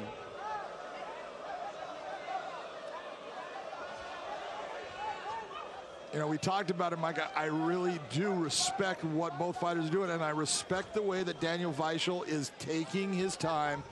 He's utilizing feints, trying to set things up, but he's not rushing in. That shows that he's matured as a fighter. Initially in the rematch back at Bellator 123, Patricio beat Pat Curran to win the title, defended against Strauss, defended against Víchel, eventually lost the belt to Strauss and got it back by guillotine back in April at Mohegan Sun at Bellator 178. So that one's for my son. Young son, young daughter for Drake Daniel Víchel. Just about a minute and 15 seconds into round 2. That was a nice right hand that Pitbull just landed, and it caused Víchel some problems. Yep. He's in trouble. He definitely is. A good flurry. Oh, big right hand He's again. Pitbull pouring it on, looking for a finish here. Nice job done by Patricio Pitbull. And it's a good job by Daniel Víchel. Even though he's on his back, he slowed the fight down, slowed all of those shots that he was taking. Get yourself back. Punches in bunches. Half guard. On top, Pitbull is a beast. His jiu-jitsu is solid, he's heavy, and he lands really heavy ground and pound shots when he gets the position that he's comfortable with.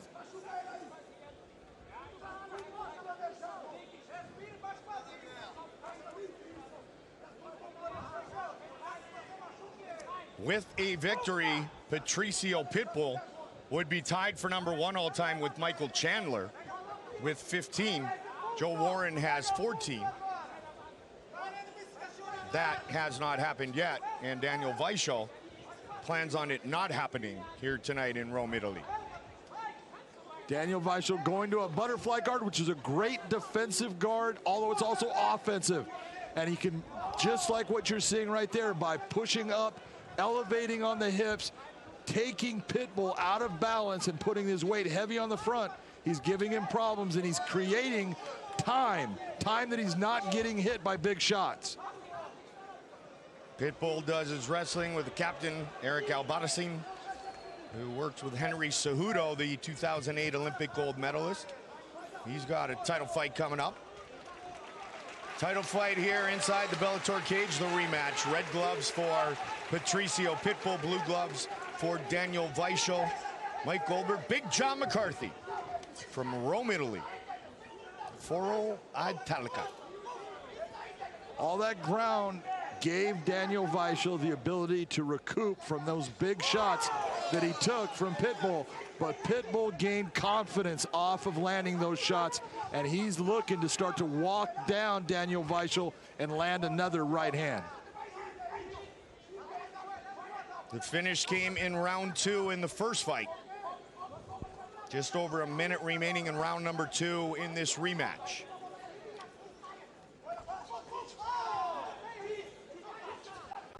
I know it sounds crazy, but it's so important for champions to understand I do not have to get rid of my challenger right away. I do not have to win every round. I just have to fight a smart fight, and when given the opportunities to explode, then explode.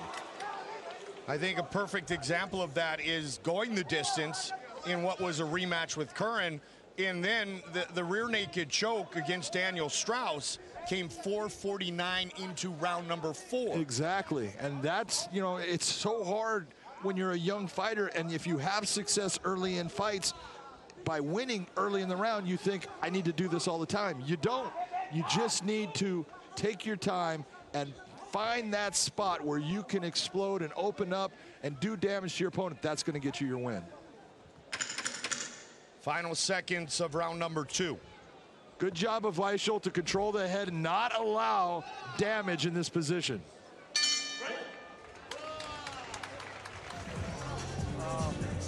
Here's that right hand, left hand, boom. He's already hurt him in this sequence, but now you see Víchel starting to retreat. He's crushing his distance. That's the right hand right there that really hurt him. You see the right hand come through, lands with the left, tries to come up with an elbow. Boom, another right hand, puts him back on his heel. These are big shots.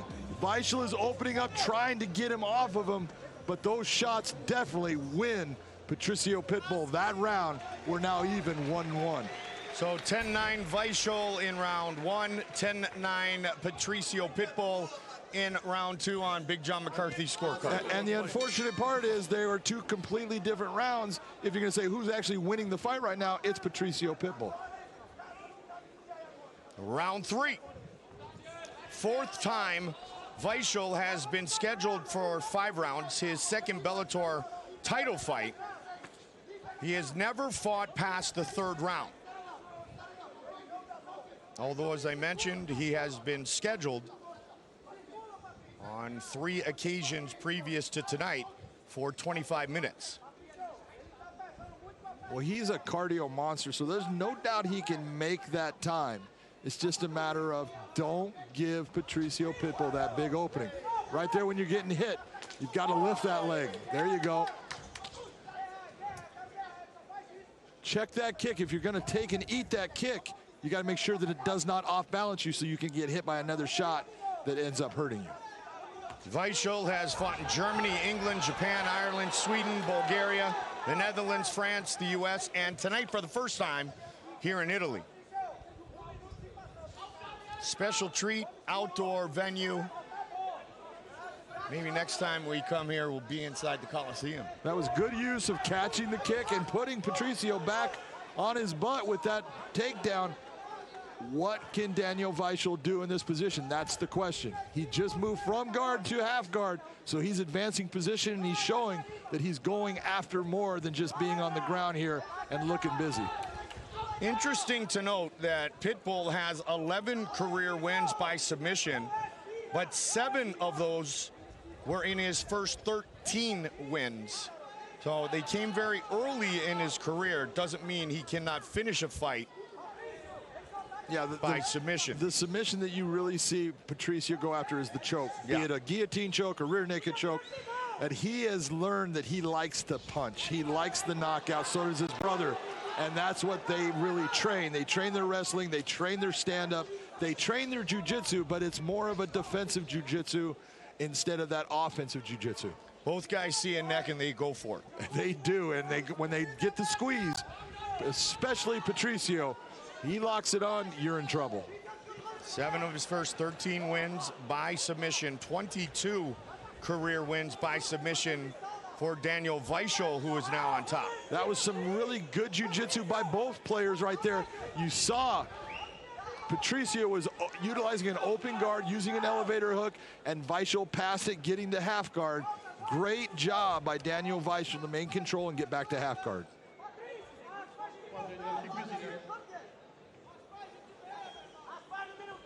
Right now, what Daniel Víchel is trying to do, he's trying to unlock that leg that he has in half guard, because with the position that he has his head in, he's got to open up on that arm to start landing. Elbow strikes is the best thing that he can do. You see where Patricio's arms are at under his leg right now. That left arm is not doing him any good. He's got to start to move that arm out. There you go. Gets it back to full guard. And he's doing the same thing that Víchel did. He's in butterfly guard. Butterfly guard, Maurice Smith was the guy that utilized a butterfly guard so beautifully for a guy that wasn't a jiu-jitsu guy, but it was such a good defensive guard because he could offset the balance of his opponent, and he kept himself from being hit with heavy shots. And he had the long limbs to be able to pull it off. Yep. Right now, Daniel Víchel doesn't have anything. He's got to change what he's got to make that effective. He's trying to by sticking his arm deep inside, but that's why you saw Patricio go from where he was sitting to lying down, because he was in trouble there, and it can still be tight. He's just got to get a different position. He can lock that leg over the top. He's got a lot of time to try to do so. He's got the ability to push against that. It can create a pressure that's going to lock down on Patricio and give him problems. Víchel trying to become the new champion. What we really have is an anaconda choke, but he can't finish it because the fence is there. He can't get position. He just moved out of it. Good defense from Patricio Pitbull. And they get up and swing. And the real question is, how heavy is Daniel Víchel's arms after squeezing on that anaconda? Final seconds of round number 3.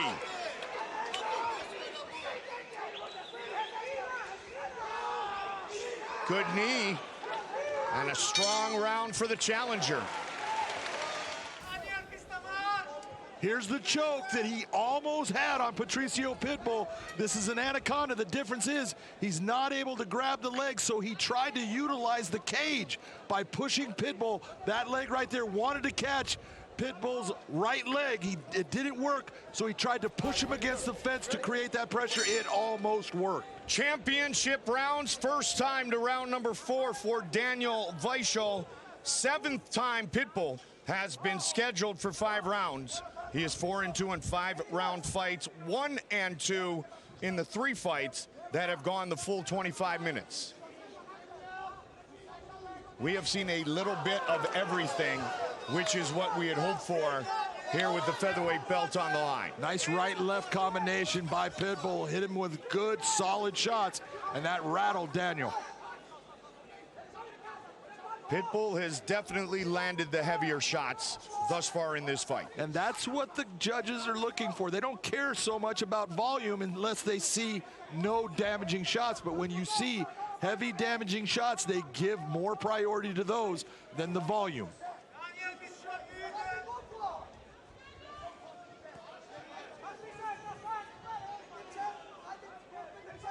Talked about all those early submission finishes in the career of Patricio Pitbull. It is worthy of note that his last 2 wins have come by guillotine. He likes the guillotine choke, and like I said, when he clamps it on, he's so strong, and he's got that squeeze that we talk about. Certain guys can create a pressure, and Pitbull is one of them. He can create a pressure in that choke that makes it to where you think my head is popping off, and you end up tapping out to it.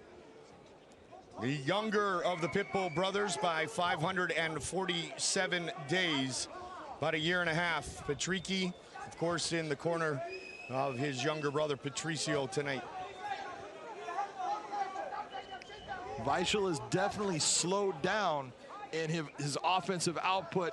Part of that is due to that anaconda choke. I'm telling you, when you're starting to squeeze, those arms get full of blood and lactic acid, and you've got to work that out.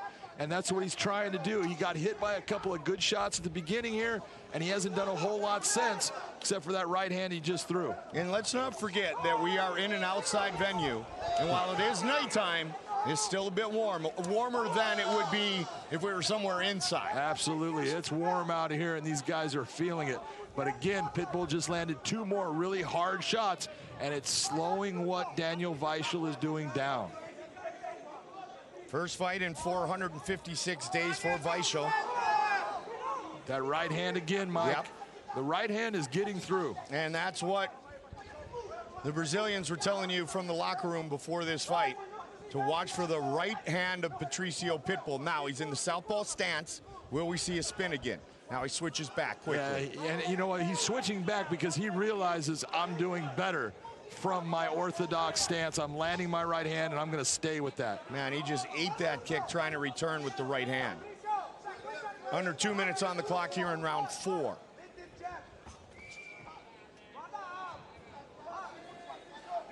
Patricio looking for his first title defense of this belt that he now holds for the 2nd time.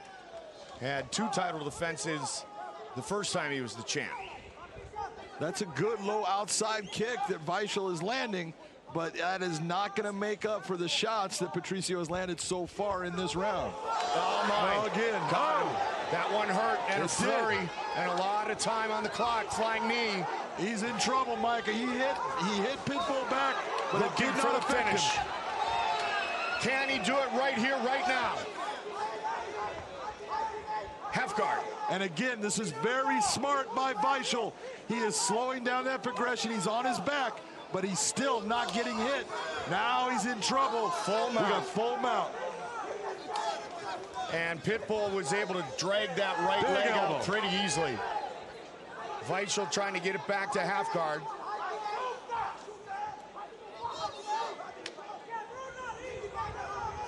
Víchel's bloodied up from that flurry a moment ago. Yeah, that elbow that landed right in the middle of his face, and it did some damage.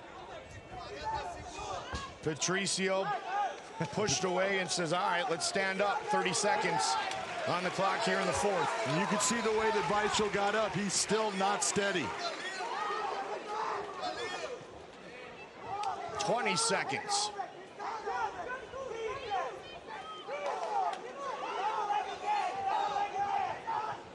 But Patricio not being undisciplined here. He's being a champion. Here he goes for that. Oh, I thought he was going to go for that guillotine. Final seconds of the round. 5 minutes remain in this title fight. And John, it's worthy of note, although on a few occasions, due to strikes, it looked as if Daniel Víchel was in big-time trouble. On your scorecard, this fight's a 2-2 going into the fifth. This is the championship round right here.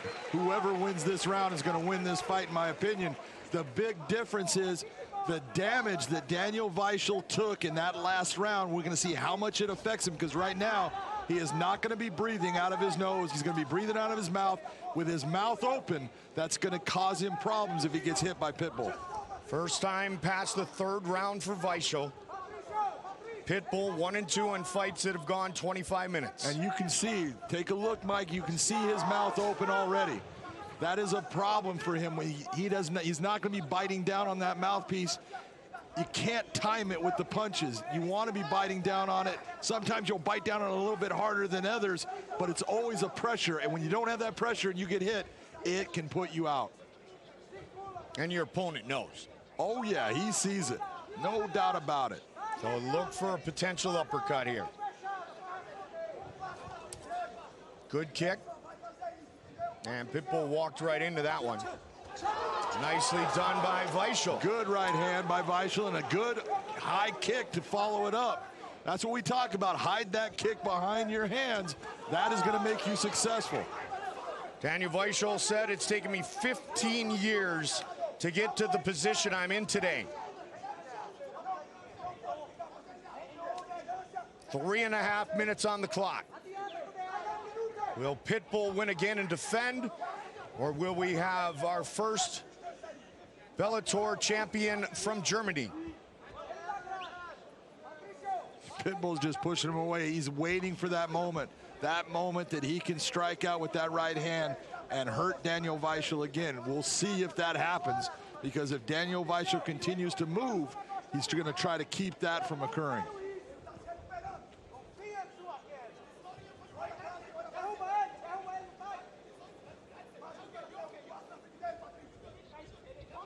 Under 3 on the clock. And both fighters are tired. Both have put out a lot of energy in that second, third, and fourth round.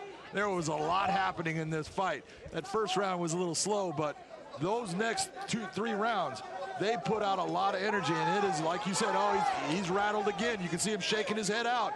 It hurt him. And it's still 80 degrees out with a lot of humidity. Yeah, it is not cool out here. These guys are in the middle of an oven. Past the midway point of the 5th and final round of our featherweight title fight. Another big right hand that, you know, no matter what, you can say, what was the difference right now in this fight? That right hand is what's landing for Patricio Pitbull. The reason that Daniel Víchel came in and is trying to take Pitbull down as he was being hurt by those hands, that right hand, and he wants to stay away from it, so that's why you see him now all of a sudden going for the takedown.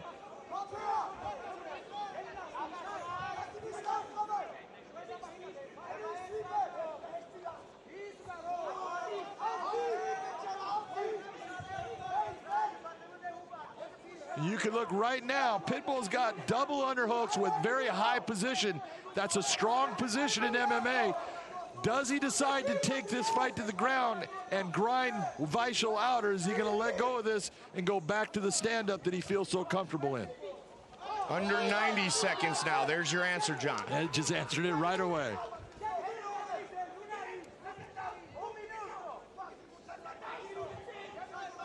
The rematch living up to the expectations.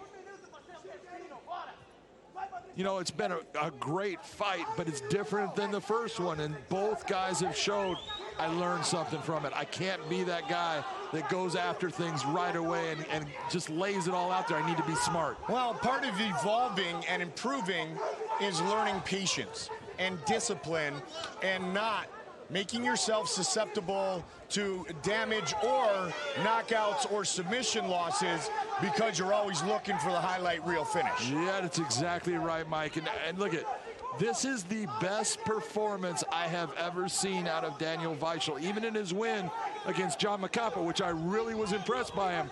He has been even better and smarter just against a better fighter here tonight against Patricio Pitbull. 20 seconds remain in this fight. Flying knee. 15 seconds. Flying knee that did not land, so it's a lot of motion, but it doesn't do anything. Pitbull, Víchel. And you can tell by Pitbull's motion right now, he believes he has won this fight. They go the distance. Patricio Pitbull, Daniel Víchel, who will be the champion? Our official decision is coming up next. Ladies and gentlemen, inside the Bellator cage, this championship action goes the distance, 5 rounds. And we go to your judges' decision. Judge Sal D'Amato scores about 49-46 in favor of Patricio. George Derek Cleary scores about 48-47 in favor of Víchel. Our third and final judge, Chris Lee, scores about 48-47, declaring your winner by split decision. And still, featherweight champion of the world, Patricio Pitbull. Our tale of the tape for this, our main event of the evening. The champion, 31 years old. The challenger, 28 years old, taller and with a significant reach advantage. 6-inch reach advantage there, but that 27-4 is there for a reason. Patricio Pitbull Ferrer is the real deal. Look at that, both men only 7 career defeats combined. This is going to be outstanding.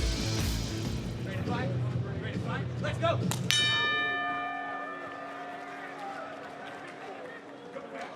Here we go. Pitbull in the red gloves, El Matador in the blue gloves. I thought it would be interesting at the beginning to see both of these guys, neither one likes to take a backward step, and I thought they were going to go to the middle and just start going, and that's exactly what Pitbull does. He rushed out to the center and said, I'm going to meet you here. Let's see you try to back me up. Pitbull, long-time black belt in Brazilian Jiu-Jitsu. Emmanuel Sanchez just awarded his Brazilian Jiu-Jitsu black belt from Daniel Wanderlei 36 days ago. So congratulations to El Matador. Well deserved, because he has proven that, you know what, he has turned into a very good submission fighter in MMA. The big difference here is you're going to see a little bit of an offward kick. That's movement on both guys. Obviously, Emmanuel's throwing the kick, but as he's throwing that kick, Pitbull backs up. That's why it goes across, and that's why it lands to the groin. Not intentional at all. Winner of 4 straight fights. And you talk about the submissions of Sanchez. Back-to-back submission victories. Triangle and an arm triangle against Strauss and Sicilia. The arm triangle against Sam Sicilia most recently.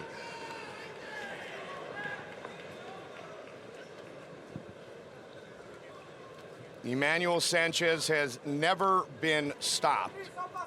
Patricio Pitbull has only been stopped due to injury in a fight that he was winning. In a fight that he was winning that I did, and he was beating Benson Henderson in that fight. Benson ended up blocking a leg kick basically with his knee, and it broke Patricio Ferrer's leg. And when I went to stop the fight, the doctor was like, I don't see a problem with him. And I go, this guy doesn't quit. And neither guy, Sanchez and Pitbull, neither of these guys have any quit in a big right hand. And that's the difference that I see in these two fighters. Ferrer has the power advantage. Sanchez normally puts more volume on guys, but Ferrer hits like a truck for 145 pounds.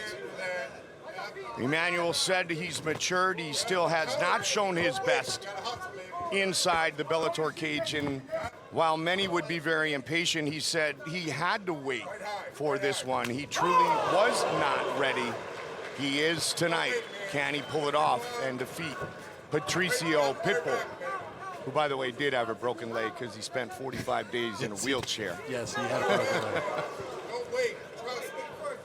Heavy hands possessed by the Pitbull brothers. Little brother Patricio, two-time champion, looking for the second defense of his second title. And power is something, you know, when we talk about it, he was getting lit up in his first fight with Daniel Víchel, and it was that power. He was getting hurt, comes with a left hook, and I don't care if it's his left or his right hand. Patricio carries power in both. He can definitely hurt you or put you out of the fight with one shot. We've seen it before. Whoa, he just got rocked with that, though. That hurt him. And he fires back. And that's part of the problem, is sometimes you want to defend instead of firing back. You need to be careful. But that's exactly what he did with Víchel, and he ended up landing him. So Emmanuel Sanchez needs to take his time here, keep the pressure, but don't rush in. That counter left hook, the fight you were talking about, where it looked like Pitbull was in big trouble. But a good connection from the challenger. Both guys have landed big shots in this round.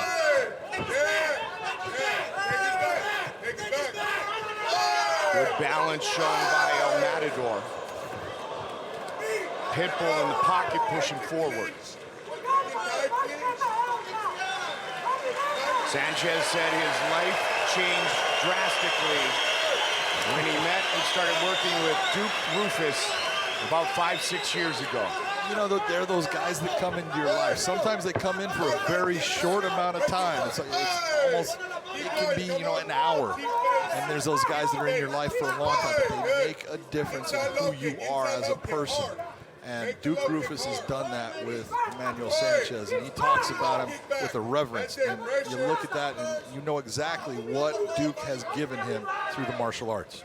Duke has done that to a handful of young men, including the Pettis brothers. John McDessie was a main training partner for Sanchez for this title fight tonight, as they clinched John right in front of us. Pretty good comparison, a little bit taller than Patricio, but built very similar and powerful. And you want to talk about a nifty striker. Elbow over the top. Uncle, elbow over the top.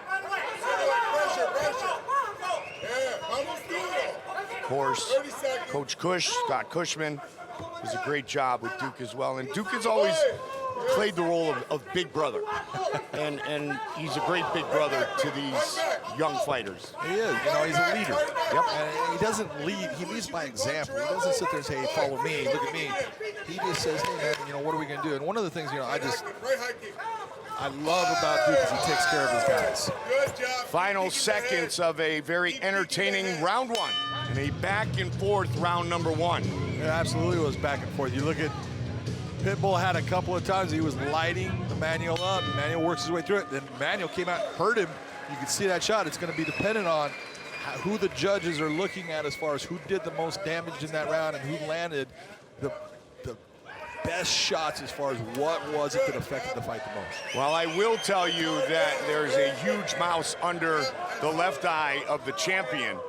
And they had the end swell on it while we were in break between rounds. So they both have damage. You look at Emmanuel, on his right eye, he's got a lot of damage under it. And oh, big shots by both right there, both throwing hard. Watch for that left hook of Patricio Pitbull.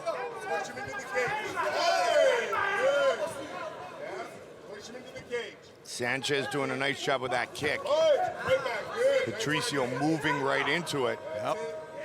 So he fired with that left.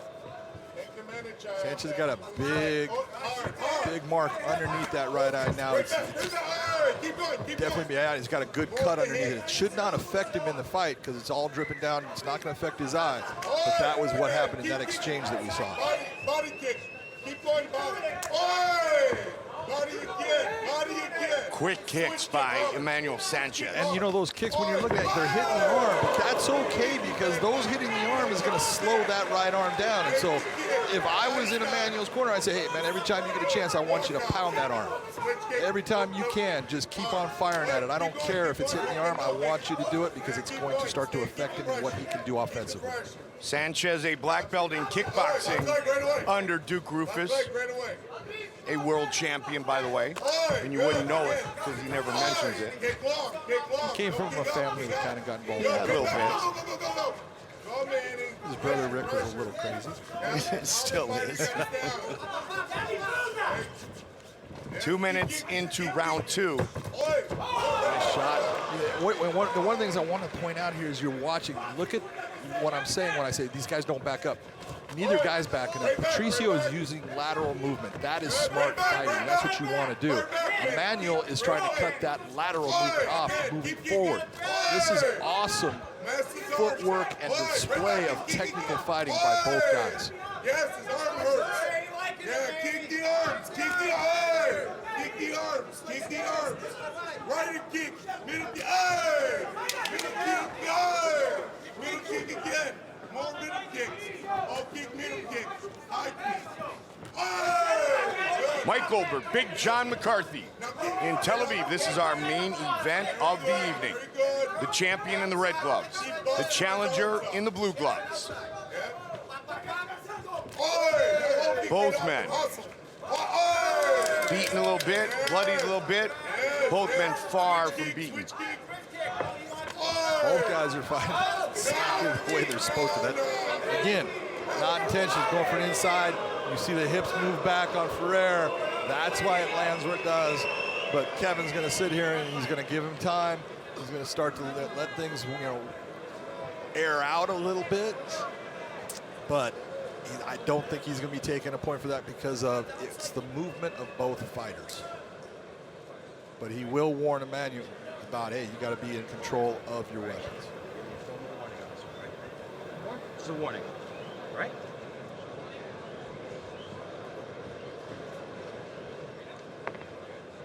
Kevin McDonald just called out. He's calling a warning on that. And the reason why is, again, movement of both guys. Pitbull's fight in Rome against Daniel Víchel was his first Bellator fight outside of the United States. Once again, he travels overseas looking to defend his title. And they swing hard. That was a big right hand by Pitbull. Pitbull's got a very tight guillotine when he goes for it, so he's got to be very careful sticking his neck out there. 11 wins by submission, 5 by way of guillotine. 2 of his last 3 wins have been by guillotine. Very nice knee inside by Pitbull. Nice takedown. This is a good round for Pitbull. It's been it's a close round, but he's the one that's winning the exchanges right now.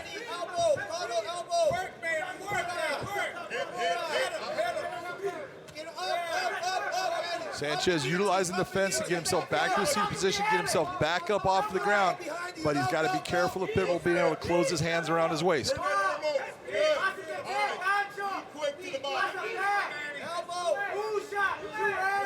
Very nice job of Emmanuel getting himself back to his feet, getting himself in the fight, trying to utilize wrist control inside. He's got his arm a little high.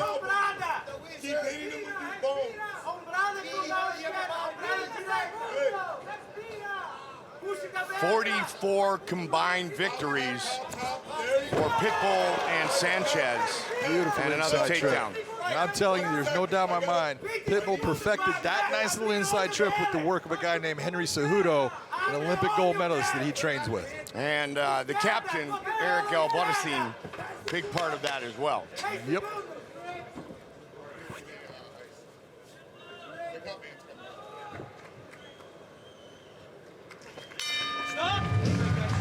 Patricio said about his opponent tonight, he's a complete fighter, pressure, volume. Said he doesn't have the heaviest hands, but it'll be a different feeling. You know, Patricio's had so many rematches and a couple trilogies in his career. Emmanuel Sanchez, a little different opponent. Well, he is a different opponent for Patricio Pitbull. He's very similar, in my opinion. Emmanuel's very similar to one of the opponents that Pitbull has fought, in Pat Curran. Yeah. In that he's so well-rounded. He doesn't fight the stand-up game like Pat. he's a lot more energetic in his movement. He goes after things in a lot more frenetic fashion than Pat, but he is that full package. So Pitbull has fought someone similar, but when you're fighting a new guy, that gives you juice. It gives you, hey man, I got to prove that I'm better than this guy, and I'm not fighting that same guy again. Sanchez missed with the axe kick. Stay on the legs. The biggest oi is from the voice of two groupers.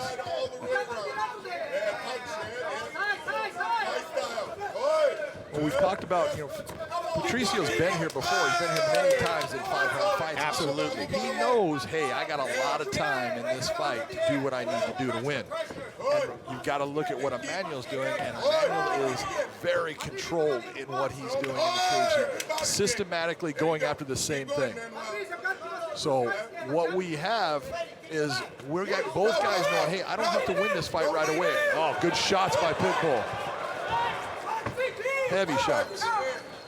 8th time Patricio Pitbull has been scheduled for 5 rounds. 5 and 2 in those 5-round fights.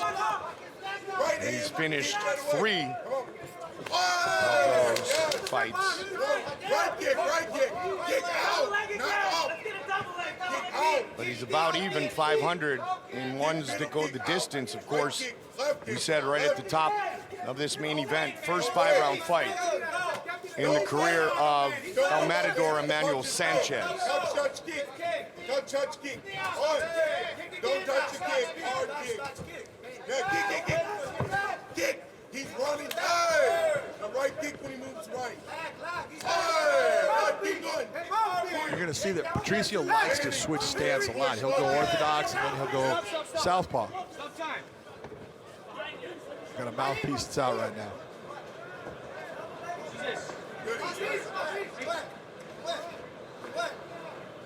Keep going.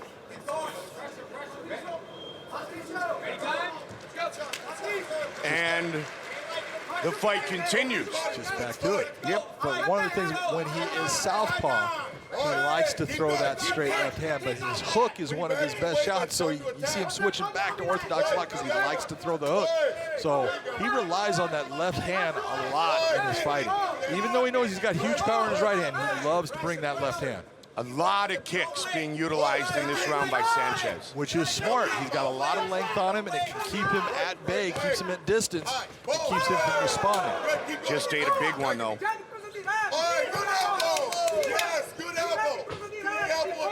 Both guys are landing on these exchanges, but you can see the difference in that Pitbulls are landing with a little more power and just a little bit more effective in every time that they come together. Which we knew would be one of the storylines coming in, John. I mean, Pitbull has as much power as pretty much anyone in MMA at 145. He does, and that's one of the things.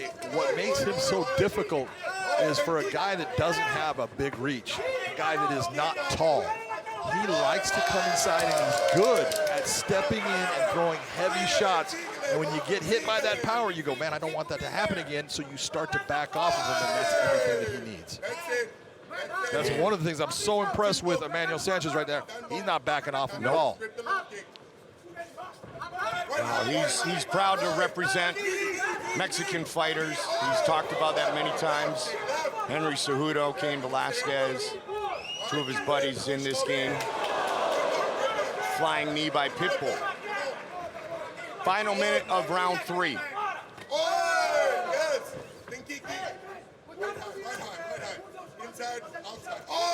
Volume against power, and on his back with Pitbull on top with less than 30 seconds here.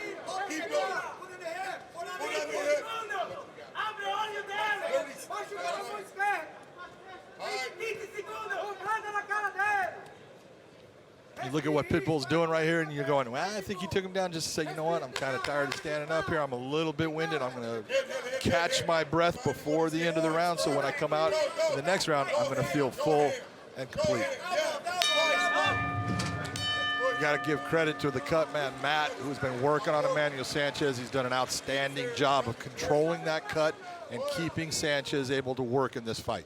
has Emmanuel Sanchez won a round on your scorecard? You know what? You could have given him the first round. I can see where someone did because he did hurt Patricio. It's a question of what did the judges see as what was the most effective thing in the fight. So he definitely could have won the first round, but he has lost the last two. This is the best position he has had in this fight. Side control early in round 4. Both black belts in Brazilian Jiu-Jitsu. Nice sweep and turn into that beautiful double leg. You gotta love what he just did right there because that is not easy to do. Patricio's talked about not only being the best fighter in Bellator, but the best featherweight in the world. And the more you watch him, and this fight could go Sanchez's way, but the more you watch how vast his skill set is, the more you could make that argument. Well, yeah, just like you're saying, this fight's far from over. Yes. But even if Sanchez doesn't win this fight, look at what he's doing against a guy that you can say is one of the best featherweight fighters in the world, maybe the best. And he is in this fight. He's doing damage. He's just losing those little things right now, but this fight can change on a moment's notice. Top position for Pitbull, 90 seconds into round 4. You had that nice little trade of fighters that occurred with Demetrius Johnson and Ben Askren. Patricio Pitbull right away gets a hold of the president of Bellator, Scott Coker, says, trade Aldo. He wants to fight Jose Aldo because he wants to prove that he's the best Brazilian featherweight of all time. You asked him why. He said because all of Brazil would watch. Well, and he also said, he says, you know, it's all of Brazil would watch. He goes, because in Brazil, there's the question, who is the best? He goes, everywhere else, everyone thinks he's the best, and I'm here to prove him wrong. There is a chapter missing in history, and he pointed out that MMA really blew up in Brazil when Vitor Belfort fought Anderson Silva. That was the big moment, and that was the big kick. It was indeed. Just like that. Manuel Sanchez still marching forward, throwing kicks, throwing punches, definitely still in this fight, throwing heavy shots, not giving an inch. You gotta love this kid. He's got lots of Bellator rounds under his belt against some of the top fighters. Basically, most of the top fighters in this division. Well, you take a look at who Emmanuel Sanchez has fought and who he's got wins against. His only losses here in Bellator is to Pat Curran, the ex-champion, and Daniel Víchel, a two-time title contender. That's his 2 losses. He's got wins over Daniel Strauss, Marcus Galval, Georgi Kaharnian, Justin Lawrence, Henry Corrales. He knocked out 5 of Henry Corrales' teeth with a knee. Which he called his toughest fight. He did. He said Henry Corrales was the toughest dude he ever fought. Which I'll buy into. Oh, heavy kick. That was a nice kick to the body. No reaction from Pitbull, but you know it did not feel good. Now switch kick. That's it. Body, head. Then kick, Good front kick by Sanchez.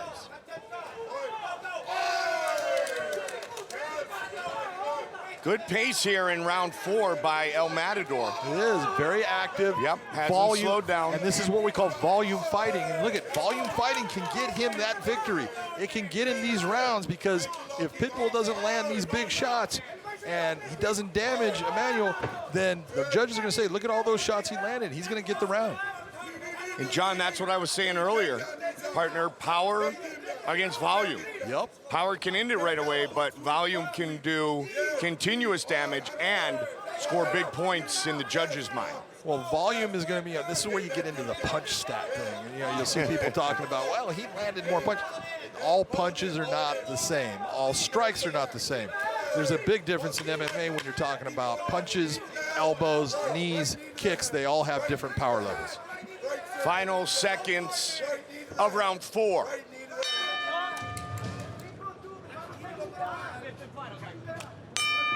Let's go. Oh, nice. Just combination left-right hand by Emmanuel Sanchez to start the round. Sanchez is going to go after it. He's going to leave it all in the cage. Same with Pitbull. But a great start to round number 5 for the challenger. It's been a long journey for 28-year-old Emmanuel Sanchez. Oh, there's that big left hook. He is hurt bad. For the finish. The left hook again from Pitbull. Nice job by Pitbull to turn that corner. Sanchez trying to hang on. That's smart fighting by him.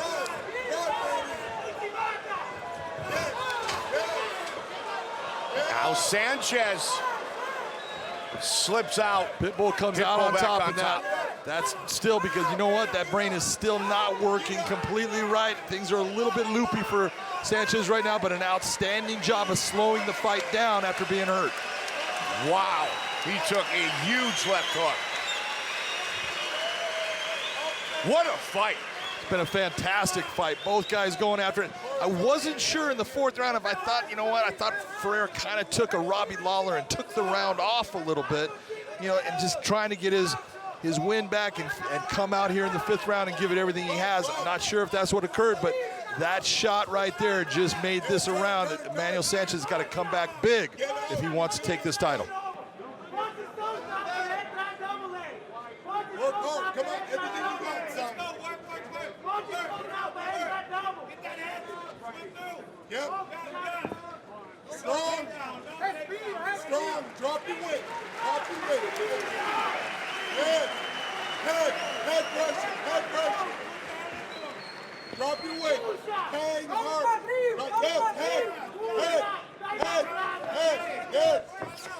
Drop your weight. Drop your weight. Under 3 minutes. Come on, boys. There's that inside trip again. He has got that down. And Right that is a to nasty weapon for him to get people where he wants them to be.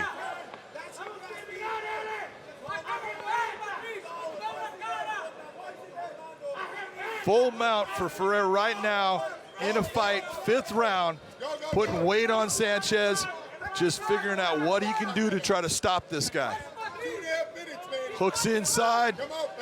Sanchez working to try to free that position. Black belt got against one leg black free. belt. Outstanding work by Emmanuel Sanchez to free himself out of that position. He has never been stopped in his professional career. That's because he is tough as nails. There is no quit in Emmanuel Sanchez. You could look up the word, he could look up the word in the dictionary and it would be invisible.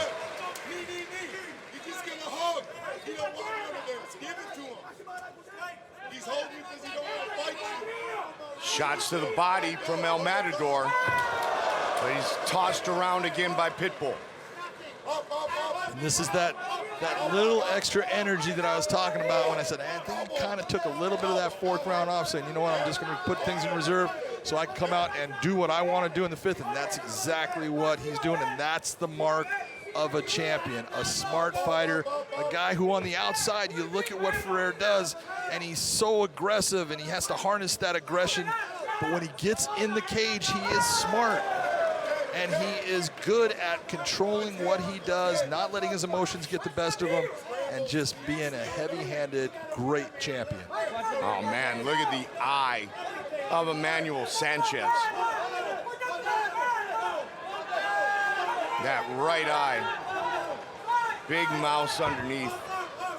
Under a minute on the clock. And there's Emmanuel Sanchez getting right back to his feet, turning him around. Man, this has been one heck of a fight. You got to give it to both guys, Mike. Couldn't ask for anything more. Title fight here in Tel Aviv. Pitbull trying to become the winningest fighter in Bellator history. Oh, it's a big right elbow by Sanchez there. You cannot take a lot of those. You got to move. And the knee.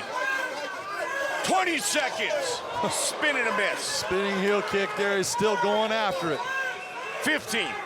Ferrer feeling like he's got it. He's just trying to bide time right now. Sanchez having none of it coming after him. Final seconds of this championship fight. They go the distance. Pitbull and El Matador. Ladies and gentlemen, having gone the distance in this world title fight, we'll go to your three judges at cage side.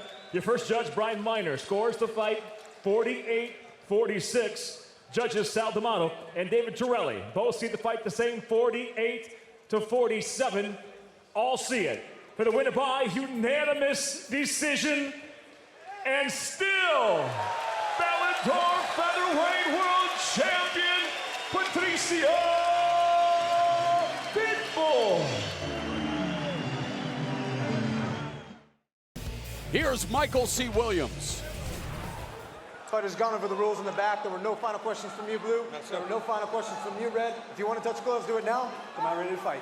Referee Jason Herzog getting set to officiate what could be 5 5-minute rounds for the Bellator MMA Featherweight World Championship, as we have reached the final matchup in the opening round of this Featherweight World Grand Prix. Juan Archuleta looking to become the champion, extending his winning streak to 19. That's what it's all about, the gold. And it currently belongs to Patricio Pitbull in the red gloves, Archuleta in the blue. This is round number 1. And Archuleta, by the way, John, telling us that he believes footwork is going to be his biggest advantage in this fight. Well, that's because his footwork is going to create the angles that he's going to be able to attack Pitbull off of. But what you're seeing out of Pitbull is exactly what I thought he would do. I'm going to go to the center here, and I'm going to let you dance around and get all that energy out, and I'm just going to wait to pick my shots. Pitbull has 10 wins via first-round KO or submission. Archuleta has 5 wins via first-round knockout. Well, when you're looking at the difference in power, Archuleta's got power in his hands, but he doesn't have what Pitbull does. 11 of Archuleta's 23 victories have come via form of KO.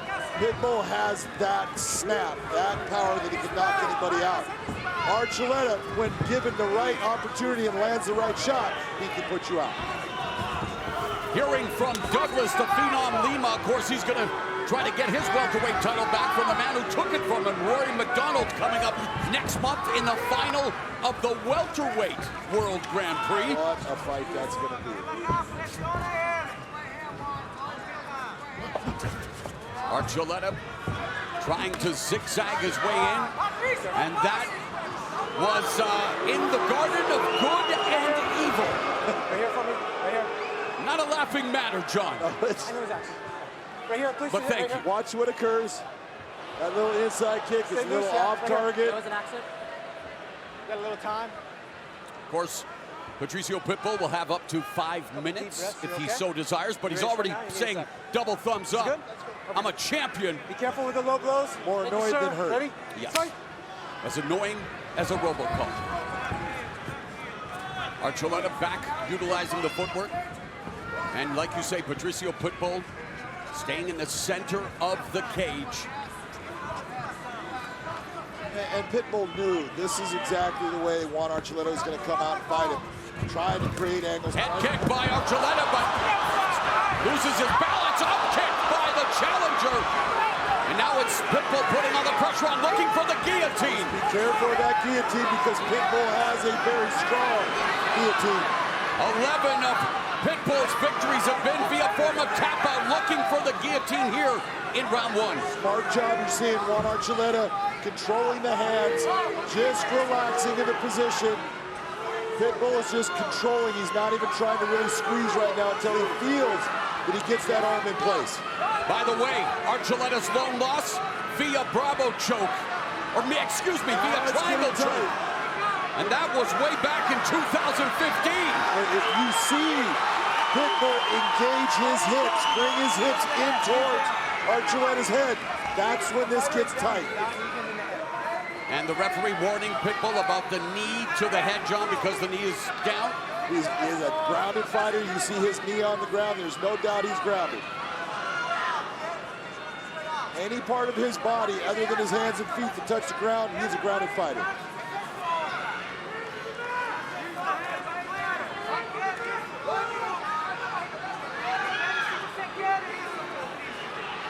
Archuleta wants to, what does he need to do here to alleviate the pressure and try to get back up on his feet and avoid being tapped out here? Well, the problem for Archuleta is not that avoid the pressure because there is no pressure in most of it. He's waiting, and Pitbull's waiting because he's seeing it. He can change it, now he's out of it. A minute and a half left in the first frame, scheduled for 5 for the Bellator MMA Featherweight Championship.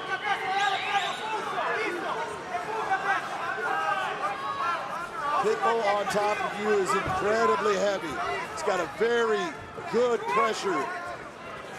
Nice knee inside.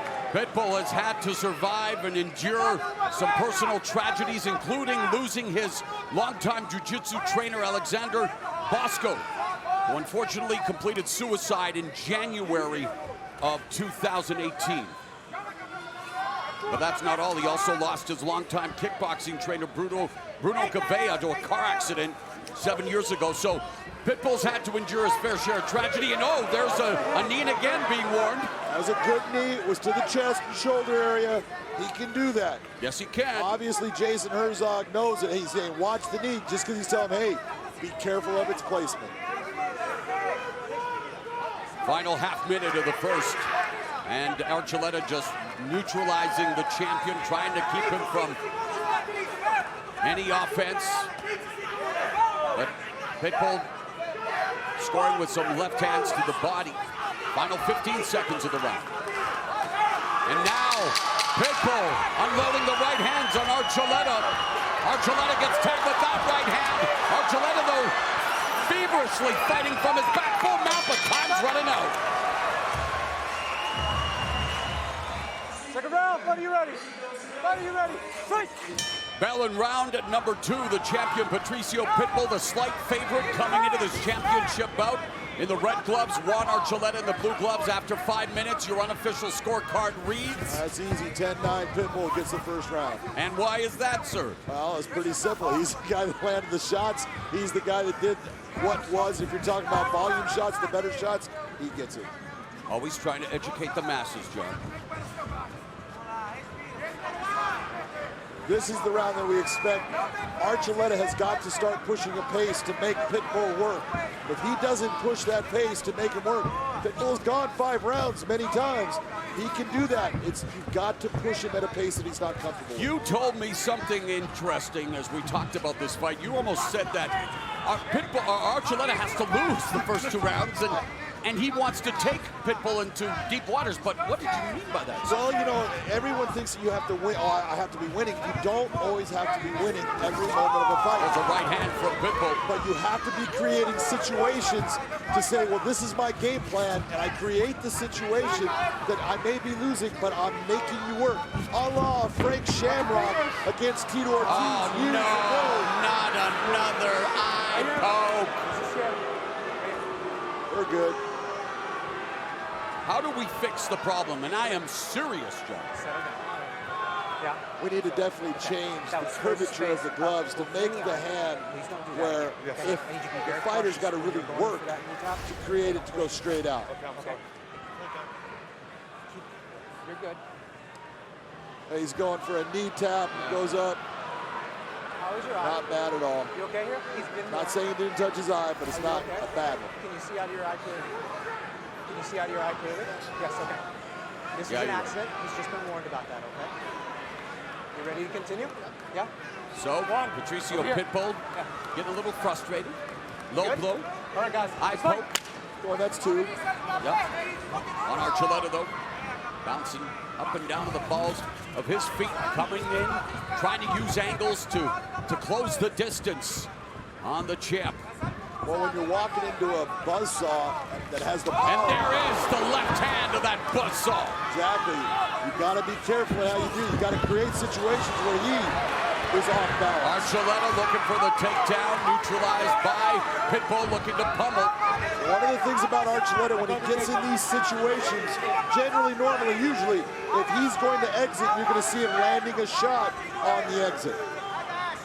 He is normally willing to disengage from a wrestling situation and come back at it. Since he's had a hard time getting in on Pitbull, he might try to work this situation.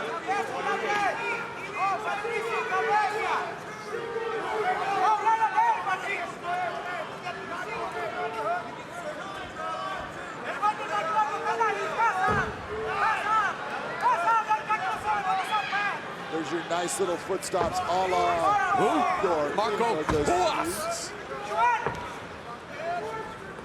2.5 minutes left in the second. The champ putting all the pressure on Archuleta on the fence.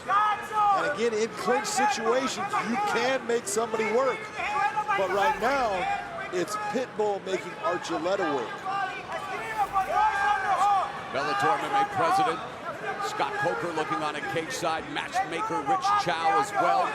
Coker's always been a fan of the tournaments, going back to the days of the K1 tournaments, Pride Fighting Championships tournaments, old school UFC, and of course Strikeforce, and now in Bellator MMA. There's that dynamic part of Juan Archuleta's arsenal in attack. You see him going for that jumping knee. He'll do those things off of any position.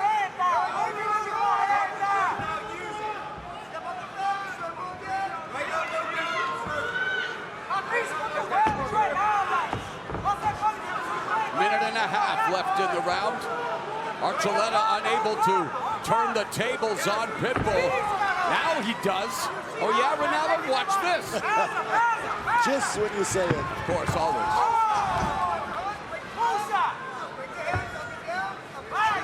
Double unders for Pitbull. He has the ability to control the upper body here. Bring those hands up high. Stretch Archuleta out, bring him down. Foot stomps are just irritating, right, John? What do they, I mean, they try to just, what they do hurt, but they make you move your foot, which makes you change your balance point. Under a minute left in the second. Referee looking for more action. It's about so are the fans.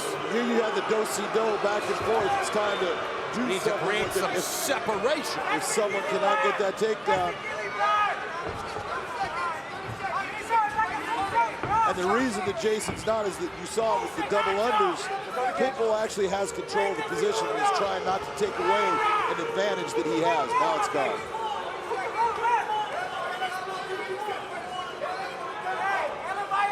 It's incumbent on Pitbull to try to improve. He's just keeping Archuleta pinned along the fence.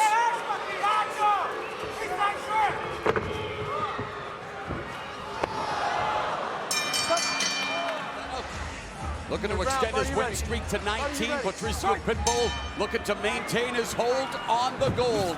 And immediately Archuleta comes storming out from his corner. That was a swing and a miss.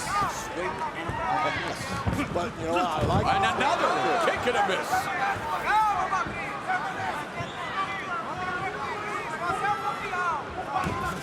Archuleta really trying to utilize that footwork that he's learned from guys like TJ Dillashaw and Dwayne Ludwig. And you mentioned TJ Dillashaw was supposed to be in the corner, but just minutes before this fight, he was told that he had to watch from the crowd because of his suspension. Yes, he was suspended by USADA, but he was also suspended by the New York State Athletic Commission. And since that was done, the state of California will take and they will uphold that suspension and not allow him to be either a competitor or a trainer during a fight.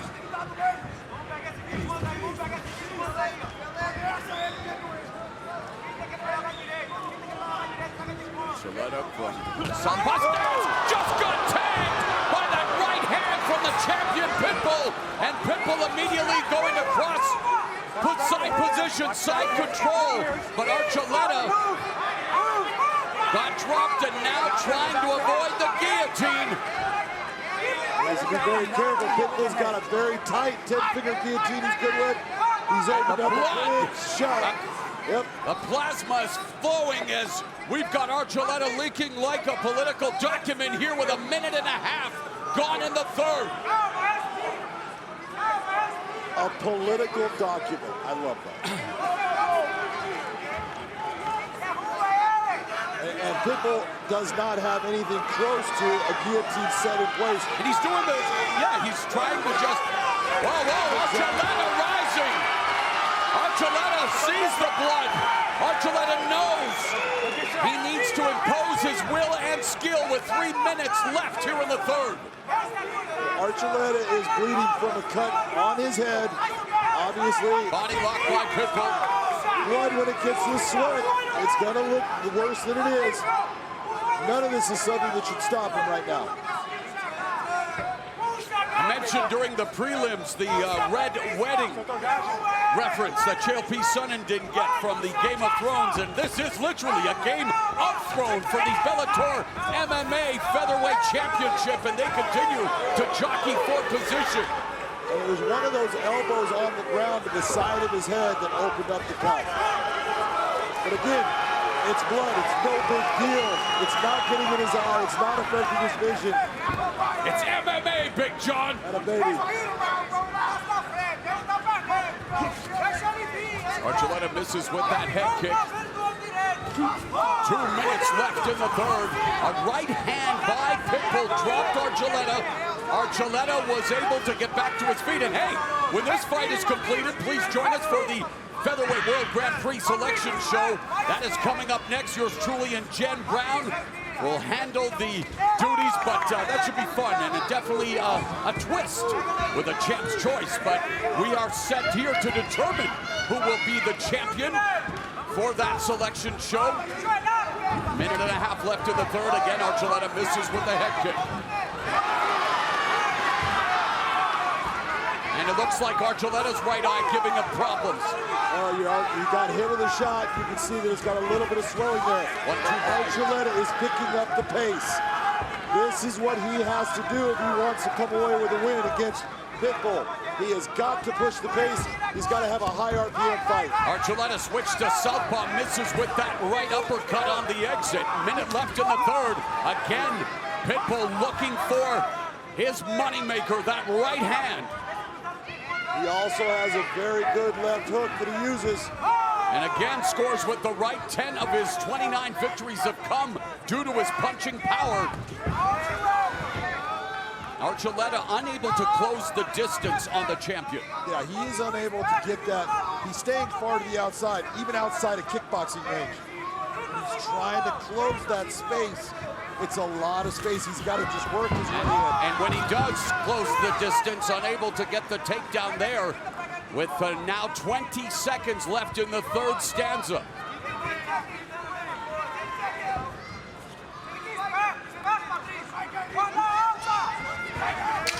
And there, Archuleta changing levels, but it's Pitbull looking for the guillotine. 5 seconds left in the round. Oh, the bell saves the Spaniard potentially. It needs to be also stated, Dwayne Ludwig and Joe Stevenson, who Archuleta started out with, they're both still in his corner. Fourth round, the penultimate round, and Archuleta comes out and scores with a combination on the champ. Pitbull lands a left hook, and Archuleta, this is the sense of urgency that was lacking in some earlier featherweight opening round bouts tonight. Exactly, but as Archuleta comes in, he's got to be careful because he is leaving openings for Pitbull to exploit. Archuleta's all about entertainment, all about giving the crowd a show, and meanwhile Pitbull maintaining his residence in the center of the cage. He has definitely staked a claim to where he wants the fight to be, and so far, he's been the one controlling it. What would you like to see more out of the champion here in round 4? Well, just, when you got a guy like Archuleta coming at you, it's those moments right there. The left hook! Tag, but more off balance. Archuleta on his back. It's okay. That's what I'm talking about. Don't just back off. Look for your counter. He ends up in a position now. He has the advantage. And now Pitbull has the back of Juan Archuleta. Heavy hips on hips. He doesn't have any hooks, and that's why you see Pitbull riding his hips knee back. to the gluteus maximus. I don't think I've ever said that before, John. Knees don't look like a whole lot, but they all hurt. That's a Charlie horse every time. We're going to see a high amplitude German suplex out of the Brazilian. Good, depending upon his hand structure. You see him bring his hips into Archuleta's hips. That's telling you, I'm going to try to elevate you. Archuleta just working the hands, trying to separate him. It's not easy.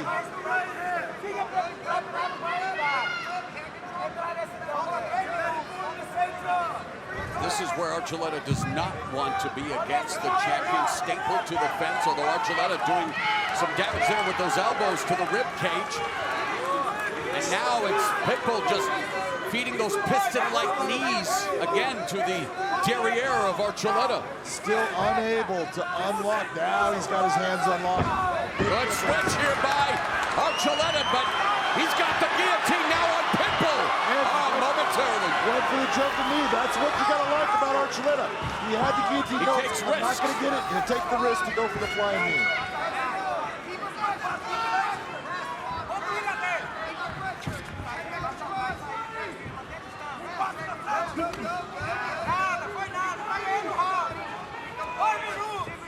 By the way, Pitbull has never been submitted.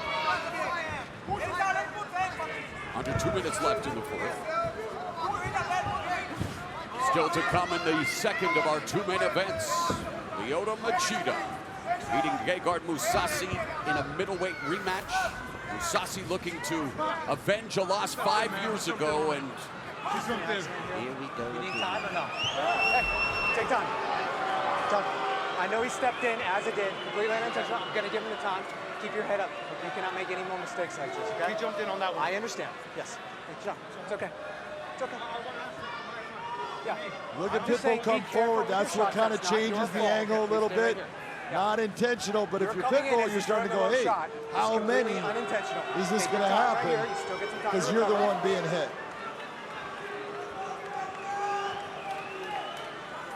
Pitbull up to 5 minutes to recover from the shot below. And what you're seeing out of Pitbull is what a veteran and smart fighter does. If his heart rate is high, he's now bringing it down. And coming up next, it will be the Bellator MMA Featherweight Grand Prix selection show. You okay? Okay. As the 8 fighters who advance to the quarterfinals will make a choice, get an opportunity to impact their destiny in this tournament, giving the matchmakers a break as we resume action here. Archuleta moving in. 3.5 minutes remaining in the fourth. And Archuleta swinging wildly there, does not score with that combination. No, but he's going for it. You gotta love the fact he's not sitting back. But he's got to be careful. We've seen Pitbull with the counter and step right into that left hook from the champ. Exactly right, Mo. That's what I'm talking about. When you go, you're leaving openings, and does he catch you in that opening? And it appears that's exactly what Pitbull is waiting to do. Can't blame him. 3 minutes left in the fourth frame.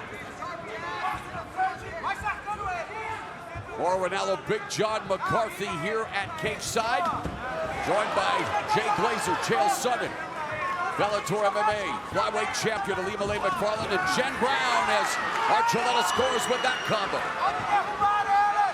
Right now, Archuleta has got volume going in the striking game. Oh, nice. A whole lot on the ground. Right hand, though, by Pitbull again. 2.5 left in the round. And there's a naked shot, well defended by Pitbull, and again he's looking for that guillotine. And you wonder, Archuleta from long distance, telegraphing the takedown. Well, what he's trying to do is use that same footwork that he's been coming in with strikes and change levels and get into them. It was a little early for the clap.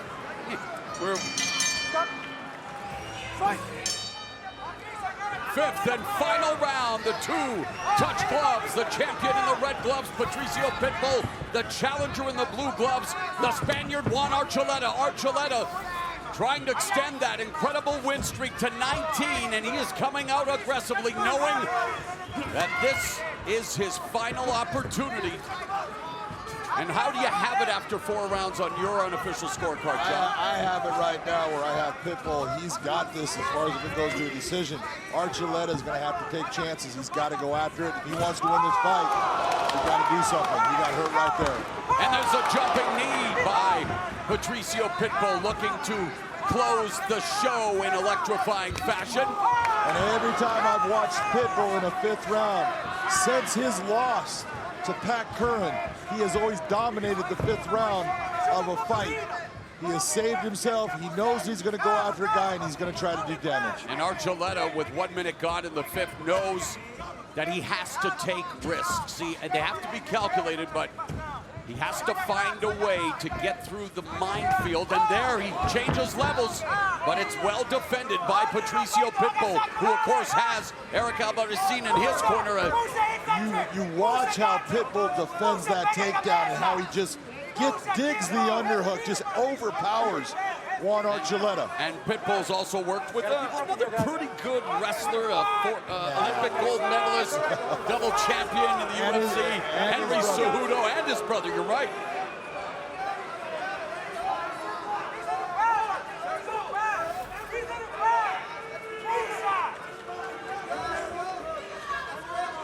Pitbull now trying to change levels.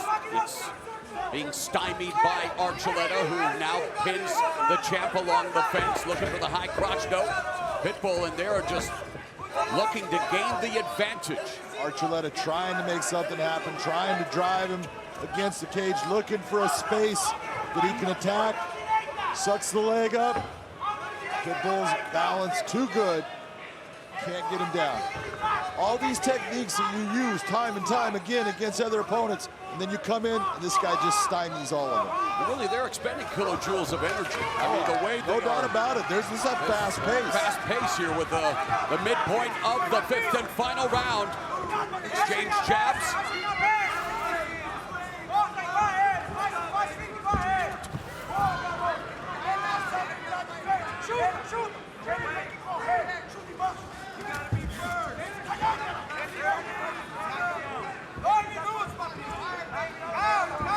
Archuleta just took another nice little shot, left hand by Pitbull. Pitbull on a 4-fight win streak, coming off the huge victory over Michael Chandler to join Ryan Bader as the only double champs in Bellator MMA. Morales looking to target the body before going upstairs. There's another left that lands for the champ.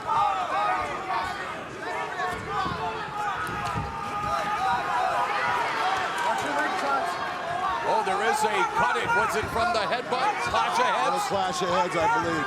Minute and a half left in the round, and the right hand again. Cut. Archuleta on the face.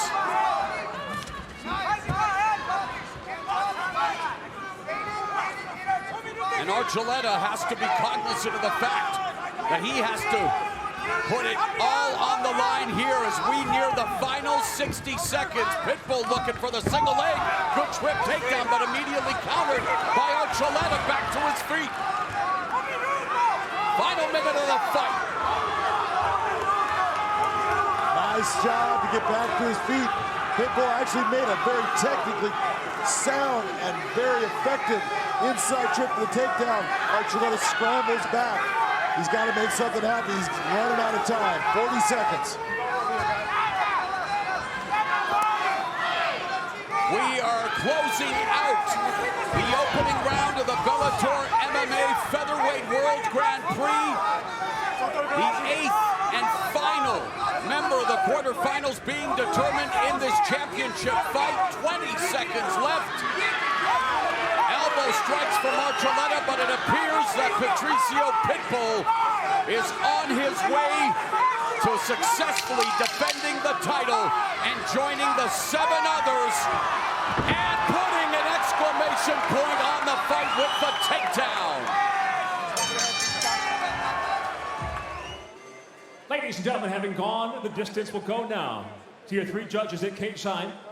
Your first judge, Michael Bell, scores the fight 49-46. Judge Ron McCarthy sees it 50-45. Judge Anthony Manus scores it 49-46. I'll have it for the winner by unanimous decision. Now advancing in the Featherweight World Grand Prix, and still Bellator Featherweight World Champion Patricio Pitbull. Once again, Michael C. Williams. All right, John, been over the rules already. Protect yourself at all times. Obey my commands at all times. Touch those now if you want. The sound of the bell, come on out and handle your business. Let's go. All the way back, Pedro. That is on the line. The featherweight belt, the champion, the challenger. Fight scheduled for 5 5-minute rounds. First round. You ready to fight? You ready to fight? Hell, let's go. Here we go. Tonight's fight clock presented by Geico. Red gloves for the champion, blue gloves for the challenger. Pedro took a page out of James Gallagher, and Kiefer Crosby ran out to the center of the cage before Patricio could do that. If you're ready, you can hit from outside. You can hit from there. He has to go. Carvalho moved from Portugal many years ago. He is 6-0 since making that move. Josh, you got a little excited on that shot.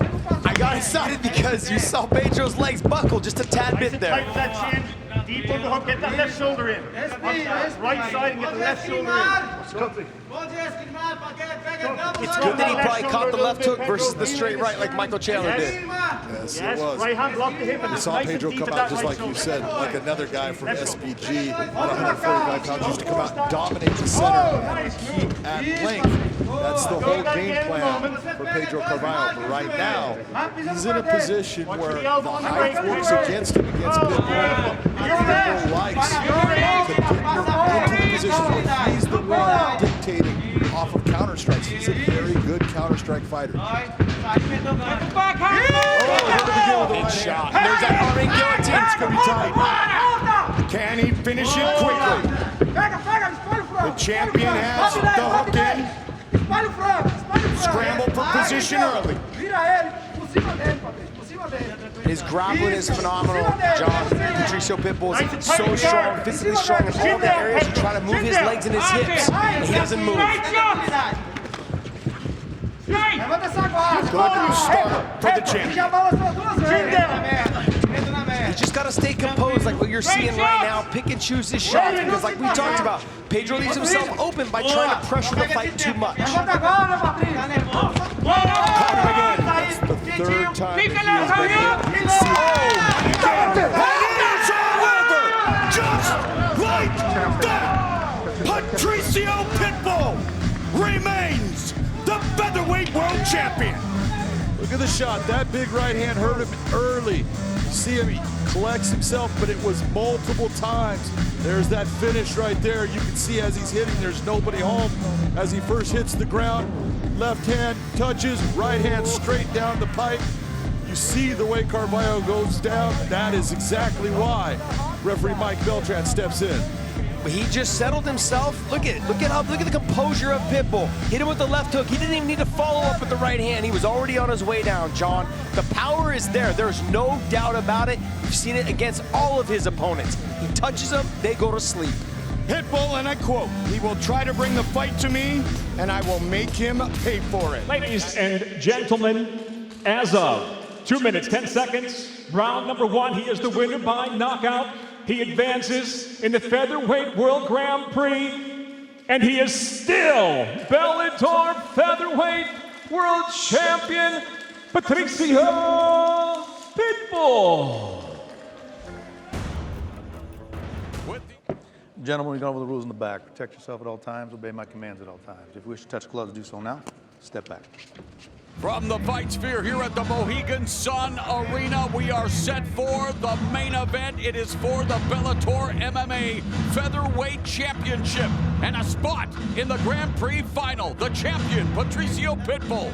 The challenger, Emmanuel Sanchez. This is round number 6. Round 1 of the rematch with the champion in the red gloves, Sanchez in the blue gloves. And remember, in their first meeting in Tel Aviv, Israel, back in November 2018, John, Sanchez hurt Patricio Pitbull in the first round. Yes, he did, but you're seeing Pitbull do exactly what he look at where he's at. Takes the center of the cage and then says, "Come to me. When you do, I'm going to counter you and I'm going to hurt you." So Sanchez needs to be very smart in his application of when he decides to come into him, but he does need to make Pitbull work, because if you're looking at the pace that we're seeing right now, this is well within Pitbull's range, and this is his world. Isso aí. Continue pintando. Isso, garoto. Continue pintando. Low casket there delivered by Sanchez, and kicks are a definite part of his recipe. Isso aí, garoto. Continue pintando. Isso aí. Isso aí. Isso aí. Agora começa a atacar. Unlike their first meeting, John, of course, the championship. Sanchez said, why do you become a pro fighter? It's to become a world champion. But not only is the belt at stake tonight, but that dates with Agent McKee and that $1 million bonus check also at stake. But Pitbull basically said, I don't care about the money. Yeah, it's about the legacy, but it's always about the money, John. Of course it is. It's pride. But his pride is, you're going to say what's more important to him? It's his pride. In his second reign as the featherweight champion, he blew away Michael Chandler in just 61 seconds to become the lightweight champion. Sanchez has reeled off 3 straight wins since pushing Pitbull to the limit in their first fight. The last time Pitbull lost was due to a leg injury. The only time he suffered a TKO, that was against Benson Henderson. Sanchez has never been stopped. Exactly. I refereed the fight. It was, Pitbull was winning the fight. That was pretty clear, but there was an exchange where his leg ended up getting hurt. He tried to fight on it for a while. Finally said, I can't go anymore, and it was broken in half. Eu quero você pintando, Patrícia. Pintando. Pitbull darts in with the combination, blocks that high kick by Sanchez, checks the low inside leg kick by Sanchez. Very measured and controlled attack by Sanchez and Pitbull. Both of them said they would be more measured. Absolutely. Both of them first on the scene, John, much different fighters. Oh my God, completely different. That was a very nice right hand on top by Pitbull. First of a 3-punch combination by Pitbull. There's the jab to the sternum.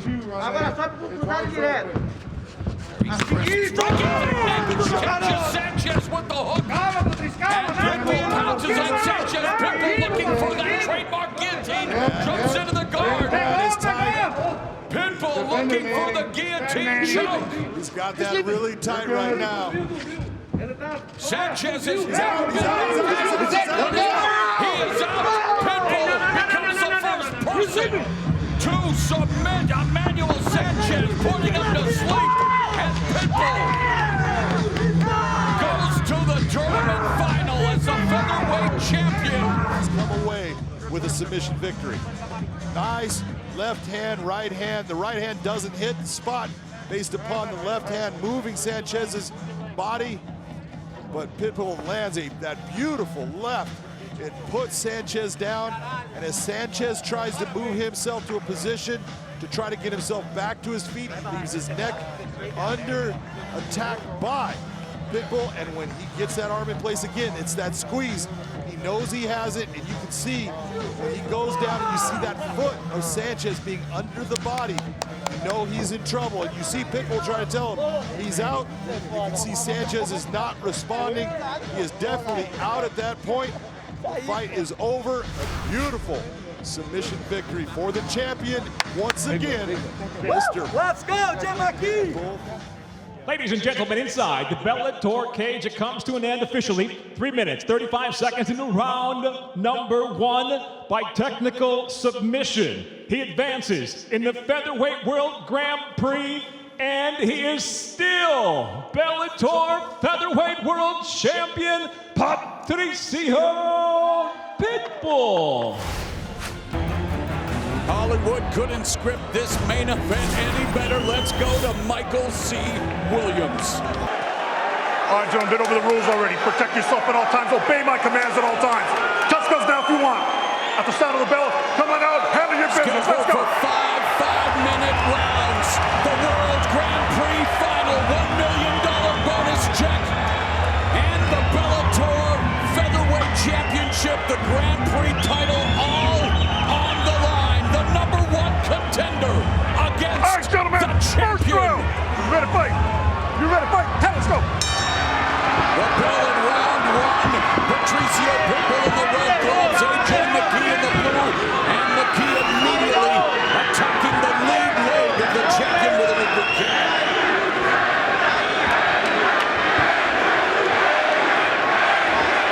Music to the ears of all of us, John. After a year of being in the fight sphere, Mohegan Sun, the raucous crowd on hand, and most of them are here to cheer on AJ McKee. Here, take a look at what's happening here. AJ taking the center of the cage, which is normally where Patricio likes to be. He's taking the center of the cage and saying, I'm going to stand here, go ahead and try to come towards me, and I'm just going to start to pick at you. We'll see how Patricio starts to open up. This is going to take a while for these guys to feel each other out. This is not going to end real fast, in my opinion.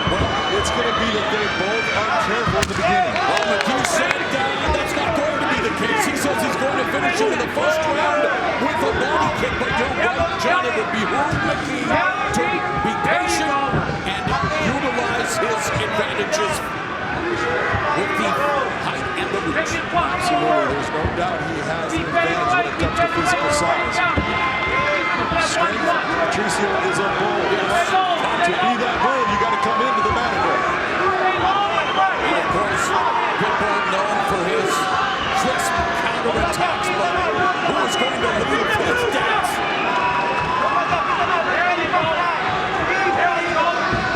Notice who is moving him back.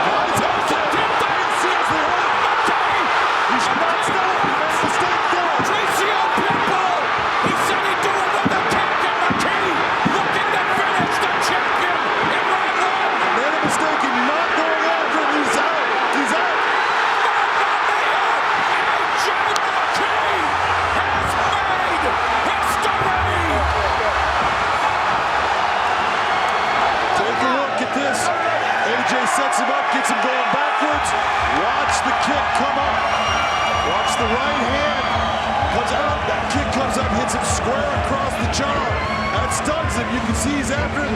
Then he actually puts him down with shots. But he made the mistake of stopping, putting his hands up. Goes after him with the guillotine choke. It is tight. Watch again the head kick come up. Look at the trauma of that head kick. Patricio's able to withstand that. But then it's the shots coming after him. That uppercut with the left hand puts him on his butt. Again, right there's the mistake that you cannot make. If you're AJ McKee, you gotta continue on until that referee stops you. He then grabs the neck and he goes after what Patricio normally gets his guys with. There he goes, right to the point of unconscious. You can see how he doesn't know where he's at. And they stop the fight. And Father Antonio. Ladies and gentlemen, with the guillotine in tight, it comes to an end officially 1 minute 57 seconds into round number one by technical submission. He is now the $1 million Featherweight World Grand Prix champion and the new Bellator Featherweight World Champion, the Mercenary, AJ McKee. Here's Michael C. Williams. Good fighters gone over the rules in the back. There were no final questions from you, Red. There were no final questions from you, Blue. If you want to touch gloves, do it now. I'm not ready to fight. It's business time. Is that what you call it? AJ McKee's 18-fight winning streak, the longest in Bellator MMA history. It's all about the belt. Patricio Pitbull wants to go down as the very best. That's a legacy he wants to live behind, and immediately McKee explodes with a kick to the body.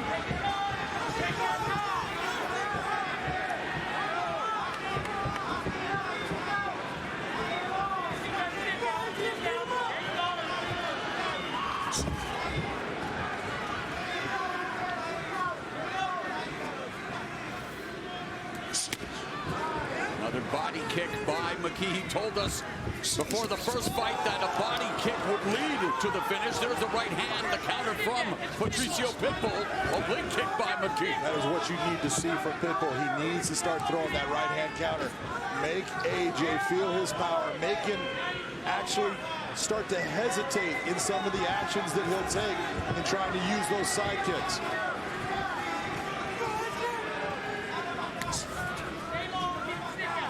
It's McKee applying the pressure early. Minute gone. You can see what we were talking about right here. Take a look at both of them right in the center of the cage. This is where Patricio does his work, standing in the middle and making people come to him. AJ's the guy that said, I'll control the distance. I'll control where this fight's at. We're going to see who actually wins that. Patricio Pitbull trying to feint, trying to get McKee to bite. Both of them known as highly effective counter strikers. There's another body kick by McKee, whips it into Pitbull's body. And one of the things that AJ has is an advantage when you're looking at a southpaw against that orthodox stance. That side, when he kicks with that left leg to the body, that is the liver, that is an open side. That is hard for Pitbull to take. Pitbull coming forward. And there's Pitbull with the left hook. That was just balance. That did balance. Yep. He tried the left hook and McKee was off balance. Back to his feet. Less than 3 minutes left in the opening round.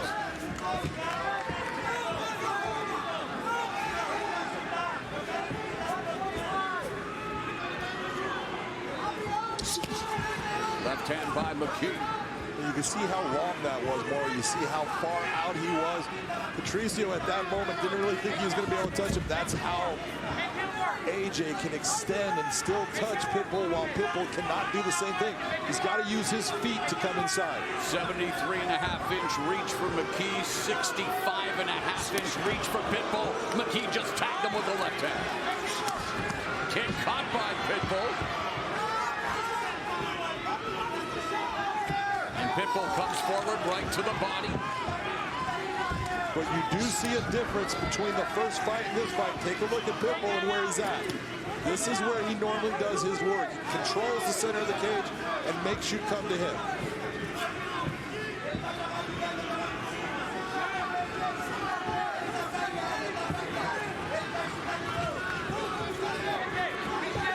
McKee inching forward, spinning back kick just misses. Fans becoming restless. Pitbull, back foot now, just trying to find a way to gain a path to the inside. There's a calf kick by the former champion. The kick again caught by Pitbull. There's another kick over the top by McKee. Pitbull really looking to go towards the body. Good plan.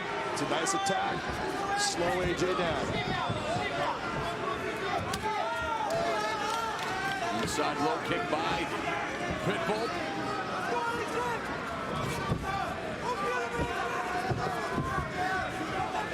Final minute of the first. In their first fight, McKee put Pitbull on a leash in the form of a guillotine choke less than 2 minutes into the opening round, and there, Pitbull coming forward with a combination in the final minute of this first. Nothing really hitting there. The leg kicks right now by Pitbull are having some effect.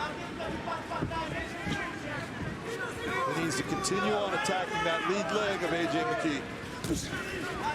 McKee darts in with the jab from the southpaw stance. Another kick to the lead leg by Pitbull.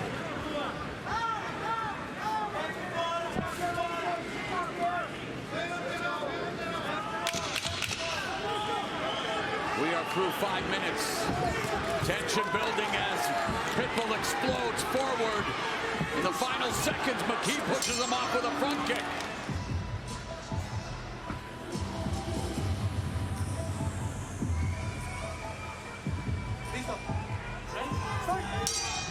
Things you want to keep an eye on coming into the second round, John, after the first 5 minutes. I think the thing you really want to look for is Pitbull starting to use his hands with that right hand counter. He's got to start being able to touch AJ. He's made a couple of rushes, but he wasn't able to touch him. The kicks have worked. Now he's got to start to touch him with that right hand. Nice. What about McKee's performance in the first round?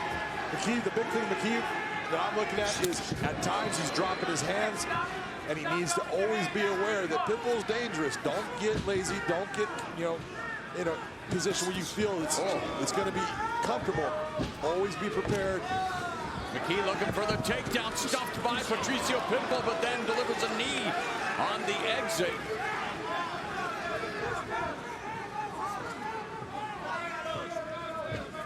McKee with the wrestling background, like his father, started wrestling at the age of 4 as a slick ground game.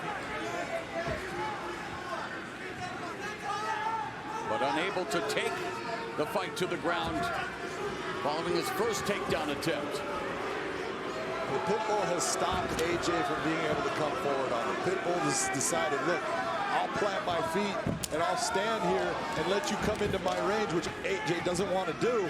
And so it's made it to where they are basically, both in that center, small cage area, and just looking for the opening.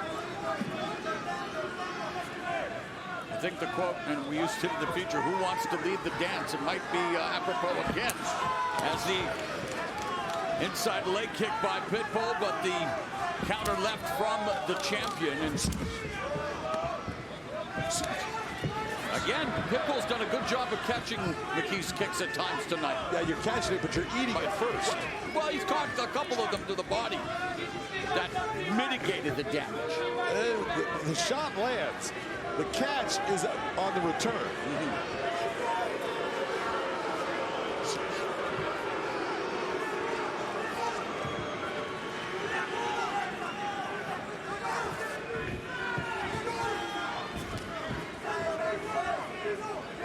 Calf kick by Pitbull, motors forward, delivering a combination. McKee counters with the left. Just misses with that left hand. Remember, he, in the first fight, threw out that left to get Pitbull to bite. Through the left kick, knocking Pitbull down. There's a spinning kick. Roll through by McKee, now on his back.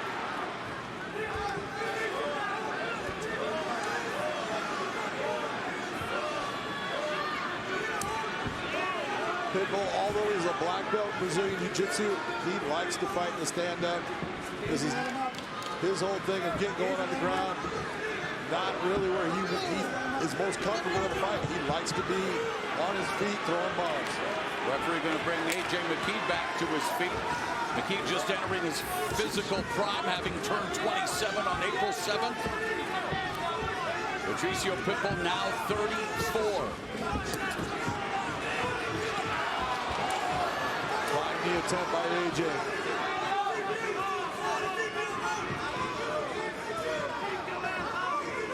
He now out of orthodox stance, lead left hook connects.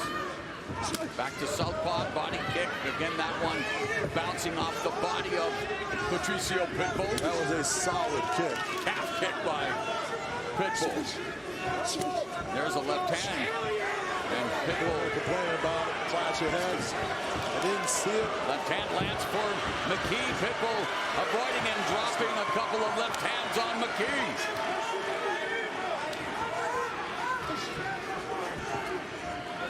Final minute of the second. McKee lunging forward, wanting to get Pitbull to stand in front of him and go toe-to-toe.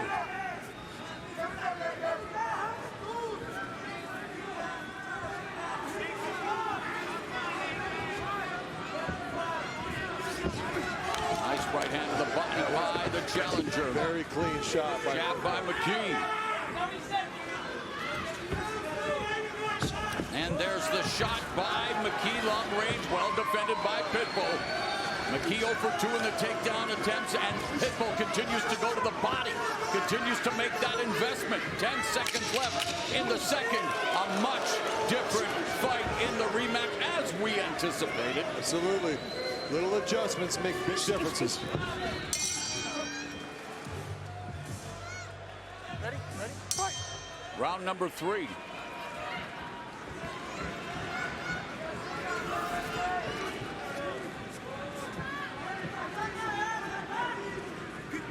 John McCarthy's unofficial scorecard has this fight even.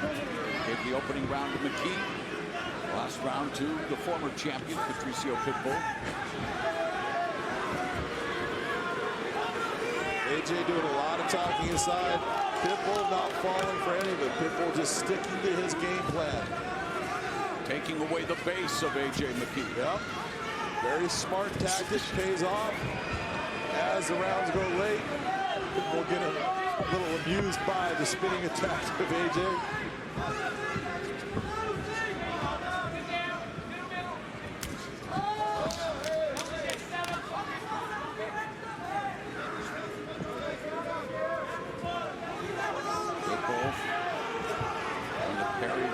His jab as McKee lands a low kick.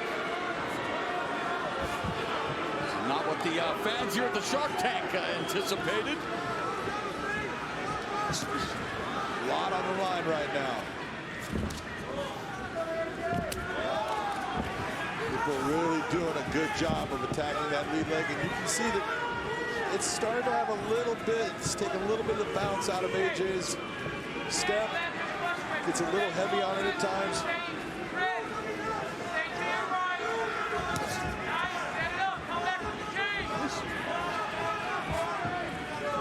McKee trying to find a rhythm, bouncing up and down.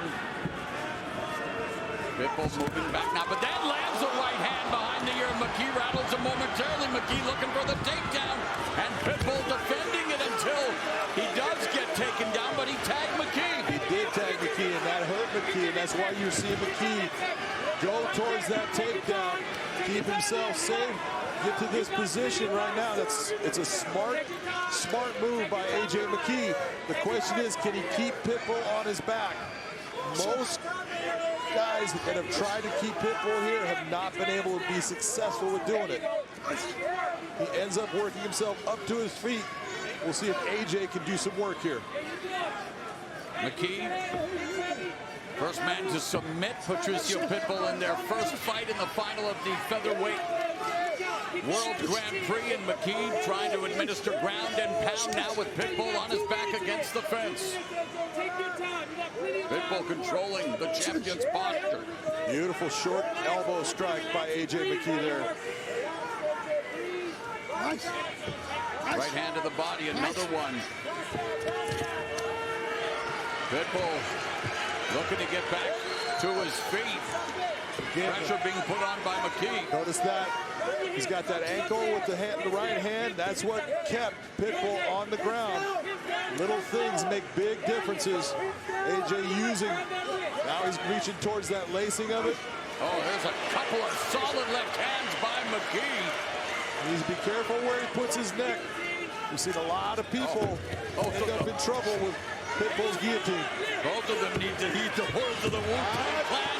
Protect your neck as Pitbull looking for the guillotine choke. It is trouble. You can see it's tight. He needs to relax right here, drive forward. The first fight ended with a guillotine choke. Patricio Pitbull was on the receiving end. He's trying to repay the favor by handing AJ McKee his first professional loss. Pitbull needs to be very careful about taking and just wasting his arms here. He's squeezing now. Under a minute left in the third. It's tight. And McKee pops his head out and survives that submission attempt by Patricio Pitbull with 40 seconds left in the third round. The question is, how much did that tax the arms of Patricio Pitbull?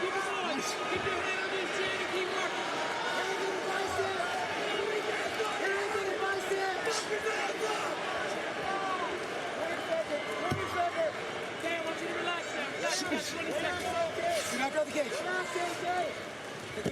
15 seconds left, a scramble, and now it's McKee attacking the back of Pitbull.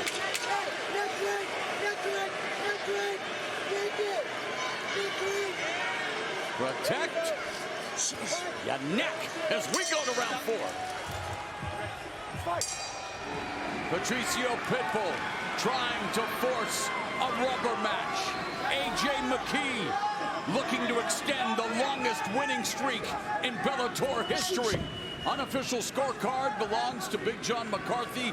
He has McKee ahead, 29-28 after 3 rounds. And it's only because I didn't give credit so much to the guillotine as far as I thought it was tight, but not tight enough to submit him. I could be wrong, and the judges could definitely go the other way.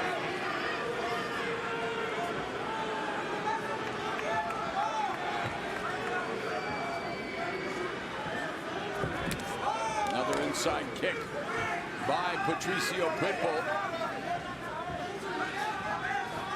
Done a good job of targeting the legs of AJ McKee and the body. Both of them have. But even from that distance, the straight left lands on Patricio Pitbull. Tentative start to the 4th.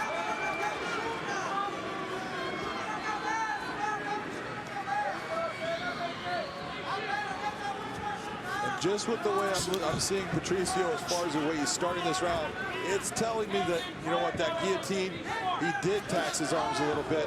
He's trying to just slow it down, get some blood back in there, take his time with this.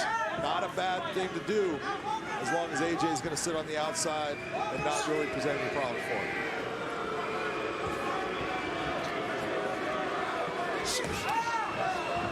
That's what, right hook, left hand by AJ McKee. That's what you need to see more of by AJ. He needs to start opening up more and attacking Patricio with a variety of combinations. McKee missed with the spinning back kick.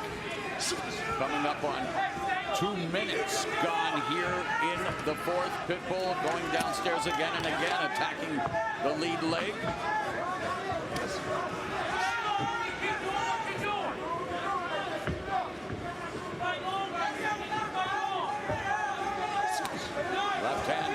Scores for the champ.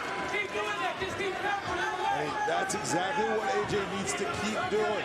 Anytime Patricio starts to make a move towards him, throws that kick, you need to get that counter in there. Make him think that something's always going to come back.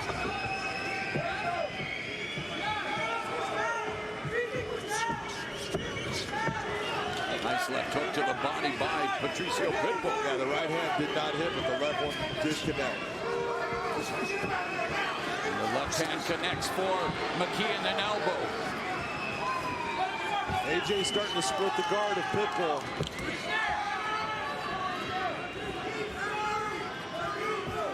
Two minutes left in the 4th.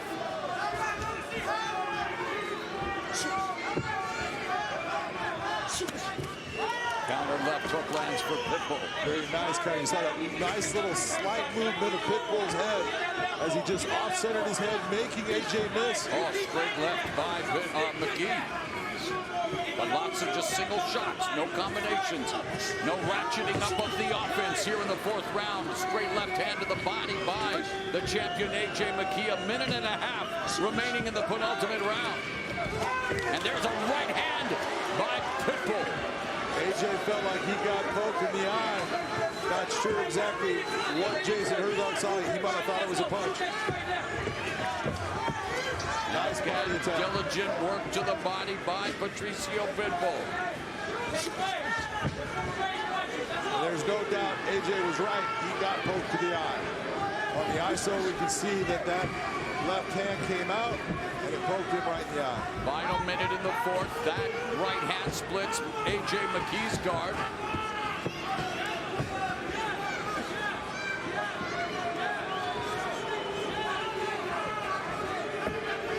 But look who's marching who down. We talked about this. It was the difference. That nice counter. As a head kick block, partially blocked by McKee.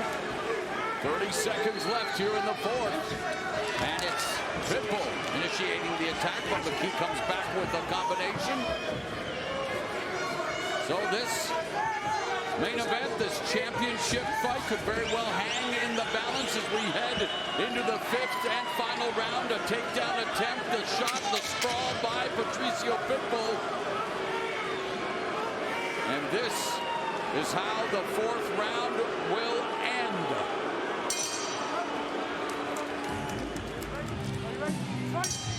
5th and final round young A.J. McKee just turned 27. Patricio Pitbull, 34. And it comes down to this. John, how do you have it after 4 rounds on your unofficial card? Well, right now I have it on mine is 3-1, but it could definitely be 2-2 in this final round. In my opinion, both guys need to go after it like they have to win it. McKee shoots in for the takedown, sprawled by Pitbull.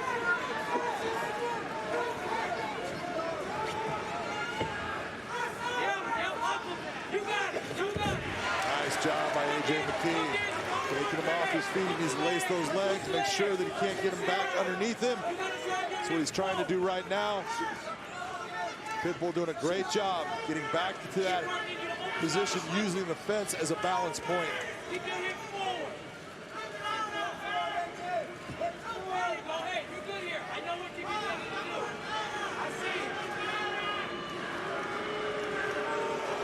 AJ's looking for the arm lace behind. Can't get the right arm of Patricio. Elbow by McKee to the face. A very heavy elbow.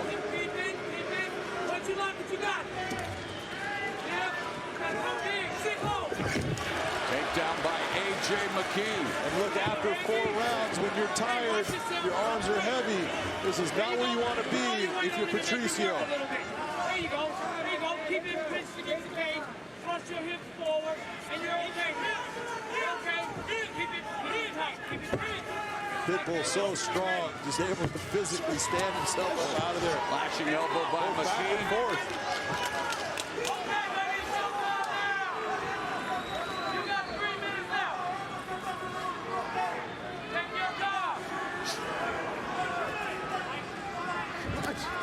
Lead left by McKee. 3 minutes left in the 5th.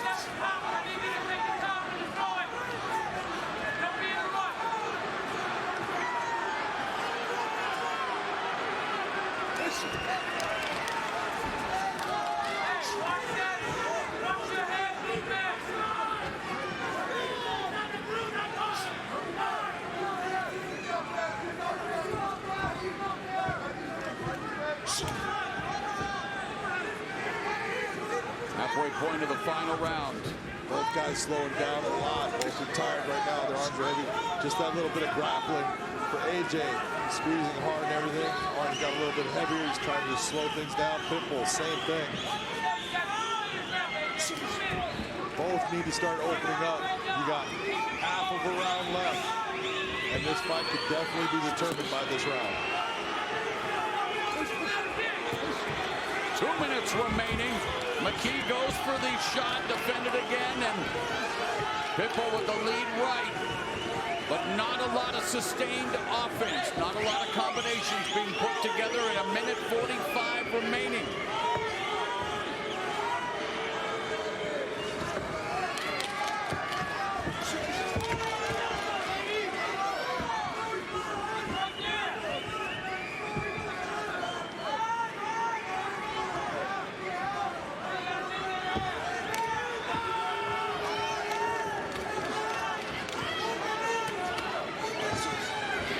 McKee putting together 4-punch combination, another body kick. That's been absent for a while, John. Yes.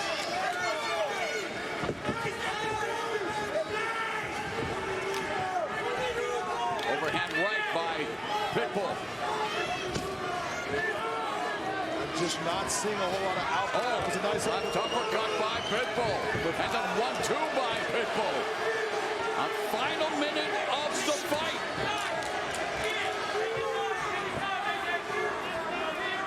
A.J. McKee forced to enter the championship rounds for the first time. Puts together the 1-2 upstairs. Another combination by the champion. Pitbull's tired. You can see it with the way he's throwing out his right hand. His arms are heavy. But he's going. He's trying.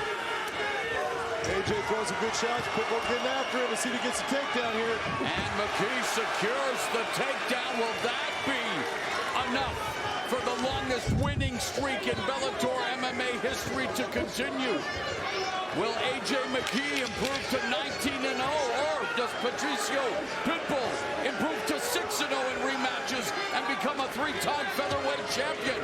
It's up to the judges. It is up to the judges.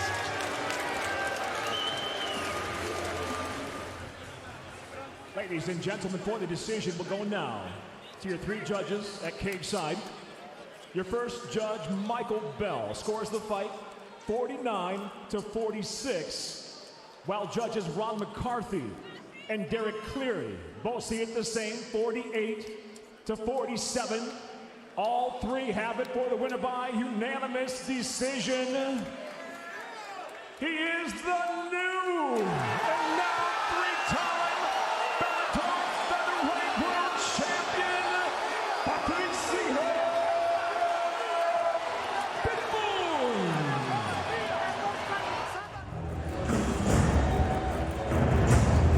Our tape for this fight, you could look at the records, all of that stuff, 35-29, but a 65.5 compared to a 70.5. That's a sizable reach advantage for Adam Borch. For the rules in the back, there were no final questions from you, Blue. There were no final questions from you, Red. You've already touched gloves, come out ready to fight. Main event, Bellator 286. With the Bellator MMA featherweight belt up for grabs, Patricio Pitbull has 12 first-round finishes. Adam Borch, 3 of his 4 knockouts have been via flying knee. Look for it early. The bell and round 1 scheduled for 5 5-minute rounds with the featherweight crown on the line.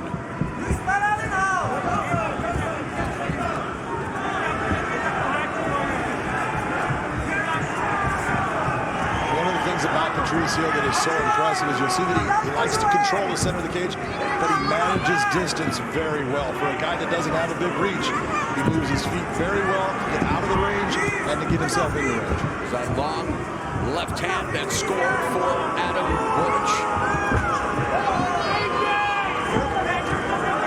And again, Patricio Pitbull, it's another jab, splits the guard, does Borch, but Patricio Pitbull, a cage general, we talk about it, John, just has altered his style and trained us smarter, not necessarily harder, nearly 2 decades at the highest level of the sport, and has become a very effective counter striker. And there's Borch bringing the fight to the champion and managing to score with the 1-2.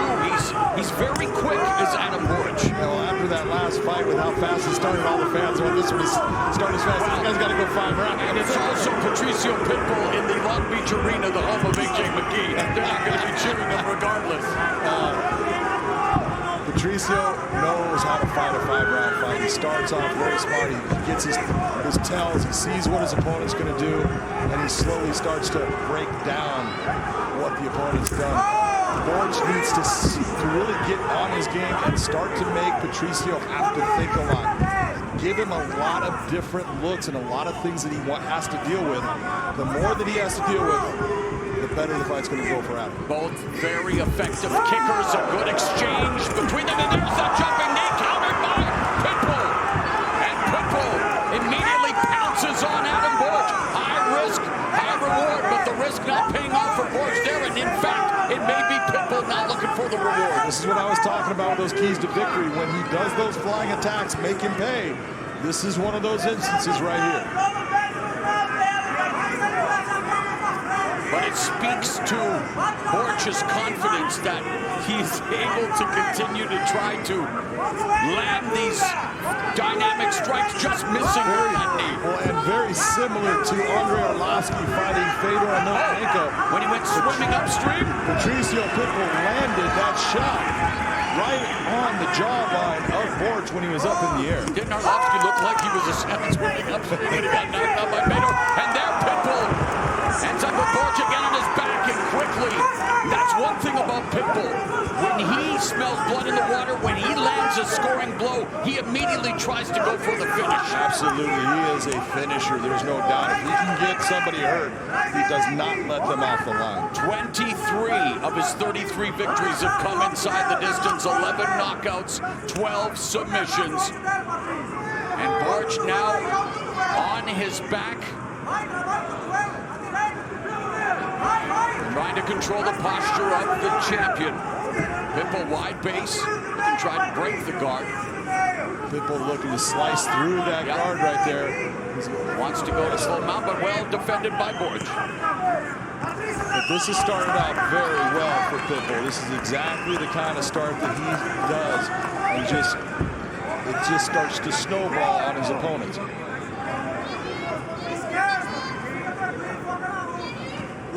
It's not a bad thing that Borch is actually staying in this guard position because he got hit with a couple of shots. I think they rung his bell. Minute left in the first round, and the referee will bring them back to their feet.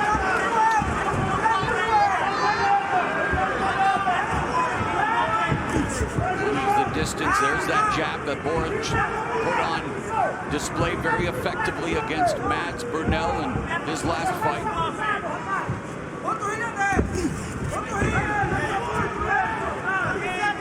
You see what I was talking about with Pitbull. You saw how he managed the distance, got himself out of there to the point where Borch couldn't throw any combinations. He's too far away. And there, Pitbull in that combination landed the right low kick executed by Borch. And there, Pitbull not averse to going the flying knee route. Oh, nice right hand by Pitbull. He's got a devastating right hand, but also a nasty left. Good start for the featherweight champion.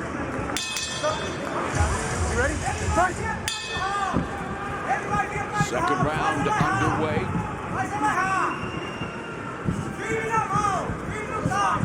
Fighters feinting. There's the jab by Borch. I believe Borch needs to really get after that jab. Just keep on putting it on him as much as you can because it's going to keep him at a range that he's not going to be comfortable with.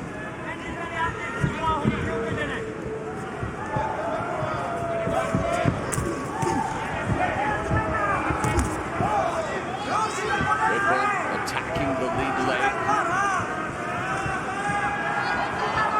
Known for his hard leg kicks. And one of the things that I'm not seeing out of Adam Borch that I really think that he needed to do was he needed to use those kicks. He's got a good low calf kick. Bring it up to the thigh, sometimes to the body, even to the head.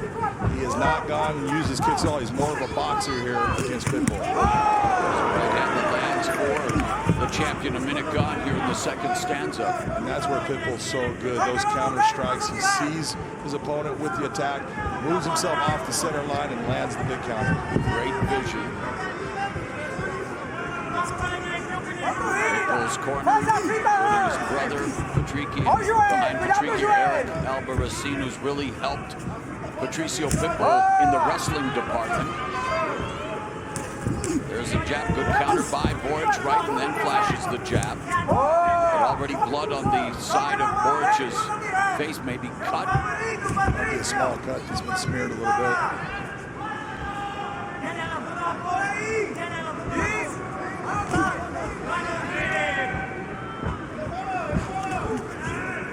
Borch is realizing he cannot make a whole lot of mistakes without Pitbull capitalizing on him. He's getting a little tight with where he's at. He needs to continue with that jab and those low kicks. There's the low kick. There's a harder low kick by Pitbull and gets the better of that striking exchange. Pushes Borch back with the jab. You could see that striking exchange. One of the things you would notice, Borch put his eyes down while Pitbull's were right on the target. Another Brazilian featherweight icon known for hard leg kicks. Jose Aldo recently announcing his retirement. Wish him all the best and had a fantastic career, but you're looking at a Brazilian legend in Patricio Pitbull. An unbelievable champion in Aldo, but if there was one fighter that this man, Pitbull, always said he wanted to fight to prove that he was the best, it was Jose Aldo.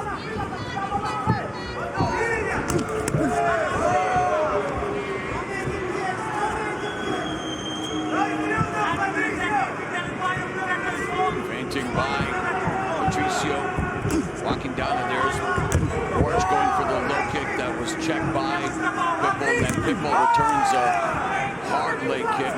There's a body kick there, liver kick by Borch, starting to utilize that mode of attack, and both of them again well-versed in kicks and the counterattacks thereof, but the jab from Borch not being utilized as much as now beginning to work a little more. We saw it again used very effectively effectively in his last fight, and it was one of your keys to victory. He's got a good jab, and it's quick and effective, and it's solid. You know, it puts guys back. So that's your long-range weapon with your hands. Use it. Inside. Low kick by Borch. Pitbull trying to get Borch to bite, trying to set up another crushing counterattack. Just over a minute left here in the second. 1-2 by Borch. One of the things that you've seen, though, with Borch is instead of the 1, 2, 3, 4s that we saw in his other fights, that has changed here with Pitbull because he's getting countered. He's just going to 1, 2. There's the counter again by Pitbull, and now has Borch on his back. Borch delivered a series of elbow strikes as he was going down. Again, though, that impeccable timing and the tremendous counter attack of Patricio Pitbull. Yeah, that's just his fight IQ. That's something that it's hard to explain to people that don't understand fighting, but he is so smart inside the cage. He's always in control, that he just picks his moments. Watch the back of the head.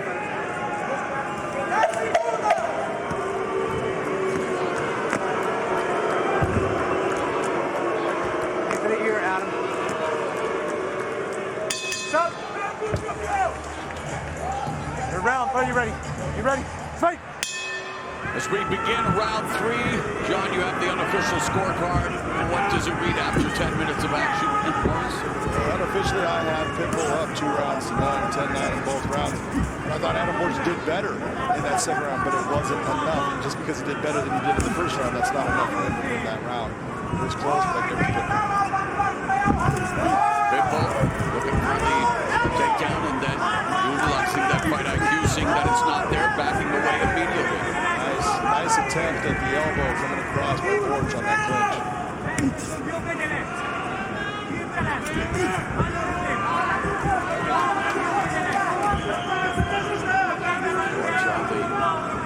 Front foot, bouncing up and down, feigning, trying to find. There's a high kick blocked by Pitbull, and there's the jumping knee again, countered by Pitbull. It ends with Pitbull on top again, John.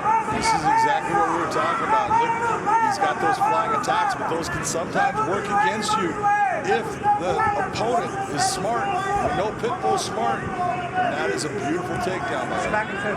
It's twice it's happened in this fight thus far. And Pitbull has achieved full mount. And Borch in peril against the Bellator MMA GOAT. A minute and a half gone in the third. Methodical, very calm and in control, Patricio Pitbull. Irritating Borch with those bell claps. That's exactly what Borch needs. Get those hands on the hips, start pushing him back. Start wiggling his legs too. Oh, nice job by Patricio. Kept himself with that arm around the neck, pulling himself in. That kept his legs able to hold on as Borch was trying to slide through. Borch should have moved his hips from one side to the other. Brazilian Jiu-Jitsu black belt Patricio Pitbull again with underrated wrestling ability. Now has Borch on his back from full mount. Needs to try to deliver that ground and pound. Just short strikes here from Pitbull. Because when you're in full mount, you want to make sure you make your opponent pay, John. Well, right now, he's putting a lot of pressure on the abdomen of Adam Borch. He's making him feel his weight. Adam's the one that's being hit with shots here. There's nothing coming Patricio's way. And you saw when Adam made that big movement. That's a big explosion. And when it doesn't work. Oh, elbow from Pitbull. Just a can opener by the champion. And a hip attack while trying to escape it now. Borch gives up his back, hooks are in. Standing, perhaps a rear naked in the backpack position. Borch coming over towards his corner.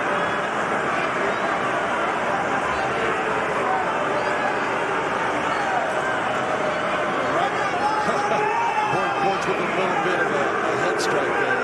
Not legal.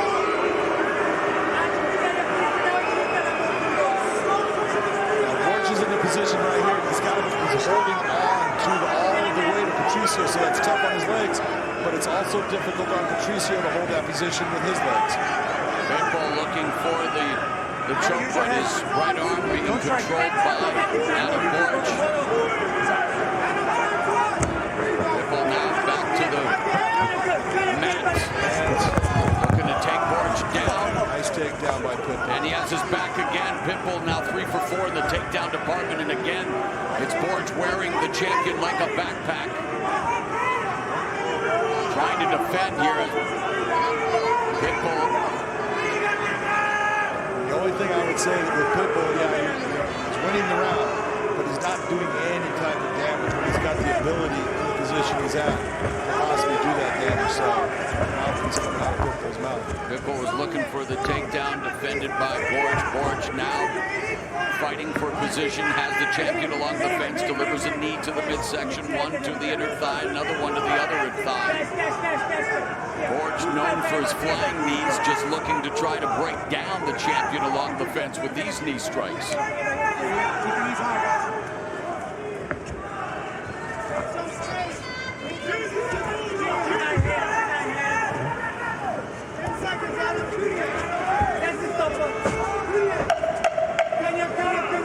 Here at the Long Beach Arena in California, we are headed to the championship rounds of this featherweight title fight.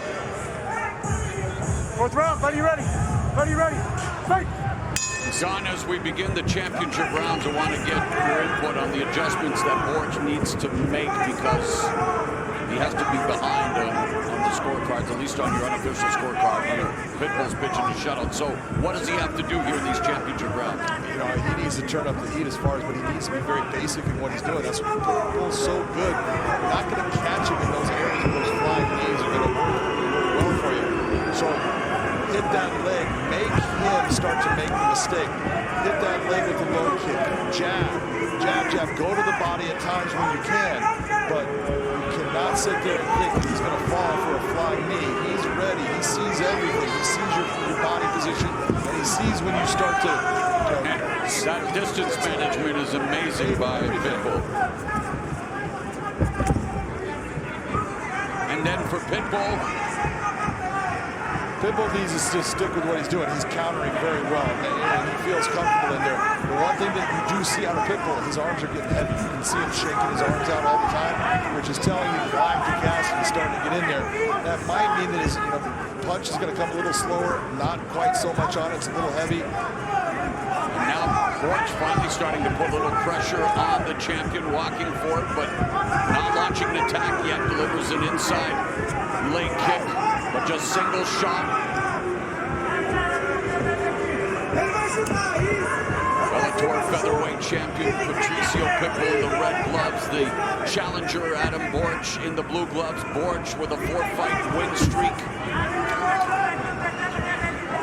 And again, we talk about Patricio Pitbull, avenge that loss to AJ McKee and becoming a 3-time featherweight champion. McKee victorious in his lightweight debut against Spike Carlisle, and that's the subplot, that unfinished business, but Patricio Pitbull taking care of business so far here against the challenger.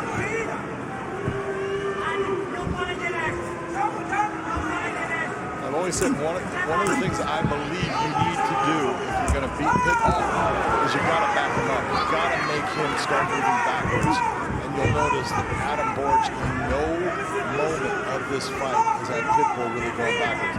Pitbull will step back to reset, but he's always in control of the pace and location where the fight's at.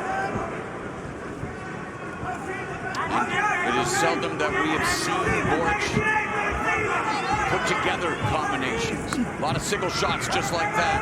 Low kick doesn't follow up.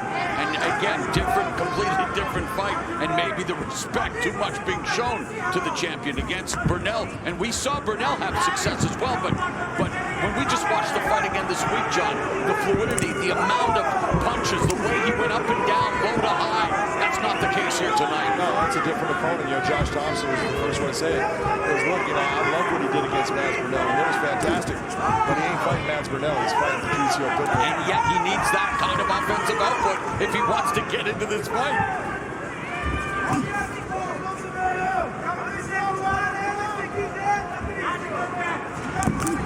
Counter by Pitbull, and again, exhibit number one as to why he may not be throwing those combinations as much. That counter attack from the champion.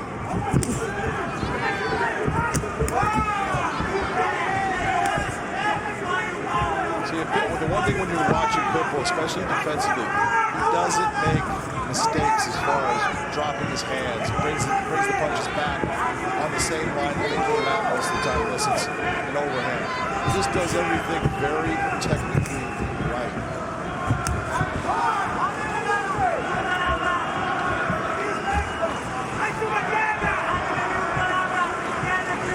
Pitbull controlling the center of the cage. Not rare.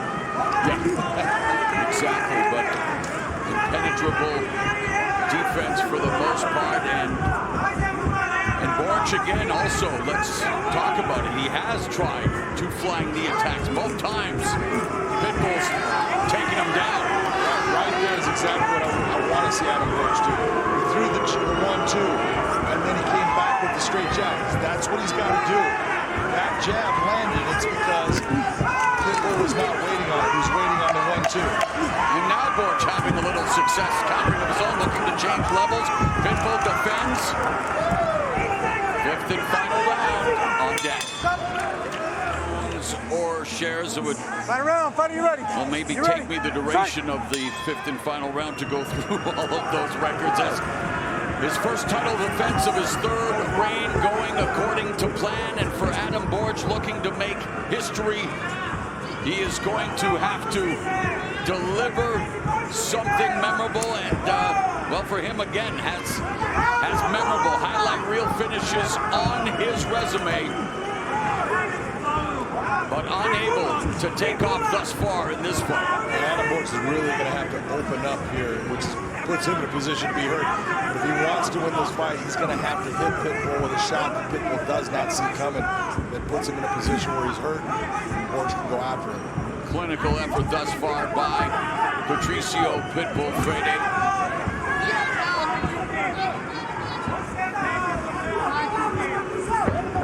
There's the right hand through the guard, and now three-punch combination culminating with the left hook curling behind the guard of Pitbull.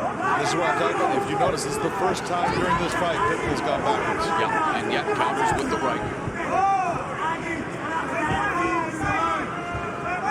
And again, from a fan's point of view, Pitbull doing everything, and yet you expect or want him to start to sit down on his punches more. Is this exactly what the doctor ordered, and he's content to do this throughout the rest of the fight? Let's just be honest, he doesn't have to take big chances. He should know that he's way up in this fight.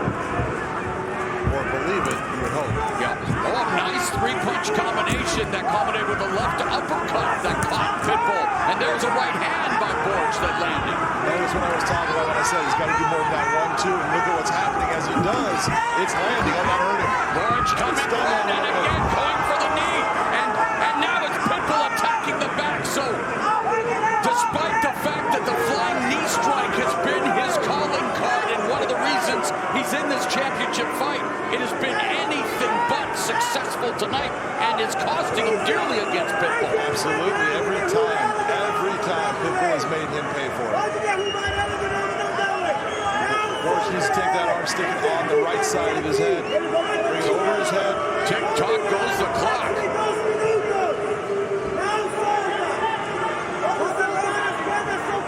There has to be more of a sense of urgency here.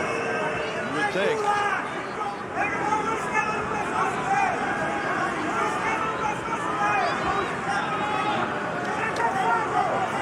There he goes, trying to bring it over.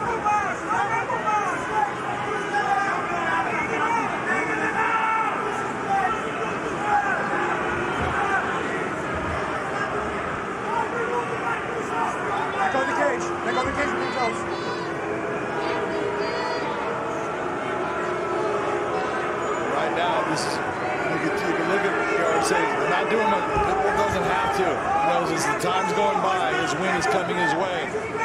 Borch is the one that needs to go after it. Like I said, take a chance. Don't just sit here and let the time. Yeah, it's a minute 45 seconds left in your first World Championship match. Maybe your lone opportunity at a title. These opportunities don't come easy. And Borch securing a big takedown. The first of the fight for him. And he's got 90 seconds to make it count. That was a nice body lock takedown. He was able to do it based upon the difference in length. He just picked Pitbull straight up. Pitbull was unable to keep his feet on the ground. The first time in this fight that Borch is in top position on the champion, and Pitbull controlling the posture, and Adam Borch needs to rain down as many punches as possible, but the champion doing a good job of controlling the Borch, trying to move to side control. He's in half guard now. And you're sitting there saying, "Oh no, not an easy thing to do." No, it's not easy, but you... A guy that's a black belt in We've been Brazilian here Jiu-Jitsu, years he and knows what years, he's John. doing. How many times have we heard fighters, "Oh, I should have done more in the final minutes of the round. Oh, I should have done this. This is it for Adam Borch." And Pitbull's back on his feet. Pitbull looking for that Kimura. For a grip. Man, he's done a lot of work being attached to Borch's body. And it's under a half minute, John. And Pitbull looking to... Man, that would be something. A lot of pressure on That would be something. He's got to step over it, roll over it.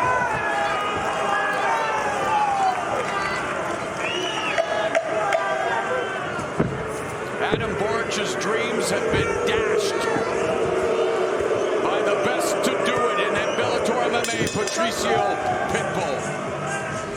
Ladies and gentlemen, having gone the distance in this world title fight, we go now to your three judges. Your first judge, Marcel Varela, scores the fight 48-47. Your second judge, Chris Crail, scores the fight 49-46. Your third and final judge, Derek Cleary, 50-45. All have it for the winner by unanimous decision. And still, Bellator Featherweight World Champion, Patricio Pitbull.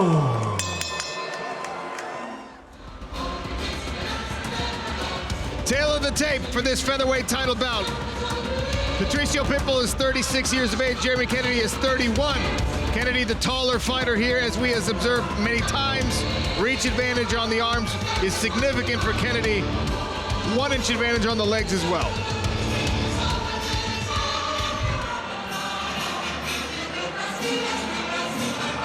All right, keys to victory. Takedowns under punches. Get under those punches for those takedowns. Don't start shooting cold. Head pressure, and then when it hits the floor, punch and pass, punch and pass. But Patricio Pitbull, slip and counter. We know he's got power, but he's got to get inside that range. Selective on the guillotines as well. I don't want him to be spamming guillotines constantly and find himself on his back. And if he is on his back, butterfly hooks to create scrambles will be a key. 5 5-minute rounds. Let's go. For featherweight gold.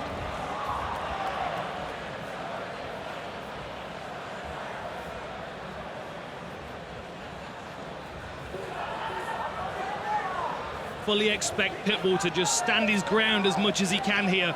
As soon as Kennedy starts to throw punches, I'm thinking Pitbull's going to start slipping his head off to the sides and coming over the top and around the sides with those heavy, heavy hands.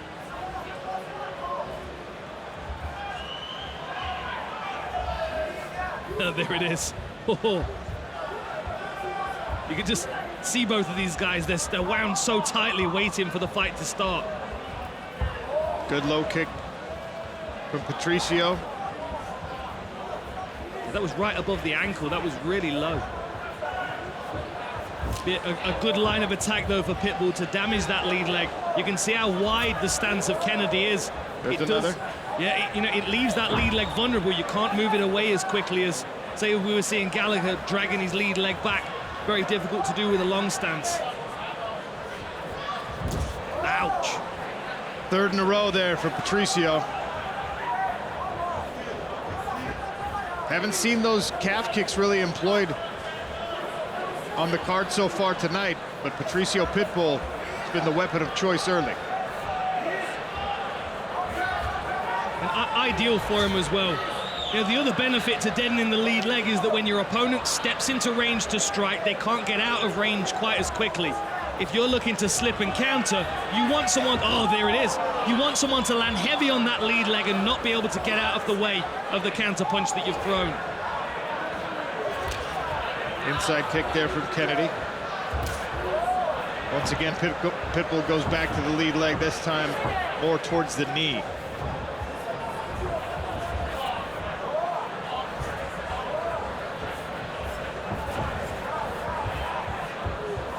This is clearly the right weight class for Pitbull as well. Another hard calf kick. We're starting to see bruising on that lead leg of Kennedy.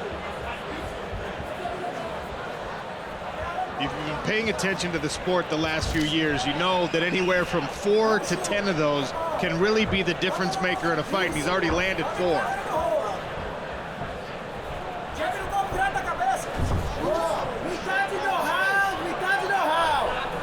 There's the red corner. Patricio Pitbull, for those who speak Portuguese. Careful with that straight of his. Jab right in his face. I want a little bit more movement, Patricio. Yeah, a little bit more movement. He's gonna kick, be careful. That starts level changing. Good combination from Kennedy. Spin around, spin around, spin around. After the low kick again.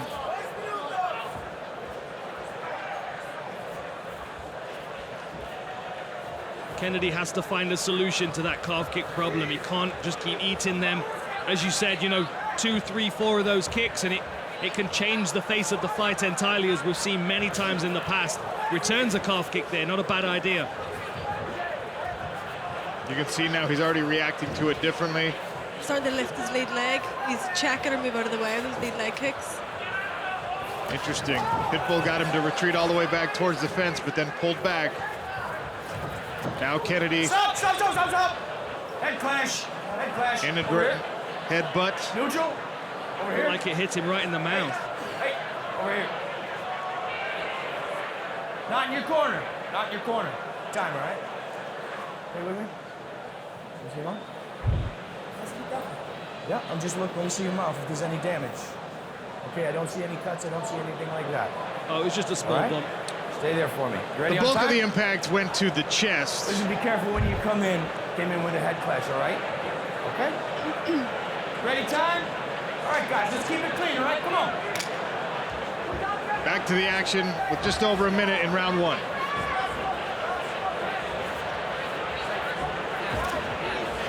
And any additional time ticking away on the clock is not good for that lead leg of Kennedy. That's definitely going to feel worse tomorrow than it does now. The longer you have that damage, the more, the slower and the heavier the leg feels. I remember flying home after taking some low kicks, and it's the worst feeling. And those little breaks, it just prolongs this damage that's sitting on the leg. And you know Pitbull's going to pick his shots. He's not going to be in a hurry. He knows 25-minute fights like the back of his hand. Continuing to attack that lead leg. You saw Pitbull with a 2-punch combination earlier as well. The hook did land. But the longtime featherweight champ, multiple-time featherweight champ here in Bellator, biding his time. Good left jab from Kennedy. A few times now, Pitbull has postured that overhand right. It looks like he's trying to wait for Kennedy to throw his jab and then come over the top with the counter right hand. Look at the redness on that lead leg of Kennedy. It looks so sore, even on the inside as well. We'll see how the corner of Kennedy addresses those calf kicks. And with that reach advantage that he's got, he doesn't even need to do anything particularly significant. Just pop him on the nose. You know, throw him off balance. Give him something to think twice before he throws the calf kick. Up to this point, they've been completely unanswered, which means that there's no reason why Pitbull can't keep throwing those calf kicks and throw them harder as well if he feels like he's not going to get countered.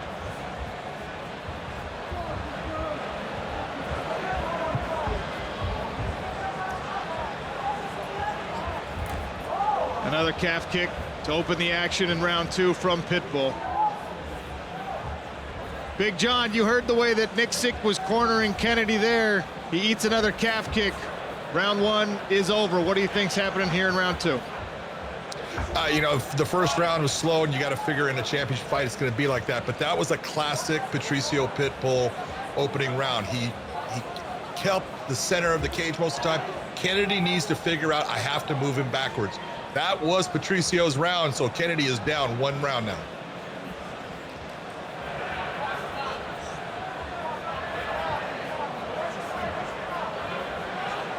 More caution here in round two. A lot of respect being shown between these two featherweights, but it is a 25-minute fight. Kennedy offers the jab after eating another calf kick. Man, he is sinking that calf kick in every single time. I'll say this, he's taken the calf kicks, but we have seen fewer do worse damage in other fights. So he's managed it pretty well considering how many he's eaten, Leah. Yeah, it looks very sore. He needs to start checking it. Eric said he needs to move it in and out and using his jab and setting up shots with more feints. He landed one of his own, and you saw it affect the balance of Patricio. Now some combinations from Kennedy. There's that jab you asked for, Dan Hardy. Yeah, he's got to be cautious, though, because Pitbull's going to try and come over the top. Oh, stiff combination again. And he's got Pitbull moving backwards, just like Big John McCarthy recommended. Nice jab. Pitbull offers a combination back. Left hook, straight right. Kennedy was able to evade the significant damage there. That was another good jab. You can tell by the way that Kennedy responds when Pitbull starts to attack that he's got a lot of respect for the power coming up in his direction. That it was that posturing right hand again. But for some reason, Pitbull pulled it a little short.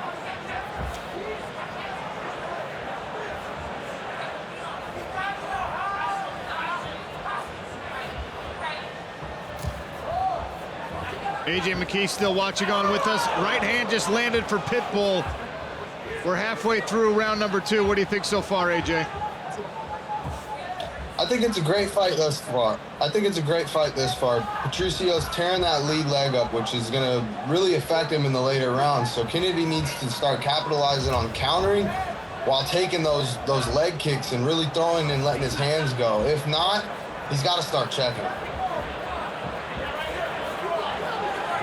Kennedy's starting to pick his pace up a bit more here. We're starting to see a few more straight strikes, and he's not really overcommitting, which I like as well. I would like him to use those as counters to the calf kick. See if he can knock Pitbull off balance a little more, because given the fact that Pitbull is shorter than Kennedy, he has to stay a lot closer to Kennedy to land the kick. The redness on that leg is horrendous. Kennedy's getting the hands going, though.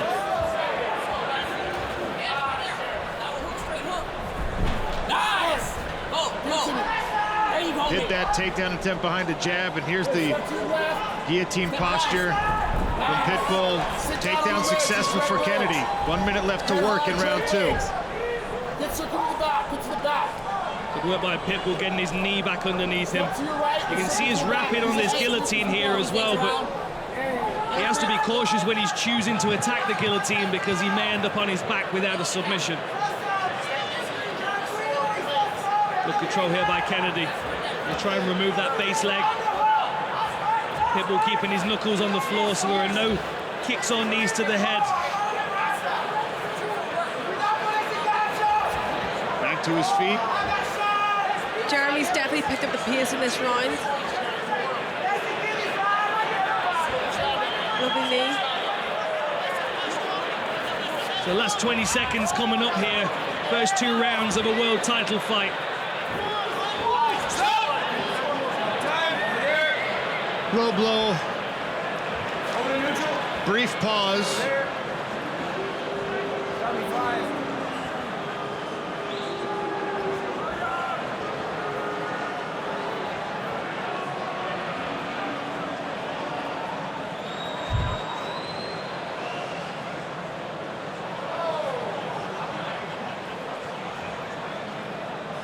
We do have instant replay here in Belfast, so officials looking at every one of these inadvertent fouls to make sure they are indeed fouls.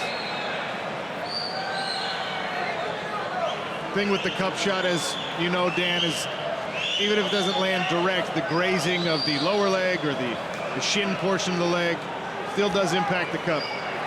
No doubt. I was actually having this conversation with the commission earlier today, and we were discussing cup shots, groin shots, and sometimes it can even land on the belt line and pull the shorts out of position, which then pulls the cup out of position. And you've got to imagine, inside that cup is some very important stuff that you don't really want moving around too much, you know? Pitbull taking his time to recover here. Has up to 5 minutes.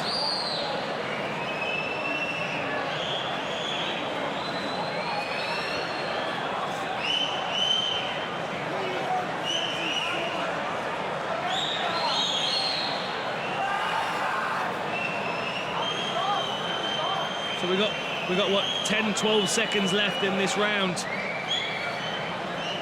I wonder how long Pitbull is going to take of this 5 minutes. It looks like he's gathering himself here, but he does look like he's uncomfortable. Hey, where are we at on the time? 2 minutes down, 3 to go. See what John McCarthy's got to say about Big John, you've Yes, officiated sir. these exact moments in fights, and I mean, he's got 5 minutes. Is it the right move to take all 5?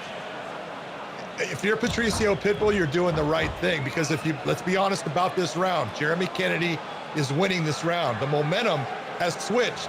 So all of this time that he's taking will start to take some of that momentum away from Jeremy Kennedy. When you're taking a look at there's 12 seconds, he might come out real slow in it, but that 1 minute more, you got 5 minutes he can go, 1 minute, 6 minutes of rest, and it's a change of momentum. It's a smart move by a champion fighter. Great insight from Big John McCarthy. Here's the reset and the restart. Touch of the gloves. Final 12 seconds. Kennedy wings a high kick.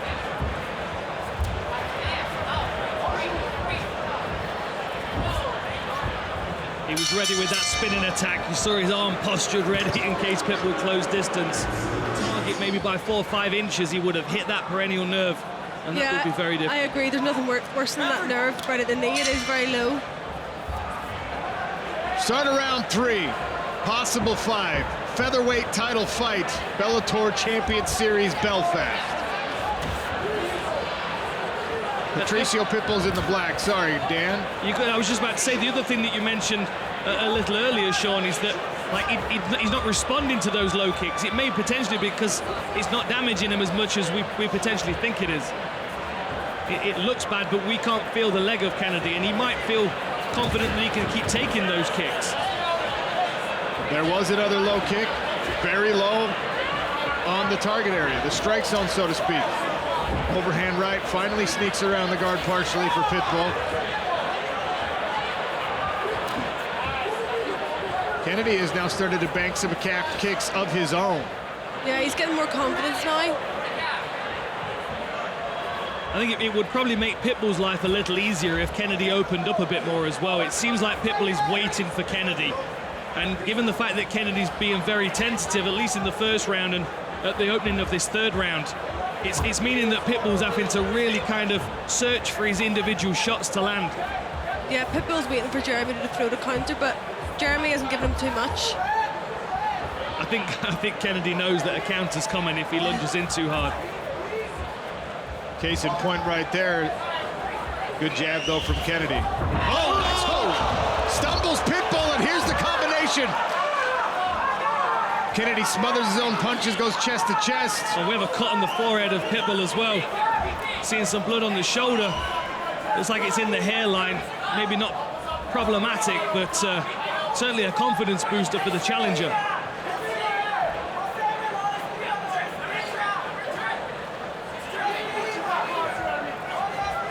Fighting hard for this takedown, but Pitbull's so difficult to take down, so difficult to get around those underhooks that he's got. 3 minutes left here in the third round. Oh, another short elbow to the cheekbone, and again. Jeremy Kennedy dictating this fight at the moment. And this blood as well is going to make these situations a bit more fluid as well. Pardon the pun. But you know, anytime that anybody gets caught in a head control position, there's going to be a bit more lubrication there for them to move and slide. Yeah, and like, the blood can get in your eyes. I've been there, you can hardly see. And Pitbull would be happy that Jeremy's made him bleed. Nice sequence of short elbows again there from Kennedy. Confidence is definitely on the rise. Footwork for Pitbull. Gets himself out of that controlled position against the cage. Look at the damage on the calf now for Pitbull. And that looks like it's in the right position. That looks like it's on the right target. You can see swelling on the front side of the car of the. Nice knee in the midsection. Oh, but he ate a right hand. Pitbull, not the type of guy you can get too much confidence against, because one strike can really change things. It's amazing how quickly those lumps have come up on the lead leg of Pitbull. Let's go! Another one, let's go! Good jab to the body. Jab and across, Oh, yeah, right hand. that's it! That's it! Legs are gone! Legs are gone! Kennedy wobbled. Pitbull hammering away. Good knees. Patricio Pitbull pouring it on with a minute left in round 3. Jeremy Kennedy surviving, and how? Oh, this is it. This is it. Pitbull with the flurry. Pitbull is not going anywhere. So this is the thing. This is the shot that opened up the cut. Oh, there's a nice short hook on the chin, and then Kennedy moved in to land more punches. I think there's an elbow here that might have done it. There it was.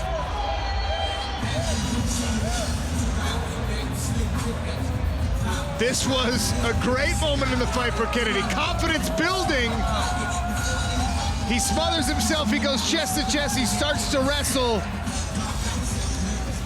This is why Pitbull is one of the greatest. He was in deep water, and he came back with a devastating finish. As soon as he was able to commit to those shots.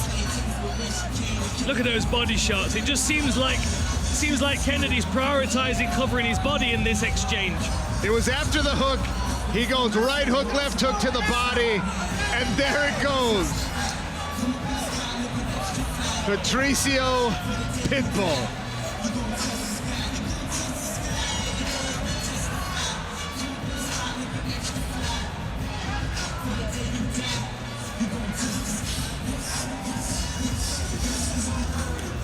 What a fight. What a moment for Pitbull. He had not tasted victory since December of 2022. Well, ladies and gentlemen, referee Kevin McDonald calls a halt to the action at 4 minutes and 7 seconds of round number 2. Declaring your winner via TKO. And still, the Bellator Featherweight champion,